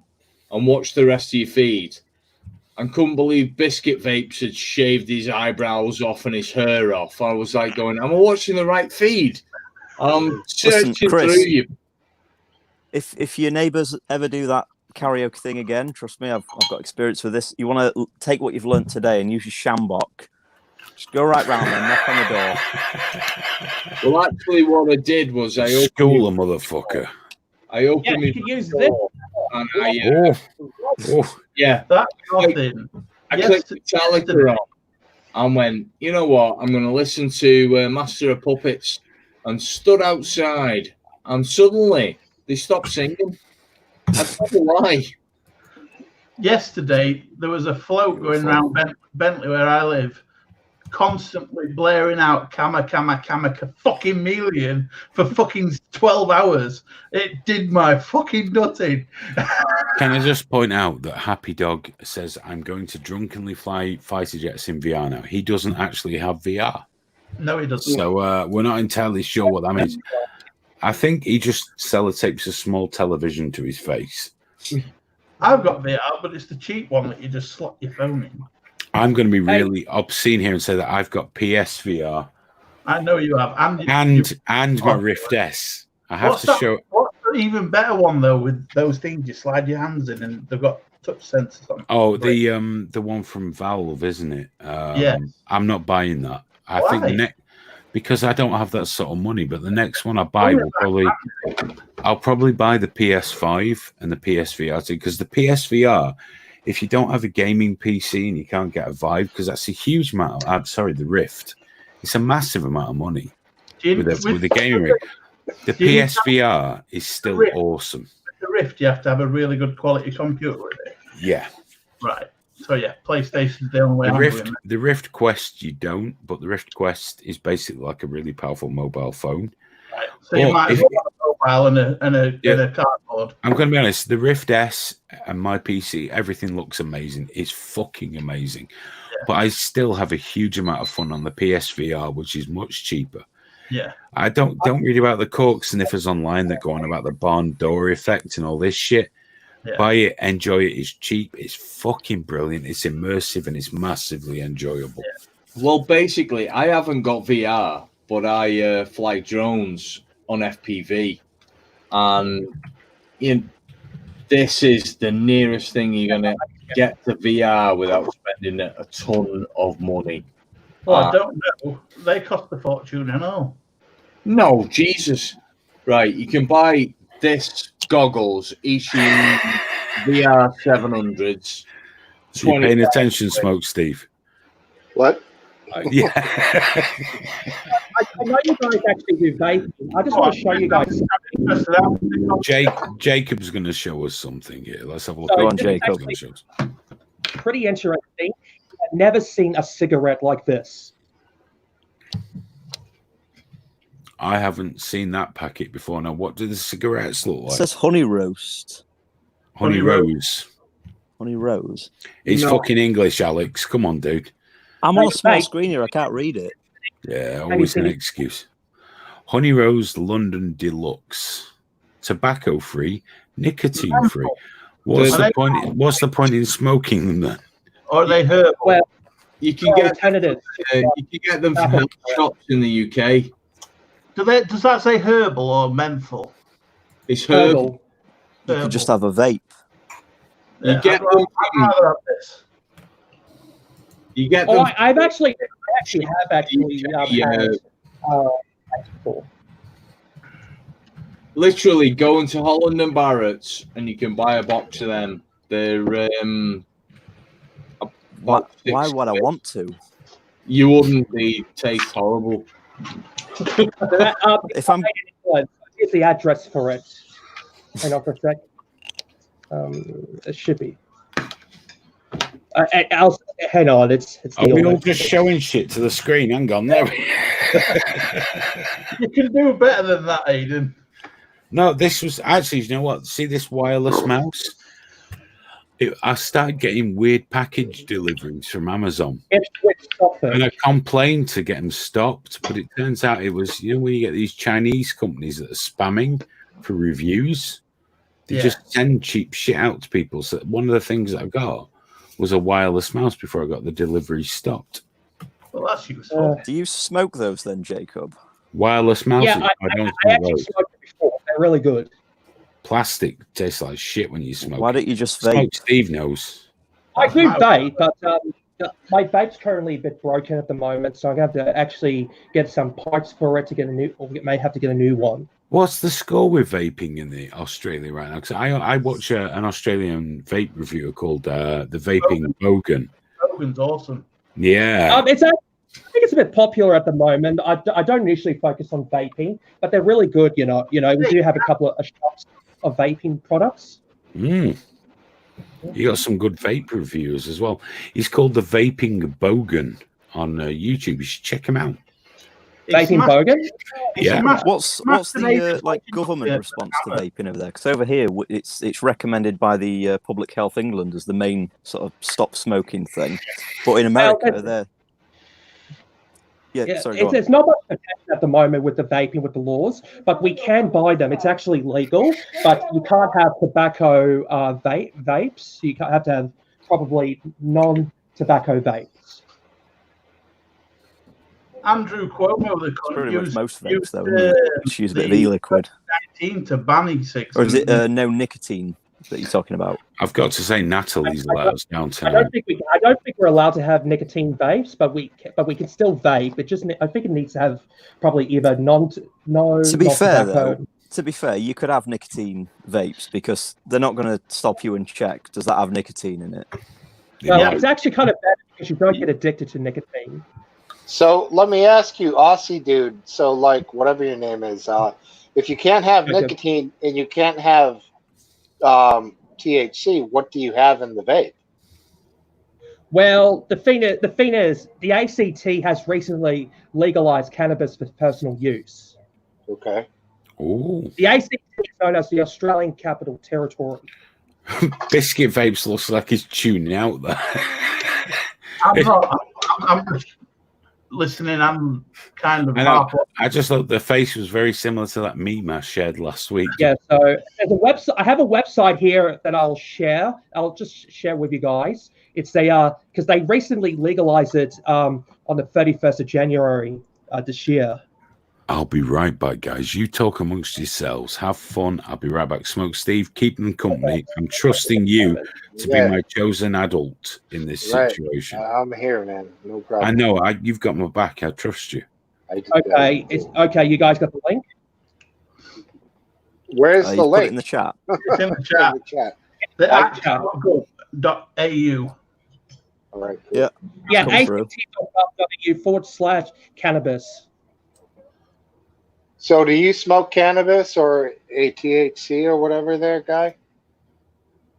No, the legalization of cannabis is mainly state matter. Aha. Because we have states. Okay. So that's like America, right? You've got states of America that have legalized cannabis, but at a government and federal level, it's still illegal. Right. That's my state. Yeah. It's legal here. It sort of blows my mind. It's the same thing in America, where the states where you're allowed to buy cannabis and smoke a joint, but you're not allowed to vape nicotine e-liquid. Well, I think because my of state. In New York, Andrew Cuomo. I'm not sure I go along with that. I'm not sure. I always think it's down to lobbying from people who don't want. Because I mean, the amount of money that they lost in America when vaping first came up, the amount of taxes they lost for cigarettes was pretty massive. Well, if you look at it this way, there's actually a documentary about cigars. The pre-tobacco tax. Sounds like the sort of thing I would watch when I'm stoned, to be fair. Yeah, cigars, that will be amazing. That's actually real. Well, I went to Vegas about 6 years back with my wife. And if you go down the strip all the way to where you're going towards the Wynn, there's a cannabis dispensary, right? And people can buy it. We didn't, because you can buy it, but you can't smoke it in any of the hotels, and it's not legal to smoke it on the streets. What's really weird was you could purchase vapes, and I'm not talking about like THC liquid.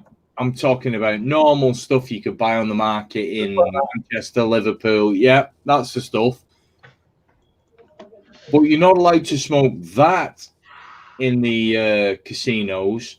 But you can smoke a cigarette, a cigar, cigarello, whatever you want. But you can't do any of the others. It's ridiculous. A bit weird.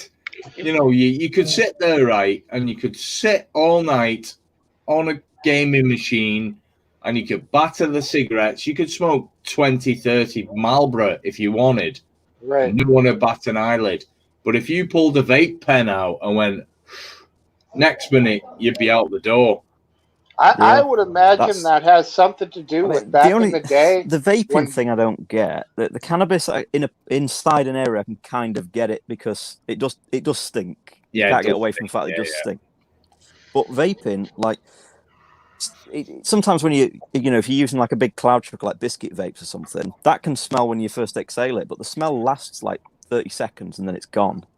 You know, not when you vape like I do. I'm not sure about doing it inside. I'm a bit sort of iffy on that one, but I've still got me. My wife's got mine smells like stale something or other. It smells really stale. Well, my wife had a vape. It's I think it's in the drawer outside. I've not, you know, since she's gone, I haven't gone and looked at it. But it's two batteries. Big unit with LCD screen on, tank that'll hold, you know, half a bottle of vape, and it's got I think it's a Cloud Master on it, and Jesus Christ, if you went like that, the room would be, you won't see anything. Yeah, when I first started using staggered Clapton coils. Three inhales, I couldn't see the other end of my room. You know, it's a bit mental doing that. So some of the neighbours sometimes, because I have my window open all the time, some of the neighbours were looking out thinking my house was on fire. That's the tank. It's I think it's a Beastmaster or something. We call it a fuck pig. Yeah.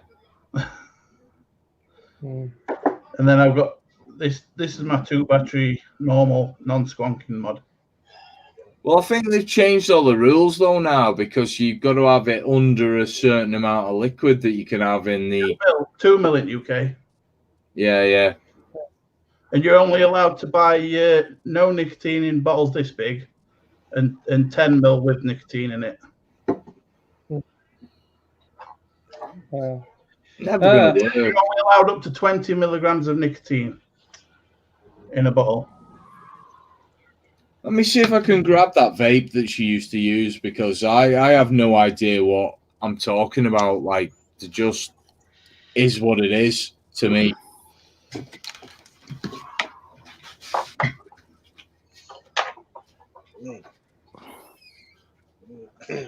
Give me a second, guys. I need to go and get another glass of whiskey or something. Back in a sec.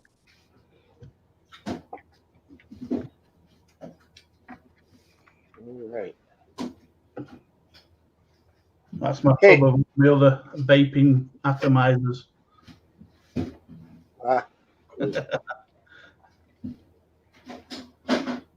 Biscuit, do you vape any THC, my man? I don't. I've tried weed when I was younger, and all it does to me is it sends me to sleep, and I don't like that.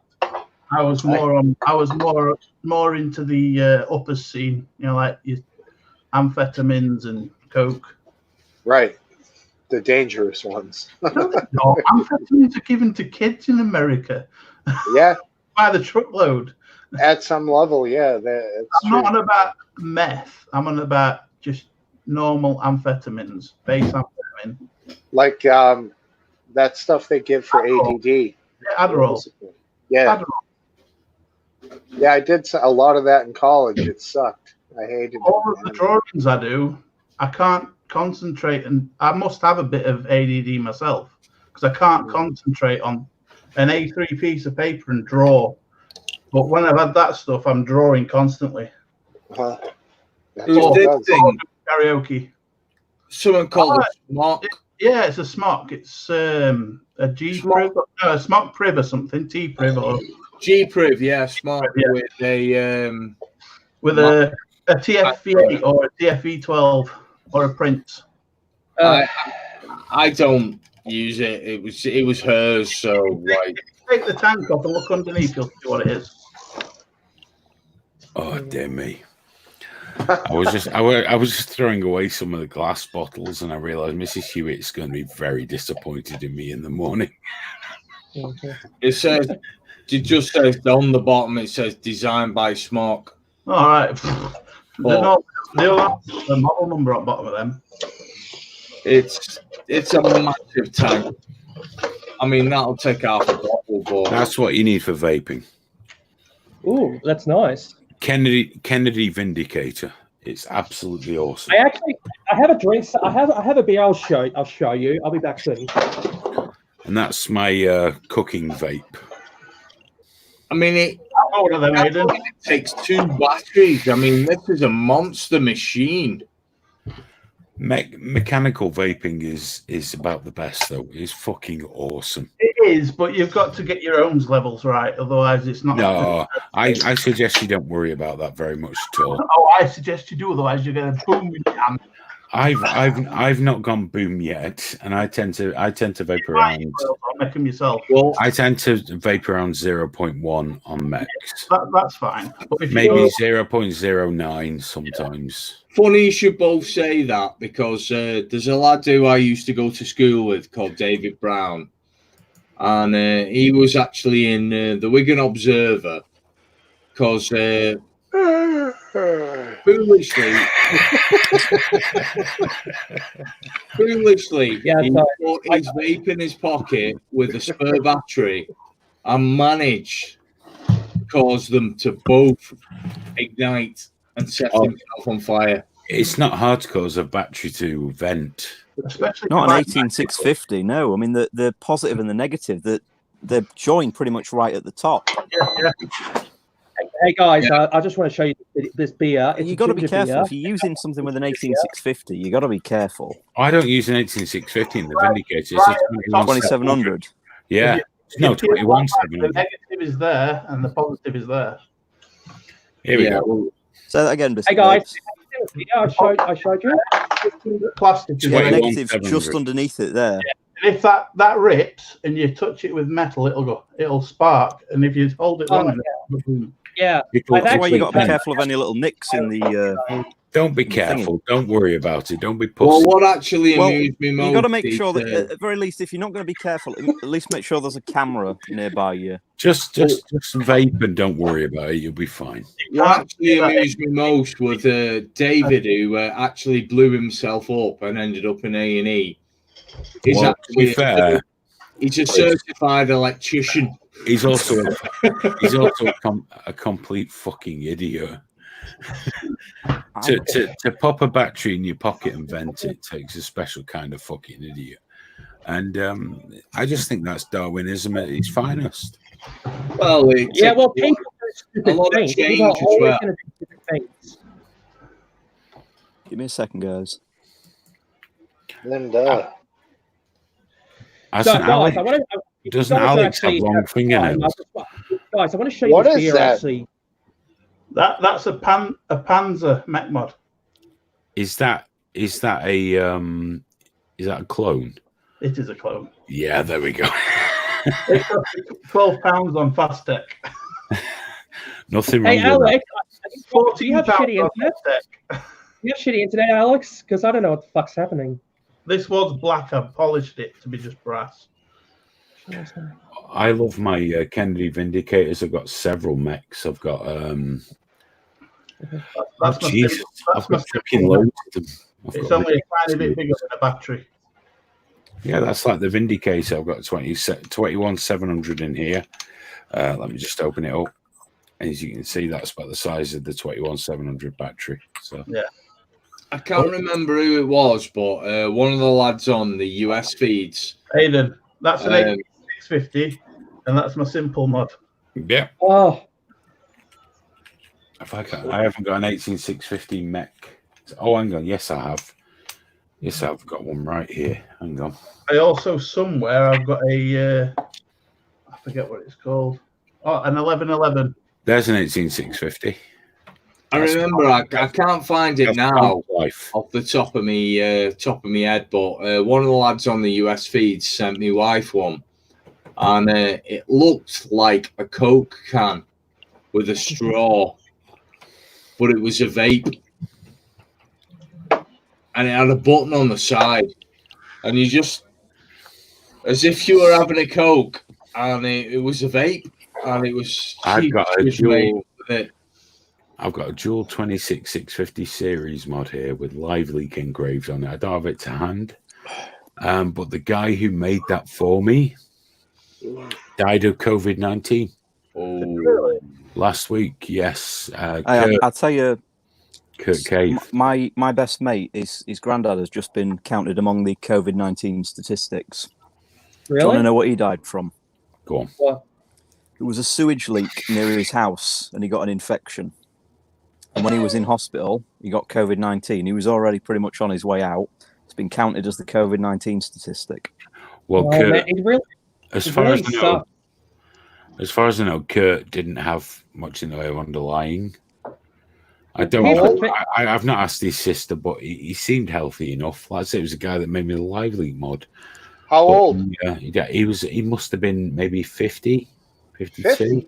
Fuck, I'm not that far off, bro. Me either, dude. I'm 40. Speaking of COVID-19, do you guys actually listen to what's going on in Sweden? Yeah. We've had guys on the stream from Sweden. Is it Freya? I forget his Freya? name. Pia and Duke. Yeah. Duke's from Sweden. Duke. Yeah, Duke's on our intro video. Both in the same house, but broadcasting from different rooms. Well, here's the thing. I don't understand why people claim that Sweden is going to get worse. Like, have you seen the total death due to COVID-19? It's low compared to other countries. It's like no lockdown. In Sweden, though, is there? I think anybody looking at COVID-19 death rates right now is missing the point. Epidemiologists state very clearly, you look at it year by year, not week by week. So in a year's time, we'll look back at the per capita death rate, and I think we'll see a remarkably similar death rate, because at the minute countries are reporting it differently. The UK is reporting everything as fucking COVID. And as they always say, though, there are lies, damn lies, and statistics. It's never going to change. The excess deaths in the UK are above the amount reported, though, aren't they? Yeah, I'm wondering. They are. Well, I mean, I've got friends who are doctors. Why can't the coroner? Like, the coroner should actually certify the death, not doctors at the moment. You know. No, but the thing is, right? They're not going to be tested. No. I mean, I've got friends who are doctors, and they're in A&E on the front line, and the amount of people that are dying, have they? They're not testing everyone. So if you're not tested and you die, they go, well, bang, it's either COVID or not. And they've got to make that decision. Yeah, they say, are the symptoms similar? And if they are, then it's probably COVID, so we'll count it as COVID. So that's why they're counting the death, right? Yeah, well, they're going like shortness of breath, yes. Respiratory issues, yes. Right, okay, COVID. Fever. Just sign it off. You know, fever and shortness of breath can only possibly be caused by COVID-19. Can I just say, I mean, if I died of an asthma attack, I've spoken about this quite often, but my mother-in-law was left to die because it was suspected COVID. She was left to die. The nurse only came out to administer end-of-life drugs. On her death certificate, there was no COVID. It was lower respiratory infection and dementia. So she was left to die because of COVID-19. That's where we're at. Okay. That's the thing, because IO's just logged out. We're going to have to make some room here because we're going to let Aphid lip in. We've got to keep Smoke Steve because he's gorgeous. Who's gonna make a bit of room here? Who's gonna make a bit of room? I can bounce, bro. You can let it. I don't mind. Are you sure? Because we love having you here. It's okay. Bring him in. You're like our little ray of sunshine. That's nice, man. Yeah. Thank you. You're always so happy. You're always so happy. Everyone's happy, everyone's happy, mate. I think that's the first time I've heard Jacob say mate.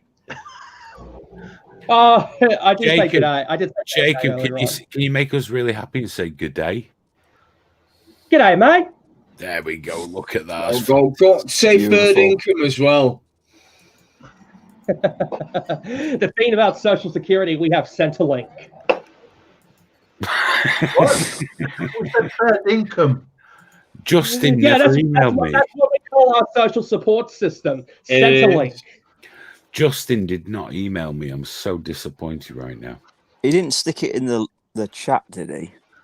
I don't know, but he didn't email me. I see Justin's email right here. Oh, I'm going to have to go through the chat and find out because he said he'd posted his email. I'm glad you're here to do that, Alex. I'm in no fit. I'll tell you what, I'll save anyone else. I'm going to bet because I'm drinking a 56% whiskey. Yeah, but you're young. You're young. Here's the thing about alcohol. I wanted to show you guys. This is a craft beer, but it's a ginger beer. Look at that. Get it drank. Alcoholic. Yeah, it's an alcoholic ginger beer. It has I'll show you the standard drink. 1%. 1 unit. One unit. It's a 1 standard drink. Australians don't do anything by half. Can't have a ginger beer without being alcoholic.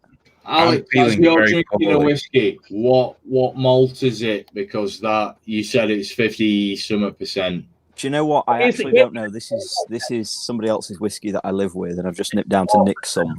It's an Irish whiskey. It's a single malt. I can't tell you anything else about it. Is it smoky?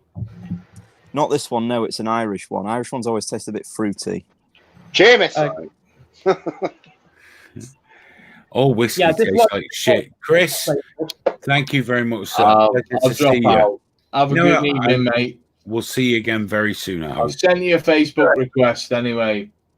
Lovely. You do that, mate. Catch you later. Bye-bye.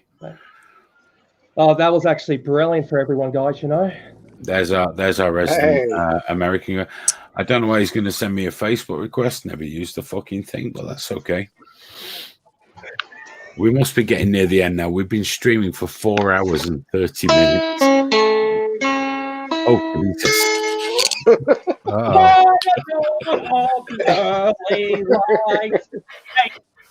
hear my national anthem? Want to hear my national anthem? Absolutely. Damn right, brother. Okay, here's what we say. Put me and Nathan on the same side, like we're a little America stack, Dude. We're all opposites here, dude. Let's play Australian national anthem. Australia is us. There we go. We are young and free. Right in the middle where we should be. Have some fucking respect. Sorry. Our home is good by sea. Our land of ours in nature strip of beauty rich and rare. His history page let straight of ours Australia fair. In joyful straits that let us sing of ours Australia fair. That didn't sound like waltzing Matilda. That's not unofficial anthem, but this is the Australia fair is the official one. Oh, Steve's gone walking. Smoke Steve's off. He's off around his house. Going to the beer fridge, man. Sorry, I always get excited when you stand up and go walking, Steve. No, just the beer fridge where there happens to be a small amount of vanilla flavored vodka, which take a couple hits off. Hey, guys, have you ever heard of Isaac Butterfield? Can't stand vanilla. Isaac Butterfield. The Smirnoff vanilla. I don't know what you're saying. Yeah, I don't think it's English. I don't think it's English, Smoke Steve. Australian. Isaac Butterfield is a comedian. Oh yeah, that guy. Smoke Steve. Yeah, brother. Am I an actor? You know those eyebrows that you got going on, yeah? Could you not just lose one of them, dude? No, dude, fucking, what are you, crazy? I've been working on this shaggy thing going on here for like 5 weeks, 6 weeks. You can have the other one, just one of them. No. My wife's actually like, oh, hey, you're not looking too bad with the hair and the beard. I'm like, all right, I'm fucking winning for once. She'll not fucking the whole thing up, dude. No, dude. She'll think you look hot as fuck. He's a comedian in Australia. He's a very popular one, you know. He's got about 1.35 million subscribers.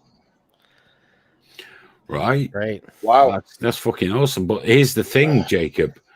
If Smoke Steve will shave one of his eyebrows, Aphid Lip will shave one of his. That's not true. That is true. I thought you were a patriot. There are only two. I'm not a patriot. Do it for America, dude. Do it for America. Randy Velvet team. That's it. You're right, Darth Jacob. There are only 2 genders, and a real man would be shaving his eyebrow right about now. Like, I don't understand. You got 2, Hayden. Not you, Jacob. Hayden, prove it. Yeah, exactly. Here's how it works. I'm just not as manly as you guys. Oh, that's it. Cop out. Okay, guys. Well, I've actually shared you the link to Isaac Butterfield's channel. He's a very awesome comedian. I'll see if I can share that. Shave out brain. Share it out and pull. Oh, I'm way too drunk now. I'm really struggling here. Have you ever had one of those things where you didn't realize how drunk you were until you tried to walk somewhere? Yes. Yeah. Yeah. That's where I am tonight. I literally tried to walk to the toilet and had terrible problems. Yeah, that stream that I did with Graham where I shouted at him about the NHS for an hour, when I stood up from that, I struggled to move. I nearly pissed myself, and then I passed out and didn't know how I got there. I've not drank a lot. I'm not a big drink, but I've had 6 bottles of Corona Extra or whatever it was. Corona! That's where I got it from. And then 2 bottles of red wine. Corona, the beer that gives you the virus. Well, that's 2 bottles of red wine and 6 virus bottles that I've had them. You're gonna die. You're gonna die. Eventually, yes. It's inevitable. Oh man. Jacob is so excited about things. I really admire Jacob's that. really fucking happy. We need him here more often. We do, because it's like nearly 12 in the afternoon for him, but we're all just fucking tired and drunk, and it's even the Americans are getting to like evening. Yeah. For me, we're all just winding down, but he's just so excited. It's 25:03 in the morning here, Jacob, and I'm really fucking drunk. I'm all to drink, and I'm feeling really tired. Why have you not drank Biscuit Vapes? I'm very disappointed in you. I have no, and I have no. This weekend, I don't feel like having a hangover tomorrow. What's wrong with you? My parents are coming over to visit through. They're breaking the lockdown. No, they're coming to see me at the gate. Well, you could still be pissed. It's fine. I don't want any more of my hair to come off. Smoke Steve doesn't understand what you're talking about right now. Well, I've had my first sort of middle-aged thing today. You know, at the start of President Donald Trump's presidency, there's this guy named Shia LaBeouf. Shia LaBeouf. You heard of him? I don't know, but I'm loving trigger warning again. Jacob, you'll have to forgive me. I'm way too drunk to follow any thread of any kind of consequence right now. I'm just literally just hanging on by the skin of my fucking teeth here. Give me a second. I'm going to get some vodka. Biscuit, have your parents seen you with the new hair and eyebrow situation? Or? Yeah. They've already know. They know. They've already seen it, yeah. I had to do a lot of explaining. That's hilarious, man. Mm-hmm. I thought I was locked down safe. Nobody's coming to my house, but no, the very next day they. Did you have time to? Did you have time to clean up the back yet, or was that still a mess? Cleaned up the back. I did clean up the back. How did you explain? Did you say I watched this stream on the internet and the man told me to shave my eyebrows? No, I said I was really drunk on YouTube on a live stream, and I was dared to do something, and in my drunken state, I obliged for the laugh. So, are you going to get drunk next weekend? Because if so, can we shave everything? I'm going to shave my beard before. Well, this is what I call my beard. I call it the COVID-19 beard. It looks good on you, though, dude. You should keep that. Whereas Biscuit Vape should shave everything. I'm already on the recovery stage for my hair. Right, you see, Aphid won't get drunk enough, but I reckon Not anymore. Aphid got the look of the man that when he is drunk, he'll shave a lot. Smoke Steve still thinks he's going to get sexual fantasies hanging on. I think Aphid is hanging on to the little bit of hair he's got left. There is just a little bit left there. I think if Smoke Steve just took off one eyebrow, his wife would be really impressed. She'd think he was really being a rock star. No idea. And she'd want you, dude. She'd want you. Yo, is young Alex down in Manchester too? No, he's not in Manchester. Yeah, he doesn't look like it. He's in someplace real fancy. He's not anywhere fancy, dude. Oh, yeah, look at this kid. What are we talking? Lincolnshire? I actually have family in England. Pagan. I'm from fucking Lincolnshire. You from Lincolnshire? Hey, I have family in England, so Smoke Steve is so worldly. It's the birds, man. I follow the birds. Yeah, I have family in England, as you all know. And my granddad came from England. I didn't know. I'm so sorry about that. Yeah, well, he died of brain cancer in 2008. That's cheerful. Quiet. Oh shit! I laughed. Sorry. Well, it's the best thing about him dying is at least he doesn't get coronavirus. Who died? Always look on the bright side. My granddad. Oh. I'm very sorry for the loss of your granddad, dude. Yeah, me too. Dude. Well, I'm so fucking drunk. This is a terrible idea. This is a terrible idea. It's never a terrible idea. Everything happens. You're so drunk that when someone says that their granddad has died, your reaction is to just laugh. Well, I was trying desperately to find the mute button. I was really struggling. To be fair, his facial expression when he was talking about his granddad being dead was far from sorrow. I think he's just a very cheerful person, though. I think I'm happy. I just want to live my life happily. I don't care about the negative side. I care about the happy side. Happy makes you peak. You can learn a lesson. That's been real here, fellas. I mean, just wind down. Jesus Christ. That's it, Smoke Steve. You see, you could learn a thing from Jacob. Brian. What? Jacob's happy. Jacob's happy. It's not his fault you're a miserable fucking shut-in. He's a happy motherfucker. Pretty happy. When I tend to watch funny shit, I tend to watch fucking funny shit. Oh, who's that? Sorry. I'm sorry. Can I say it? Uh-oh. Husband? Come on. Seriously. Oh, he's angry with you, Jacob. Is that his stepdad? He's very strict, isn't he? Oh, he's a bit of a dick. Right, she's a little kid, so that's why.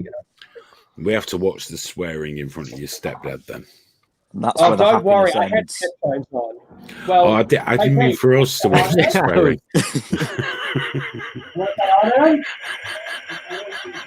Oh shit! Don't worry, he won't. He's not coming anyway. Well, can you shave his eyebrows? I feel like I've just been told off. Awkward thing. Well, it's funny. Worth a shot. One thing is, before I get there, as for my granddad, he grew up in Islington, I think, in North London. Islington. He was born in Islington, but he grew up in. Isn't that where Jeremy Corbyn's from? Yes. Oh dear.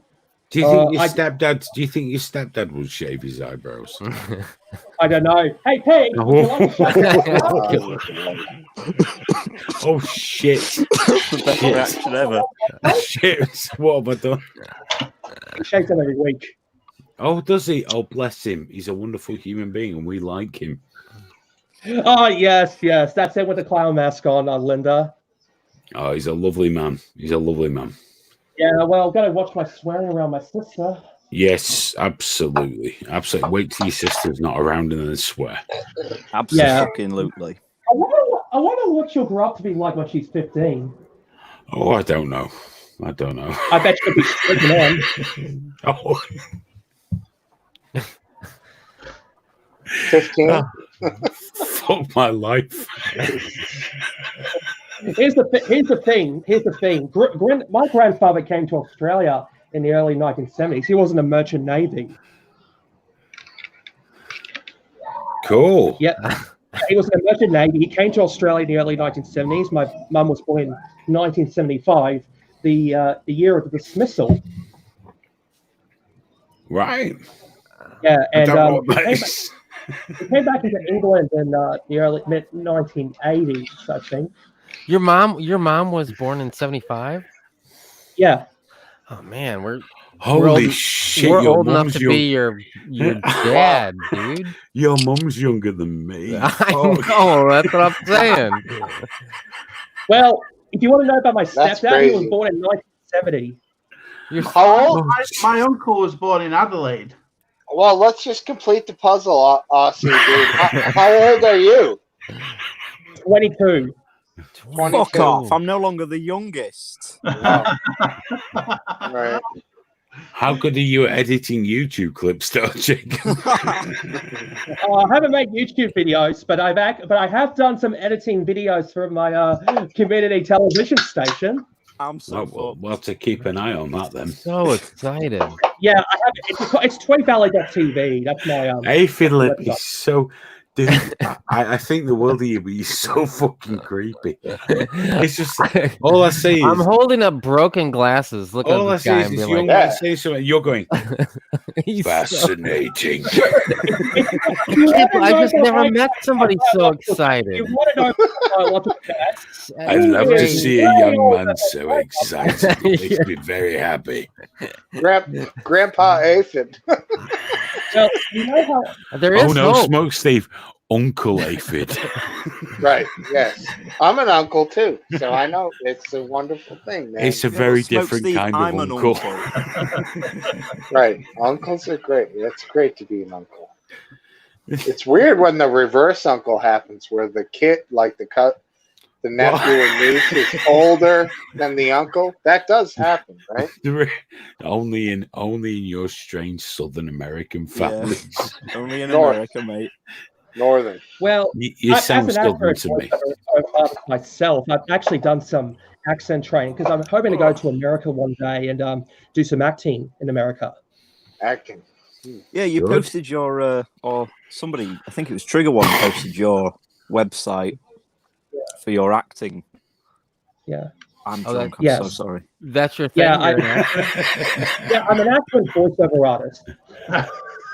You seem like you'd be more into the stage, like a play. No, I'm not into the stage at the moment. I'm more into television, films, acting at the moment. Have you had much work doing that then? Yeah, I have actually. I actually started acting in 2017 as an extra, and since then I got some appearances. I got to get some extras appearances. Cool. In what? Like an extra in what? Well, I've actually became an extra in Occupation. That was an independent movie in Australia. Lunatics by Chris Lilly in 2018. Then I joined my talent agency and I became an extra 2 times in Harrow season 2. And the other one I did was Lunatic. What was that? Reef Break. Oh. It was on the ABC. Reef Break. I don't know what I've just shared a link to. Were these cash jobs, bro? I got paid money for my extras appearance. Okay.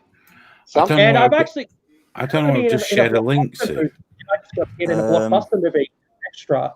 Isaac Butterfield, mate. the comedian, the great Australian comedian. Well done, mate. Well done, mate. Come join us with Isaac Butterfield. Yeah, he actually has a podcast at the moment called The Butterfield Effect. Is he more popular than Tim Minchin? Popular than Tim Minchin? Well, he actually had sold out shows. AIDS is more popular than Tim Minchin. Tim Minchin's amazing. He actually dreadful. Fucking hell, Smoke Steve, that was the most Joker laugh I've ever heard.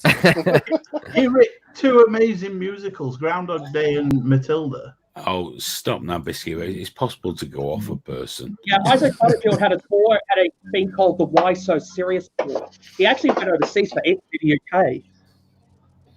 Because, of course, Heath Ledger was Australian, wasn't he?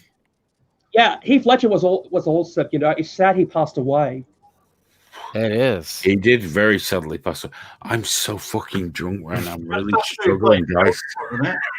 You should rage quit. Did Heath Ledger die after he filmed Joker as in Batman? Yes, he died after he filmed Joker.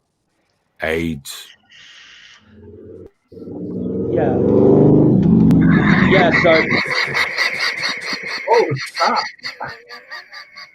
Don't know who that was. Motorcycle. Wasn't near my house. I think it was Darth Jacob. Huh? Was that was a motorcycle, yeah. I'm really struggling. All right, well, I'm out of here, guys. It was good seeing you as always. Take care. Good to see you, Aphid. It's always good to see you, mate. Here's the thing, I didn't start off as a libertarian. I've actually been very left-wing before. Most people are when they're young. I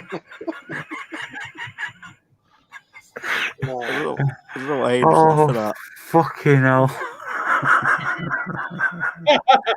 Jacob.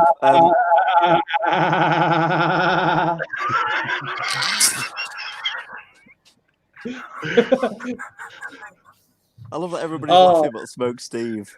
He was just looking slightly confused. Hey, dude, remember when back in early 2010 when Jimmy Savile got outed out after he died as a racist?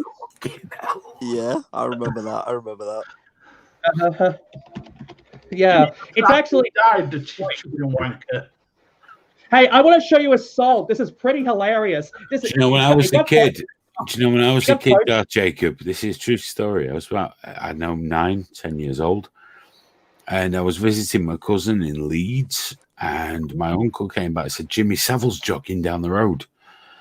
And I ran down the hill to see Jimmy Savile. And Jimmy Savile was jogging down the road. Didn't touch me. Didn't fuck me or anything. What's wrong with me? Well, because you're an old guy, you passed the crap out of him. It's because he wasn't dressed as a Womble at the time. I'm so disappointed. Yeah, what have I done with that fucking... I wasn't good enough for Jimmy Savile. Was he wearing his classic shell suit? He was wearing really short shorts. Very attractive, but he wasn't interested in me. So okay, this is from Rodney Root. He's Australian, Check this out. Where's Happy Dog, man? Get that guy. Happy Dog's not joining us tonight. Oh, Rolf Harris. Can you tell what it is yet? Anybody? Bueller. Smoke Steve probably doesn't have any idea who this guy is. Oh yeah, I do. John Cocktoasting. I know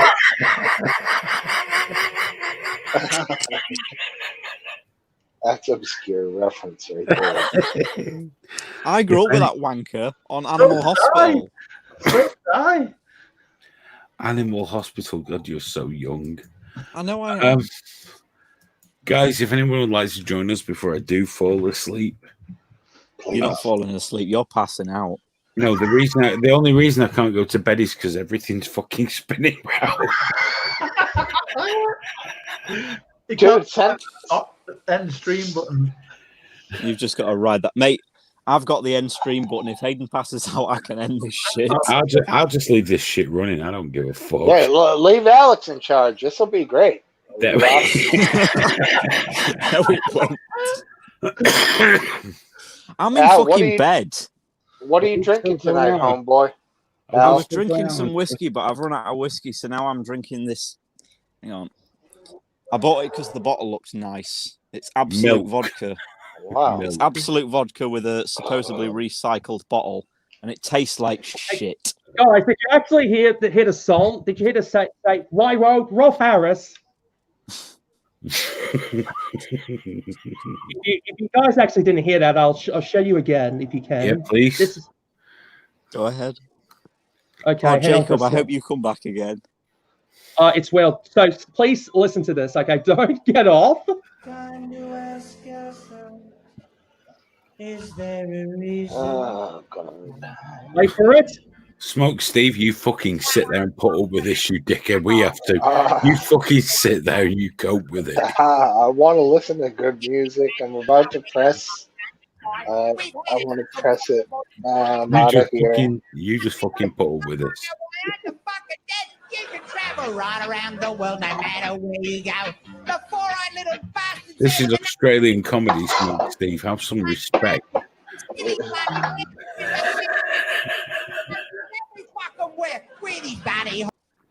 there we go. Happy Dog, you are absolutely right. Absolute vodka is shit to drink neat. Isn't that Kevin? It's just like washing up liquid. Sounds like Kevin Wilson. I'll tell you what it sounds like to me. The time I'm going to go to bed. I don't blame you, Aidan. Good night, everybody. You can stay and chat to your heart's content. I'm going. Bye. Oh man, that was Good night, Cappy. Are we all gonna get off soon or something? I have no idea. No idea. No, I mean, technically, I have an end stream button, but I don't know. Alex, you're in charge, my man. Yep. Who's in charge? Anyway. It's your stream now, Alex. You've probably been here longer than me, Steve. But you're in charge, dude. I can't shut the whole thing off like you can. So if the shit goes off the rails, you gotta be quick on the trigger, dude. Right? It went off the rails last week when we had that woman in Nazi uniform. Yeah, but don't bring it up again. This is tame. Only where you can wear a Nazi uniform is you're going to do a historical reconstruction or a comedy sketch. No, Jacob, last week we had somebody who joined the stream and she was, I think she was from Germany, wasn't she? She was from Germany, yeah. She was wearing a Nazi uniform and just drinking vodka. We had to cut her off about halfway through because she started going on with some crazy views about the Holocaust. But really, she was wearing a Nazi uniform in Germany? Yes. Yes. And she said the Holocaust didn't happen. Yeah, she did. I wonder how she's going to be arrested soon. No, she lives in East Germany. Not before she takes our channel down first. Right. I mean, it was quite insulting what she was saying, just to set it on the record here. That was total bullshit. And yeah, it was. I mean, you guys gave her a platform for maybe 30 seconds, but once it became clear what she was actually really saying, it was done. You killed it, and that was it. And that's important. we laughed at the absurdity of it, and then we cut her off. Maybe we should. If we still have a recording of that, we should post that clip and actually see how much of a stupid idiot she is. I don't think so, because YouTube will absolutely kill us for that. Right. Holocaust denial is right up there with the things they will just cut right off. How about we make a separate account and put it up there?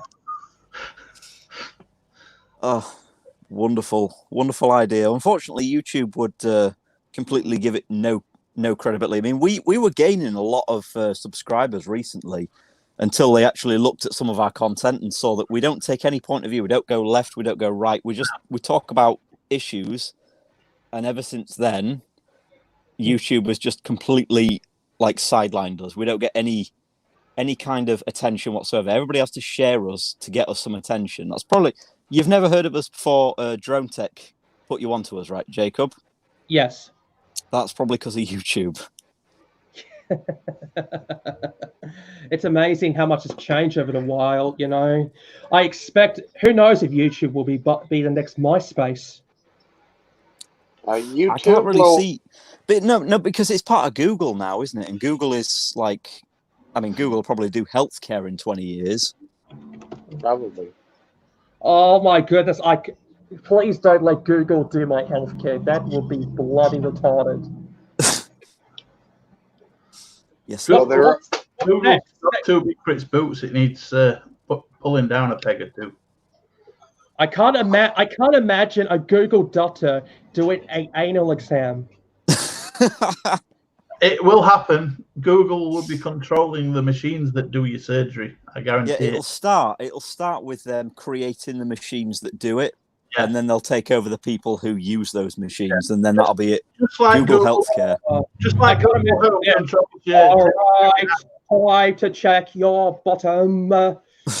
Working glove on. Google colonoscopy. You'll probably have nanites in your body that Google will have instant access to and just know everything about your body at all times.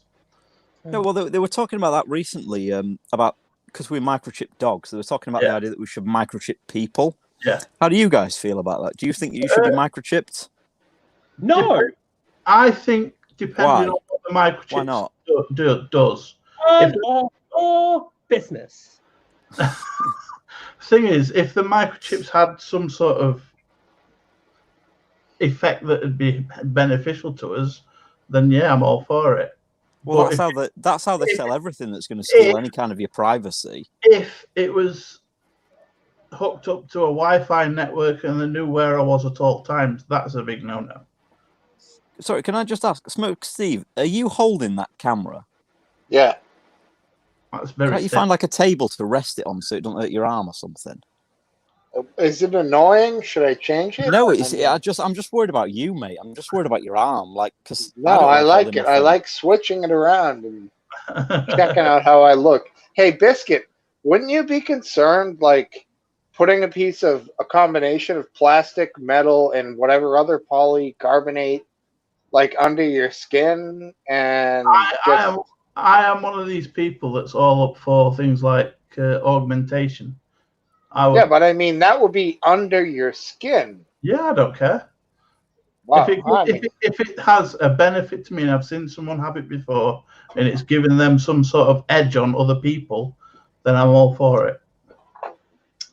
Yeah, to me, that seems extreme. If it makes my life live longer and fuller and helps me think clearer or heals my body or anything like that, makes me live longer, I'm all up for it.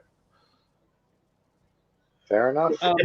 If it's just a microchip that has a bit of information, they can fuck off. Right. Well, let's be fair, it probably would be. Yeah.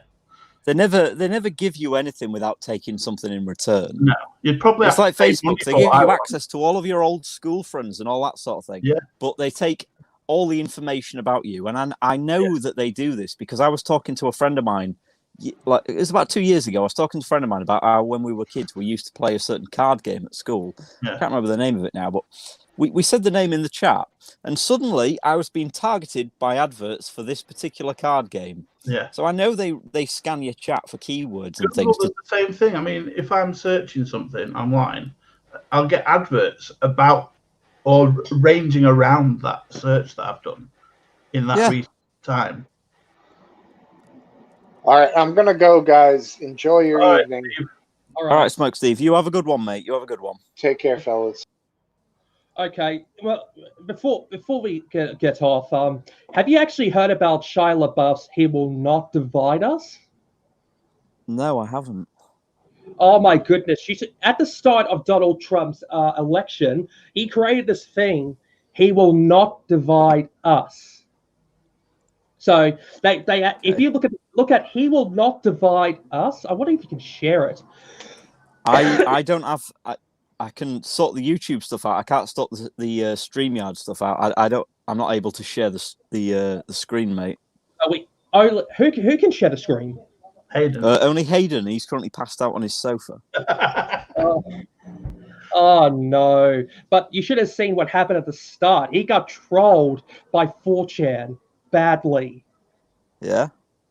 Yep, and it went so bad they had to move it to another place in Albuquerque, New Mexico, from New York. So, and then it got hijacked as well. It went bad. They had to move it, and then all I did was put up a flag of "He will not divide us" at a secret location. And what did 4chan do next? They tracked it down. Was it Shia LaBeouf or a recording of Shia LaBeouf that somebody had used to? Well, it was a live streaming of a flag, and after they put it up, that it only stayed up for probably 48 hours. Yeah, so it was probably a recording Jacob, of Shia LaBeouf, not actually Shia LaBeouf. Jacob, where do you stand on Donald Trump? Do you support him or are you against him? Well, I don't support him, but I don't mind him. Okay, I just think that but he's actually done some good things. You know, I just don't mind him. I'm not the biggest anti-Trump type of guy. Is no Obama though, is he? Obama's the coolest shit on planet. Oh, I don't like him. I don't agree with you, Biscuit Vapes. Really? As a person, he's not the coolest president ever. Obama, do you know who Obama reminds me of? Have you ever seen American Psycho? Yeah. Because Obama reminds me of him, like a smooth-talking, like suave guy. I'm sorry, funny, really nice in interviews. Mike, and I was like, "Yeah, you're the best president." Yeah, but he would still kick your head in. He's not in charge of me, so I just care about how it. No, I know, but obviously we're British. We don't have to care about whoever the prime minister is at the time. But the only thing you have is the Queen. No. Yeah, because we really care about her. The Queen of England, the Queen of Australia. You can have her. You can have her entire family. Just send them over there. You can deal with them. She's what are those blood sucking things? A leech. She's just a leech. She is pretty much, yeah. Yeah, and she pops out every now and then. She did a speech yesterday or something saying, we're all in this together in the coronavirus. I didn't watch it because I don't like looking at her because she annoys me. Because she's so fucking... Do you know that the Queen doesn't wipe her own arse? Really? No, there is somebody who is paid to wipe her arse for her. And I just think if we were to kick her out on the street tomorrow, if we were to have a revolution tomorrow and kick her out, who's going to wipe her arse? Does she know how to do it? Why is someone have to teach her? Why don't you just do what the Japanese do and get one of those? What do they call it? A bidet. A bidet, yeah. Why don't you just get a bidet? So much better. Because she's the Queen and she wants somebody to wipe her ass for her. I'm sorry, but there's no better feeling than having. No, this was a conspiracy theory for ages about the idea that there was somebody paid to wipe the Queen's ass, until the guy who was paid to wipe the Queen's ass retired, and they were hiring a new person to wipe the Queen's fucking ass. Madness. I mean, I'm sure it pays good money. Yeah. But is it any different actually than someone who's disabled getting someone to clean their ass, a carer? I mean, I've done it personally. I used to be a carer, and I am a carer. I used to like the bum. Time. So I'm just amazed that you call it a bum. Well, you're Australian. You should call it an arse. I'm not. That's what it is. Well, you don't get a butthole, you know. Butthole, that's sort of American. You want to go for arse. Arse is the nice sounding one. All right. who wipes arse? How do you wipe someone's arse? I never want to know the answers to that question, mate. So where you are in England? I am in Lincolnshire, in England, in a shitty town called Scunthorpe that is frequently in the news because we're one of 2 steelworks in the UK. And the other one's in Rotherham. Yeah, and this pretty much funds our entire existence. Yeah.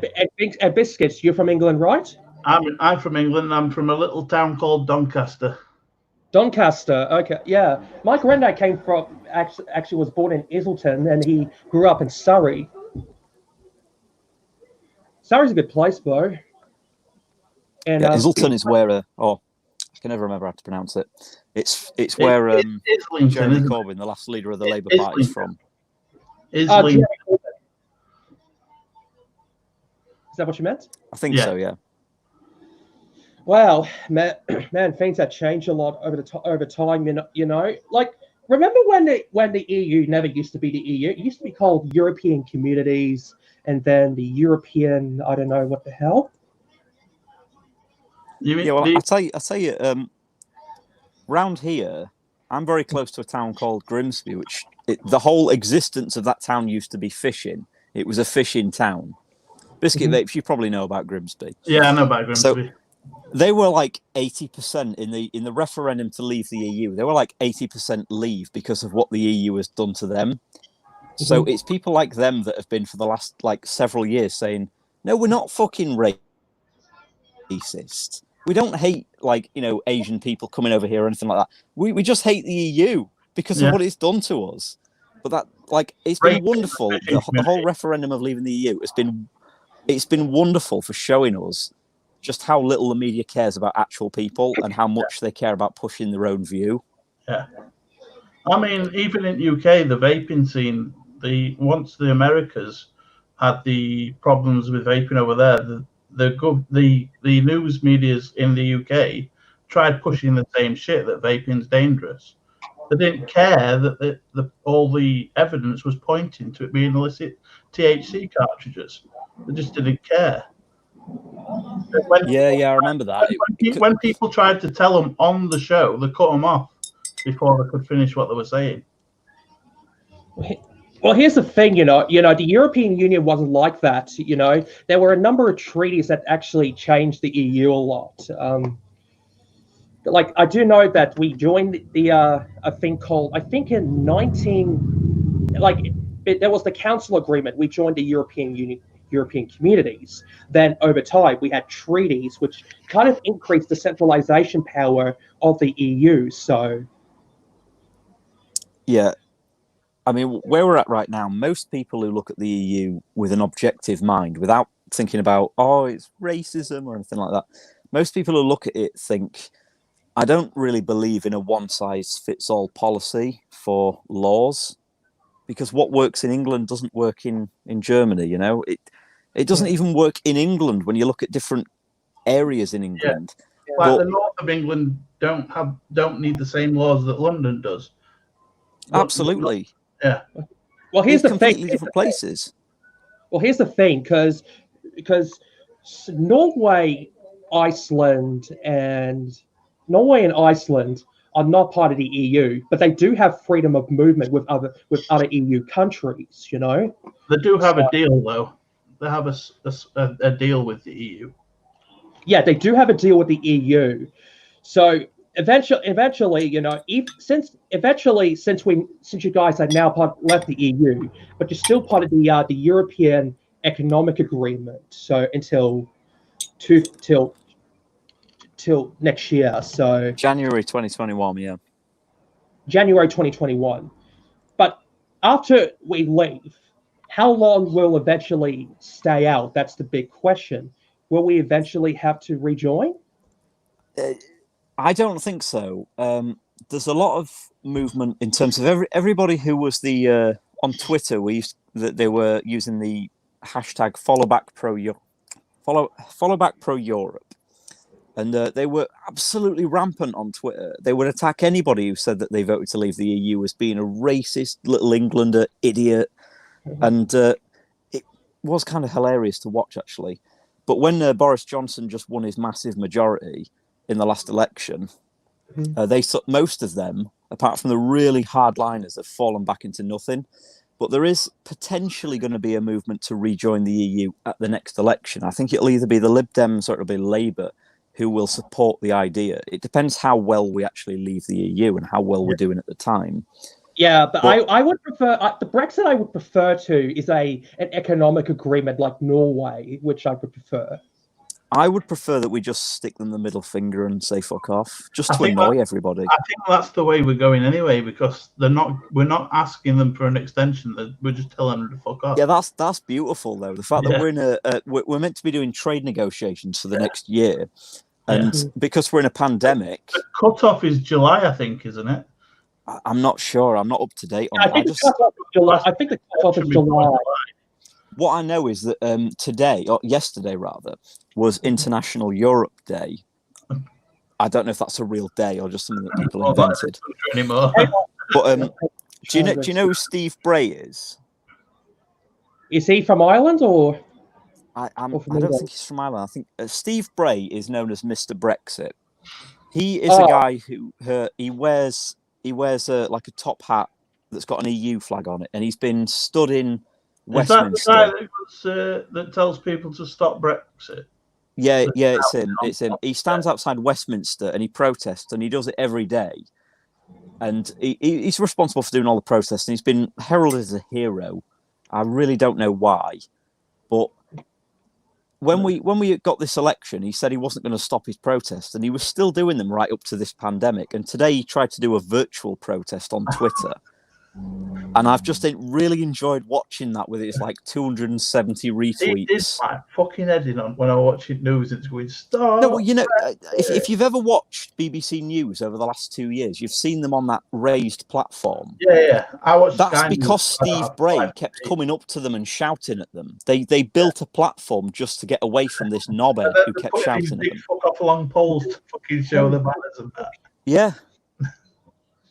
No, but well, here's the thing, you know, because the EU has changed a lot over the years. The way how they grew their power is because of the agreements, not because it wasn't always like that. It used to be an economic union, but then over time it's become more centralized in Brussels.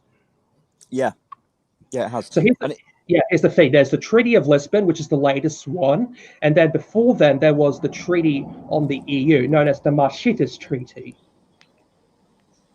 In the Netherlands. Do you know what? I've not heard of that one. Yeah, there's a thing called the Maastricht, the Maastricht.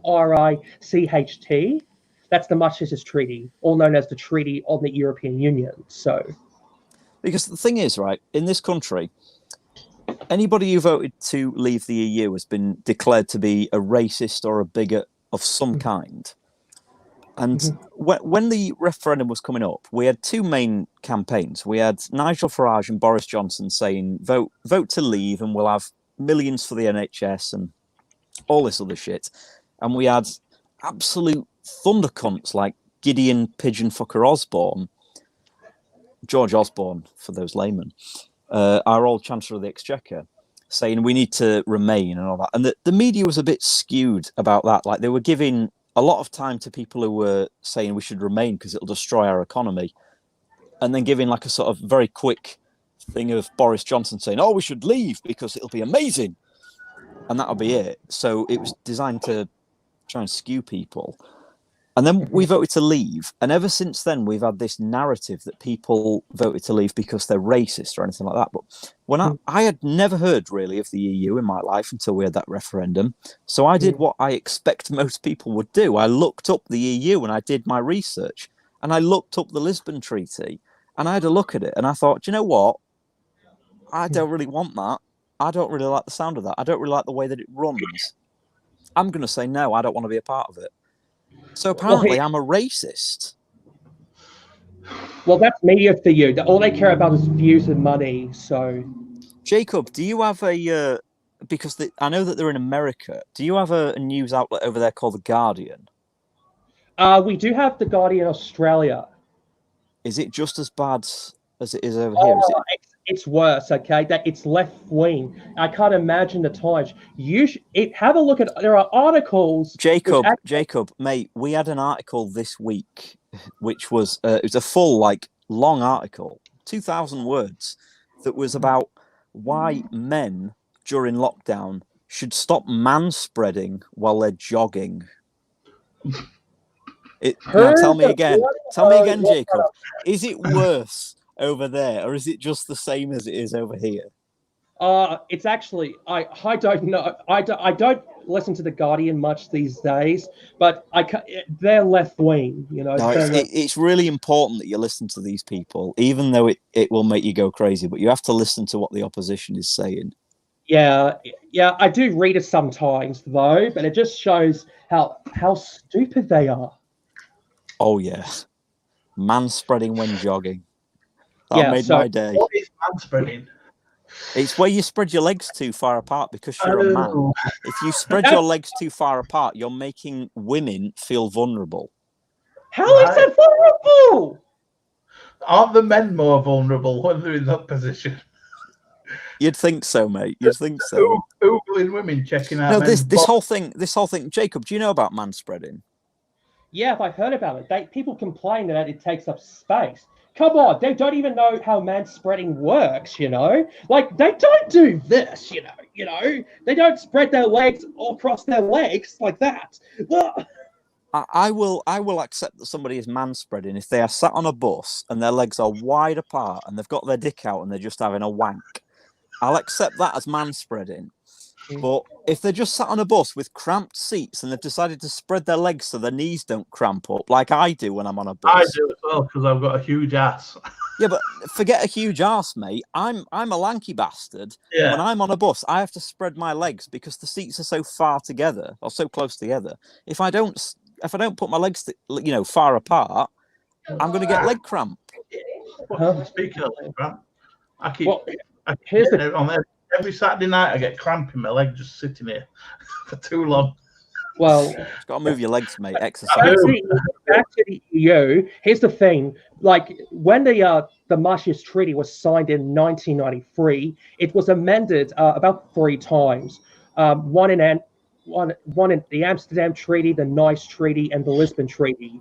So there are a number of treaties that amended the framework of the EU. Which we're to now. When the UK joined the EU, we were actually slightly deceived into it because we weren't told we were joining a political union at the time. We were told we were joining a trade bloc, which then became a political union. Mm-hmm. Yeah, it was just a trading thing, wasn't it? Yeah, we joined in early 1970s. So. And yeah, I don't know. It was Teddy Heath, good old Teddy Heath.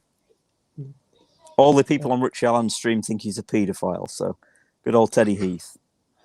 Hey, when did you guys what year did freedom of movement came in? I have absolutely no idea on that. I really don't. If we know which year the freedom of movement came in, then there should be a better understanding of how this freedom of movement came in. Because, to be honest, I'm skeptical of use of EU money for the NHS because, after all, I'm skeptical of government control of NHS.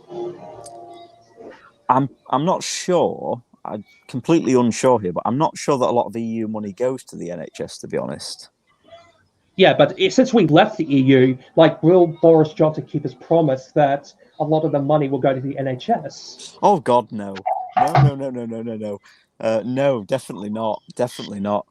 Listen, we always said, and you can look back at. I don't think we were doing Trigger One at the time. We were doing it was the Live Leak show at the time, I think. But we were saying at the time they were promising something like £350 million per week for the NHS if we leave the EU, and we all said that is absolute bollocks. if we actually save £350 million a week, which was questioned at the time whether it was that much money, they said, we'll find some other way to piss it up the wall. Because we will find another way to piss that money up the wall that will have no benefit to anybody. It would never go to the NHS. Well, they have, haven't they? HS2. Well, here's the thing, because if this was about take back control, what do they? I know, like, I understand about the legislative side of things, but to be honest, over time, it didn't just start because we joined the EU. It's because of the changes of the treaty. Like, since we joined the EU, like if you like in the Treaty of Nice, like because of that, it actually, because before the Treaty of Lisbon, there never was a qualified majority in voting before the Treaty of Lisbon. Yeah, but when you look at the EU even now, I mean, it was Graham, good old St. Graham of Trigger Warning. That do you know what, Jacob? Actually, just realised you probably don't know who Graham is, do you? Oh yeah, he was when he came on. Is it Sir Graham? Graham of Trigger Warning. He's one of our main hosts, but he can't handle more than a shandy at the minute without passing out on a Saturday. So, yeah, it was Graham that put me onto this. It was about a year ago, I think, but it was a very long debate in the EU. They were having a serious debate between them about something that was very important, to the world. We need to make sure that this is safe for everybody. Do you know what the debate was? Well, it was how long candle wicks should be. Legally, how long we should make candle wicks on a candle. This is why that's why the EU's got too powerful, because of stuff like this. Yeah, because they'll say to you, we need this. We need to have, serious debates between us about serious issues. You give them that power and they're talking about fucking candle wicks. Well, that's why the EU's gone too powerful, because of the Treaty of Lisbon. Mr. Kill CEC1, you're absolutely right. Freedom of movement was forced by the EU, but we accepted it. And many of our politicians at the moment want that. I don't really have an opinion too much on freedom of movement, to be honest with you. It swings around. The thing about the EAA was the full freedoms, from what I've known. EU full freedoms. Let me just check. So it's part of the European single market. So the full freedoms are goods, capital, services, and labor. Which sounds really nice. Freedom of movement is it does go both ways. I mean, my dad ran his business buying DT 125s from France, and freedom of movement allowed that for him to do it very cheaply. Mm-hmm. He went to France every week and brought like 6 motorbikes back and sold them here for twice the amount. But the thing about the EU is it's on paper, it's a good idea. The idea of several countries coming together and agreeing on things that would benefit all of them, and coming together and making sure that we all have decent trade between us without tariffs. That's a good idea. Yeah. But when that comes at the price of accepting laws made by people who have never been to your country or don't know how things run in a certain town in your country, that is not okay. That's what people voted against. People voted against somebody who's never been to their little town dictating how it should be run. Yeah. Well, here's the thing, because we have the EU Parliament, which creates the laws, and they have readings for that. So the problem here is, if people were really aware of what the EU was doing, if people were very passionate about making sure the EU did not have too much power, they would vote out these people and vote in the people who make sure that they will get the best deal for them. I don't think you're wrong there. But I mean, you've got to remember that the way that the EU votes on laws is not particularly good. I mean, people always say, we have a veto in our country. We can say no to things. Yeah, we can, absolutely. But it will just get kicked back. It doesn't go away. They don't say, okay, you've said no to that, we'll cancel that. They kick it back. They'll change a few words of the law, and then they'll send it back for voting. I mean, there was recently, we voted our MEPs in, I think it was last year, members of the European Parliament. and it was a big Brexit thing at the time. So most of the MPs that MEPs that we voted were, it was the Brexit Party and it was the Liberal Democrats. Both of those two people won massively, and there was one particular Liberal Democrat who was completely pro-EU, who got to the EU on his first day and was asked to vote on things, and made a tweet or a comment or something. I think he was a Green Party, actually, maybe not Lib Dem. I think he was a Green Party, but he said, "This is insane, the way that they work. This isn't proper, because I'm being asked to vote on things by a code number. I don't know what I'm actually voting yes or no on." Right. And that's the way that they run things. Well, you'll probably get a list of things, and then you've got to probably take notes of each one, which one you want to say no or yes. Yeah, the way that they get around it is probably by saying you're expected to know what this code corresponds to. But if you don't, if it's your first day and you're a Green Party MP, and you look at that and it says you're expected to vote on 231 MP, you've no idea what that is. No. So you don't know whether to vote yes or no. And he was quite quickly silenced by the Green Party because he spoke out against the EU. That made me happy. Well, it just shows how completely chaotic the things are these days. Here's the thing. My country, Australia, has a bit of a free movement agreement with our neighbours, New Zealand. So we do have freedom of movement with New Zealand, but we don't have a sort of legislative power or sort of thing. Well, that's a good idea, because your government in Australia doesn't know what life is like for people living in New Zealand. So you shouldn't be making New Zealand. Fucking hell, I've had too much vodka. New Zealand. So you shouldn't be making laws for people in New Zealand. It should be down to people in New Zealand to make them. The whole point of our parliament in the UK is we have an MP for every constituency, because the idea, and it's a very basic idea that doesn't work at all in the modern day, is that these people go there and say, this is what's happening in our area. And all these people speak about what's going on in their areas, and we make laws to improve things. But it doesn't work like that anymore, especially when you join something like the EU, which doesn't even care about the opinions of people in their little constituencies. It says, no, we think this. You should do this. Yeah, I agree. And, the problem here is the EU just didn't start off that way. It got too powerful over the decades, starting with the Treaty of the European Union, then the Treaty of Amsterdam, which changed things, the Treaty of Nice, and then the Treaty of Lisbon. So it got too much power over time, and that's where we are now. Had they just gave us sovereignty, then probably the EU would have worked much better than we are today.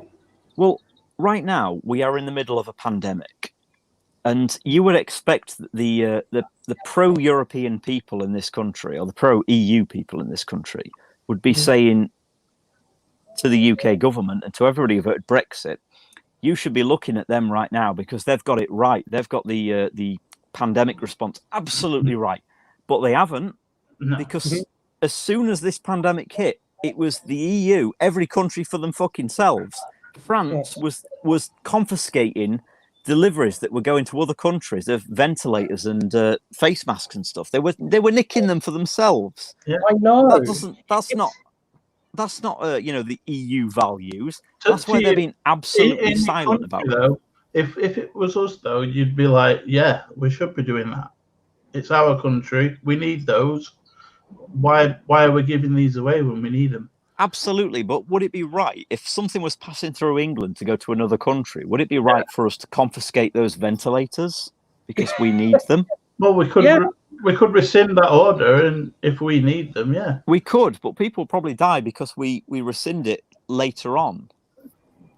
Well, it's the thing because the thing over the last time that has shown how fractured and divisive the EU is, like. We have Sweden, which is part of the EU, doing it a completely different way with no lockdown. Then you have Italy and Spain full lockdowns, and Germany, France, and other countries just bashing each other. I mean, in my opinion, the UK is in a bad position because it doesn't have enough production.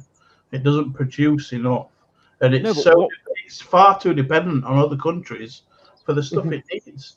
one of the reasons that it is dependent on other countries is because of the EU. And China. Yeah, it's sort of destroyed our manufacturing production. It's made the UK. The fact that China can make stuff like aprons and gloves cheaper than we can even make it because of labor costs, that's part of why we outsource it. Well, the thing is, we don't have without sovereignty, then we don't have good competitiveness. I think the EU at the early stage was good, but then over time it got too much powerful, which is why we left. Yeah, I mean, I think the EU itself is probably on limited numbers at the minute in terms of days, how long it's got left. Do excuse me, I am very drunk at the moment. It's fine. The conversation's still fine. The EU, at the moment, the UK was one of its biggest investors in terms of its budget. When we eventually properly leave and stop paying into it, that money that they need is going to have to come from somewhere. And it's Germany that's as big as us, isn't they? Yeah, but somebody else is going to be expected to pay for our shortfall. Probably Germany. Now that's going to put extra pressure on other countries, which I think in time will probably lead to them saying, "Do you know what? We want to leave as well." I do think that probably within the next 20 or 50 years, the EU will collapse. I'm not like one of those people who says, "Oh, it's gone within the next 2 years." No. It's gonna straggle on for at least 20 years, I think, but it will die eventually. And good for it. If we create something off the back of that, off the back of the EU, and we create something better that is not a demanding laws on people. If we create something that is just going to be, maybe saying, "Oh, we're all agreeing that this would maybe go a good law," you should maybe implement that, but it's up to you. If it's optional, that will be a good idea. I think that will bring more people in. If they want something like designed to a specific standard for to be able to sell to that country, then you have it designed to that ISO standard or whatever, so it can be sent to that country. But the problem is, mate, dictate that everything that gets made in this country has to follow that standard. Yeah, but the problem is, mate, they don't do that at the moment. They don't focus on, proper safety standards or anything like that, because they'd have nothing to do for loads of the time. So they focus on shit like candle wick lengths and stuff like that. I mean, just so they can act. Oh, we've got a parliament session today. It's very important, and it's about candle wick lengths.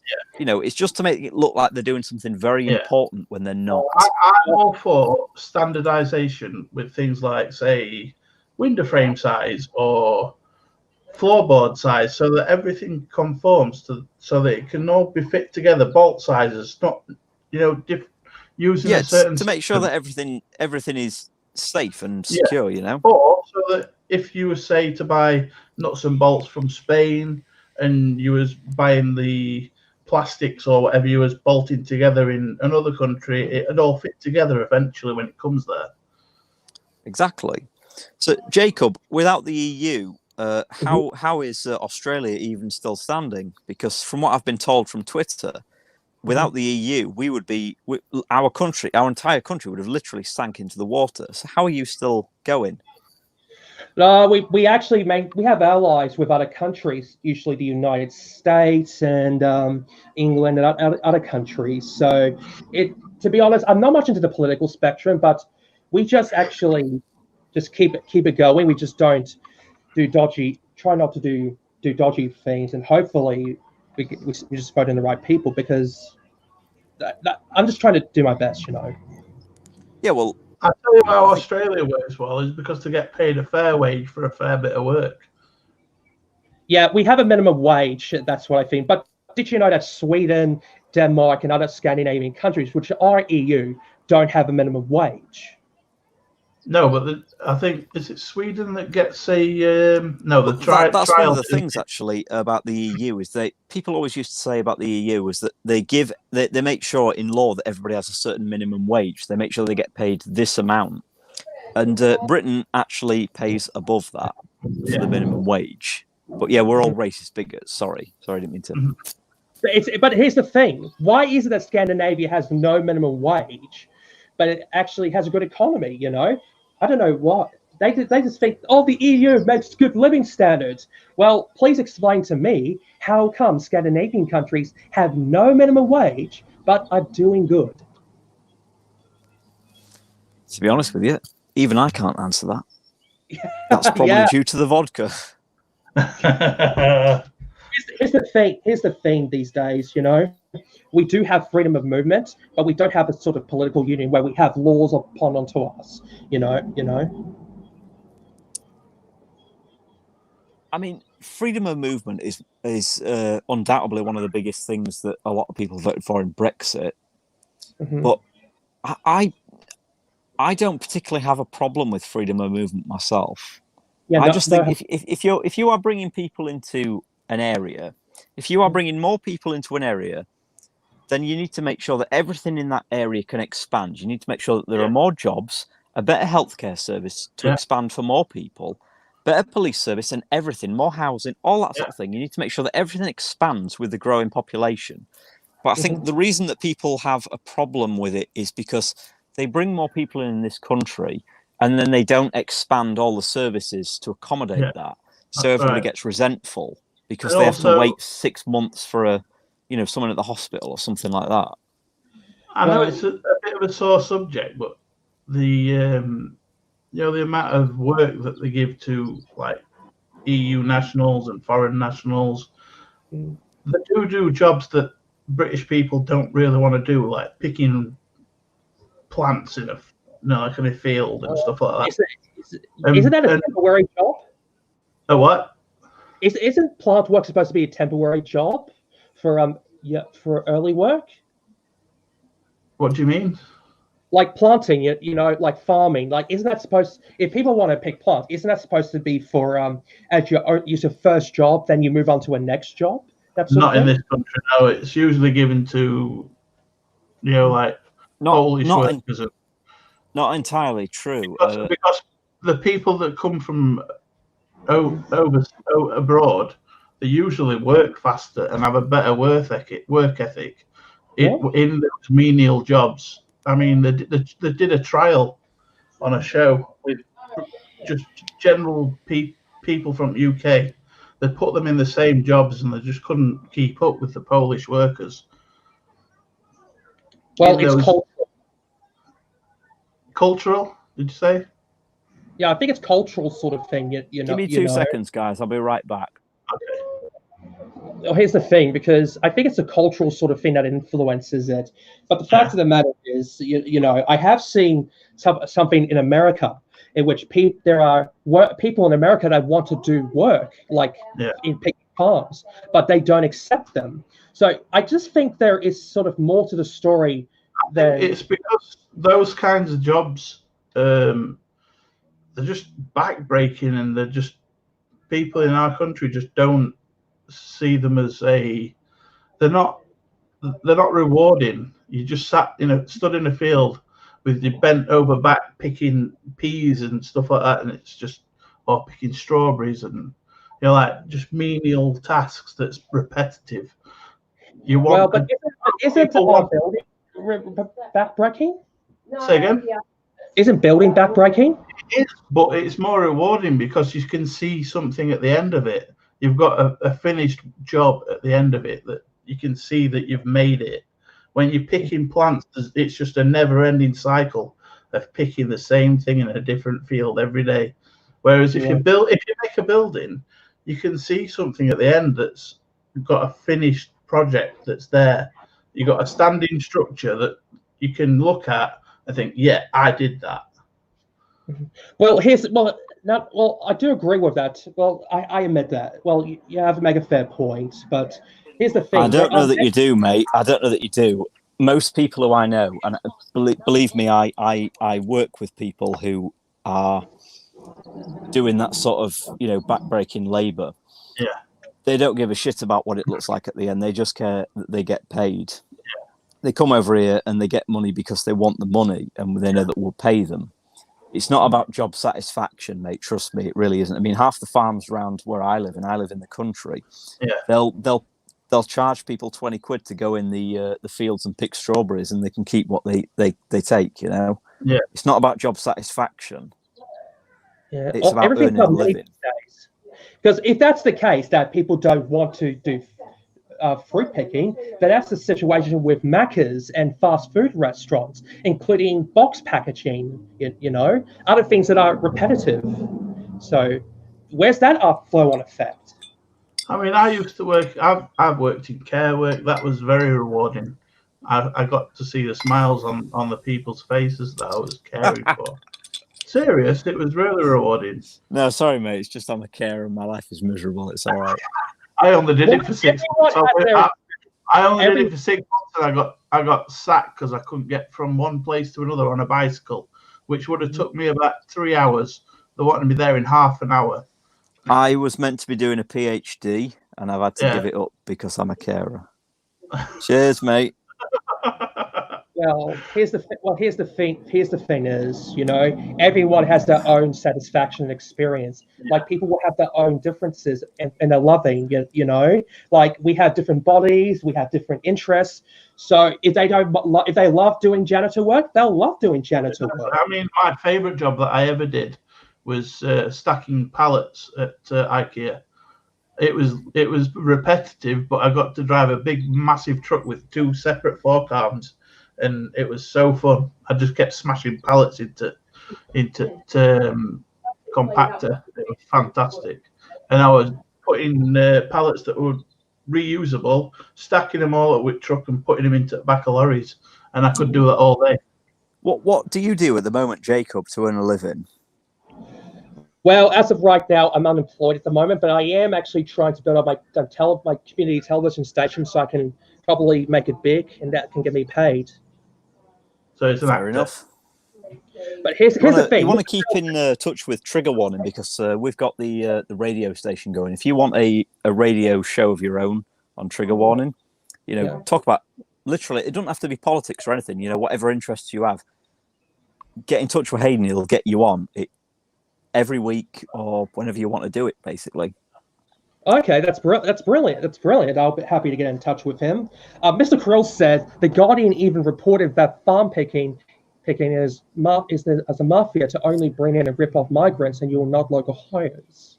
Yeah, that's typical Guardian. I mean, anytime you go onto the Guardian website, you'll find something that is completely... It's from the perspective of somebody who is a millionaire who never has to work a day in their life, and they feel outraged on behalf of everybody else because we desperately need their compassion and their help. And actually what we really want is for them to fuck off and shut up because they have no idea how real life works. I mean, have you two seen Ricky Gervais's Golden Globe?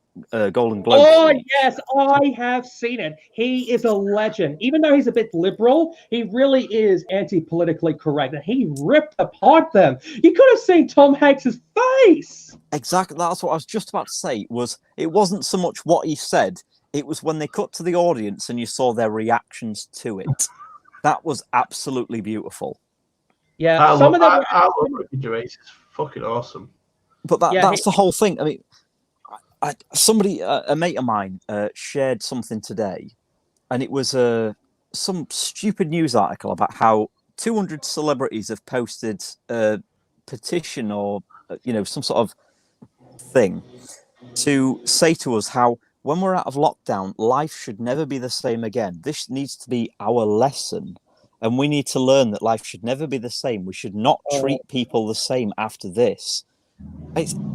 Honestly, it's infuriating reading. I'd recommend it to anybody. It's great. I've actually seen the video. It was stupid. I have a TikTok video that I made. This might be the end of handshakes. No, it won't be, mate. You know, in a year's time, we will be exactly the same as we are now. We'll go out of lockdown, and when we all don't die within the first month, everybody will go back the same as we were before. Especially around here. Come on, mate. You're from Doncaster. I know, but I keep myself to myself, so I only know what's online usually.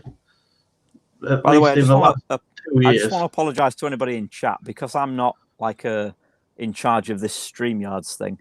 I can't put anybody's comments on the screen, and I can't add anybody else into chat.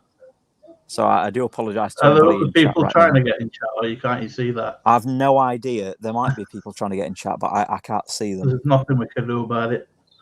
It has been going for nearly 6 hours now. It's all right because I actually fell asleep about 10 o'clock at night, and I slept till about midnight. So I only woke up and was like, "Oh shit, trigger warning." That's why I'm in bed. Look, I'm in bed, ready to go to sleep as soon as this goes off. Unlike really, Jacob, it's the middle of the day for Jacob. This is insane. It's 4:30 in the morning. Well, that's time zones for you. It's how the sun works. No, it's your countries. You're just wrong with the time. You should just accept that for you, on your side of the planet, it's unfortunate, but nighttime happens to be in the daytime for you. Okay, well, here's this thing. Here's the video of this. Imagine there's no heaven. Oh, God, yeah, I know this. Well, check this out. There's no heaven. I'm sick of this fucking bullshit. Oh, I wish you'd seen Hayden. Hayden's is better. Yeah, Hayden's got a version of that. If he was in chat right now, he'd play it right now. Yeah. And then it's fucking Arnold Schwarzenegger. I've got a donkey. Yeah, because he's looking at the board. In the video. I think Arnold Schwarzenegger, was he in the actual video? Arnold Schwarzenegger. No. Well, it cuts to Arnold Schwarzenegger, and he starts saying, "Look at my donkey. Get down with the sickness. Look at my donkey." Get down with the Schwarzenegger's home country is Austria. He was born in Austria, which is part of the EU, so he'll still get the freedom of movement. He's an American citizen now, though, isn't he? Yeah, he's an American citizen. Austria usually doesn't allow dual citizenship mainly, but they can have it if you get permission to keep your Austrian citizenship. So technically, he can live in America and live in Austria and live in other EU countries. Well, speaking of dual citizenship, my uncle was born in Adelaide on the same street as Kylie Minogue. Oh, really? Yeah. And he's got dual citizenship for Australia and Britain. Well, I'm actually going to get two new citizenships in the future. I'll get American citizenship and British citizenship. Good on you. The reason for this is because not only for acting work in America, but also love to do acting in Britain, but also and I also see my family in England. Do you still have family in England then? Yes, on my mum's side. I would have thought you'd get visas. Whereabouts in England are you? For my cousins, I think mainly London and probably some in Surrey. But my great aunt lives in probably somewhere in Sussex or Essex. Oh dear, that's the worst of it all. Essex. Yeah, I think it's Sussex. I think she does live near South England, where the beach is. Well, when you meet them, your family, make sure you tell them to move a bit more up north, just to be a bit less British. Why is that? Because British people hate Londoners. Anybody down south, just a no. Londoners. Yeah, I'll take that into consideration. Oh yes, here it is. I must admit, it's only because I'm jealous of London. I'm not fucking jealous of London. It's packed. You can't go anywhere without bumping into somebody else. Not about that. I'm on about the status it has down there and the wages. Fuck that. Well, the benefits. Yeah. Go on, mate. Yeah, you continue. I interrupted you. Anything? No, it's no. It's all right, mate. I've already forgotten what I was going to say because. Here's the thing. The benefits I get here is I don't have to pay for a TV license. Yes, that's okay. I don't pay for my TV license. I don't pay for one either because I don't have. I do have a TV, but it doesn't have an aerial or a satellite. Well, here's the thing. You don't need to pay for a TV license if you're not live transmitting any signal. Exactly. You mean receiving a live transmission? No, but the stress that you get from these pricks, like I've said already in this stream, I'm a carer. I got a phone call from the person I care for. It was about 2 years ago now. He was in an absolute state. He'd had somebody knock on his door. telling him that because he wasn't paying for his TV license and because he had a PlayStation, this guy lied to him, completely blatantly lied to him, and said because he's got a PlayStation, he needs a TV license, and said he was going to charge him or put him in prison, and absolutely made him cry on the doorstep. So I have never been so angry as when I fucking phoned these people. Oh, that's the best therapy I've ever had in my life. Screaming at these people over the phone. The thing is, I've never had trouble with TV licensing because I send off a thing once a year just telling them I don't. The thing about the TV licensing is, though, if you don't pay for your license, they pop to your door and they say, "Do you know you don't have a license? It's illegal to watch the TV." Yeah, I've told and you I don't need one. Yeah, I know it's illegal. I don't watch TV. And if you haven't sent off and told them that, then they'll say, right, I'd like to come inside your house and have a look, check you're not watching TV. And what you do then is say, fuck off. You're not coming in my fucking house, you dirty prick. They have no right. Yeah, exactly. They've got no right. And then you tell them to fuck off and they've got no legal right to do it. And that's why they lie to you and say shit like they told my mate that you have to have, a TV license to have a fucking PS3. You don't. Yeah. Because here's the thing: the only way in from the law to have a TV license is if you're transmitting from an aerial or if you're watching BBC Live. How do you know that? You're on the opposite side of the world. I researched that. I checked the laws there. Besides, I never realized that the UK haven't had a TV license until years ago. But to be honest, it's wrong. I don't believe in TV license at all. If we were living in 1960, I would probably pay my TV license. Yeah. These Nowadays, days, no. I would rather spend my TV license on, which I do, Now TV, Amazon Prime, Disney Plus, Netflix. Disney Plus. I've got a daughter and an 8-year-old. Fair enough. And it also has Mandalorian on it as well that I've watched. Fair enough. Well, Yeah. Here's the thing. And all the Marvel films as well. Netflix and Shudder for me. I've also got Curiosity Stream as well.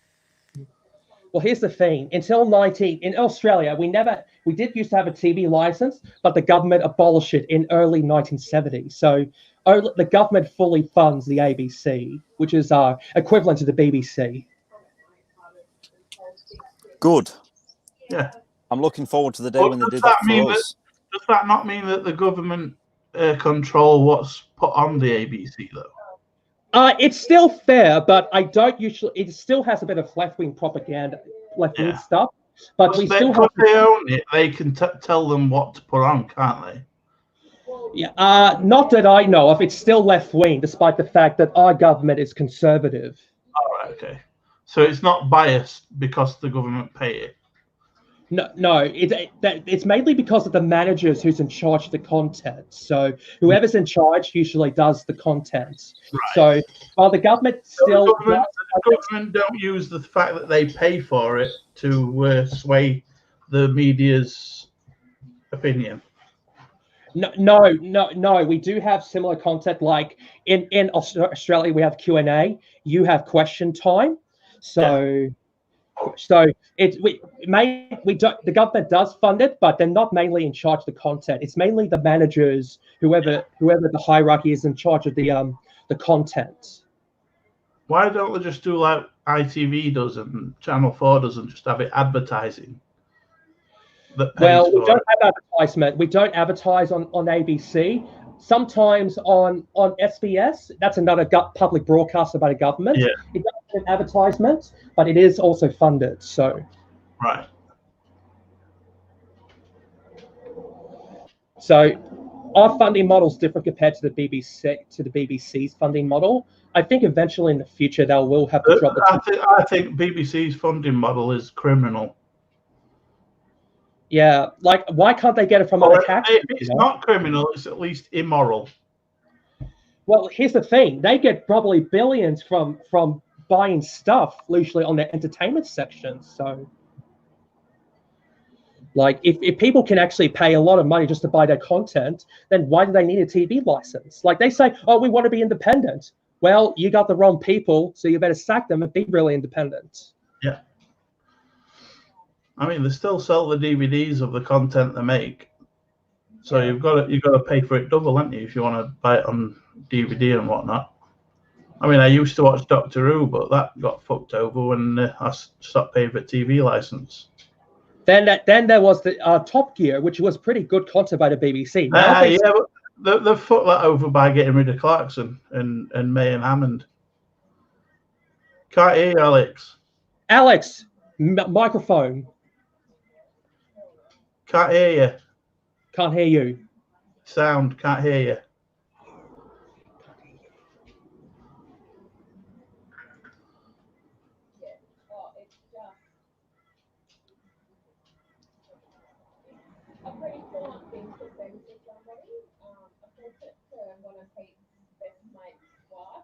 Maybe he forgot to plug it in or something.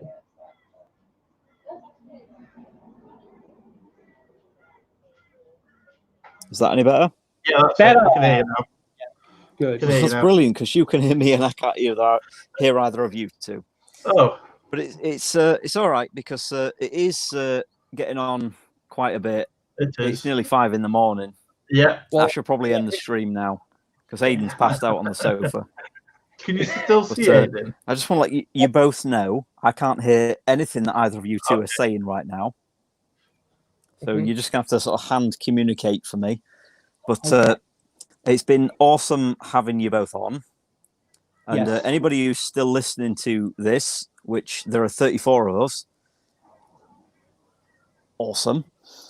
If you want to support Trigger Warning, we've got Patreon in the description. We've got PayPal in the description. We've got a new Twitch stream.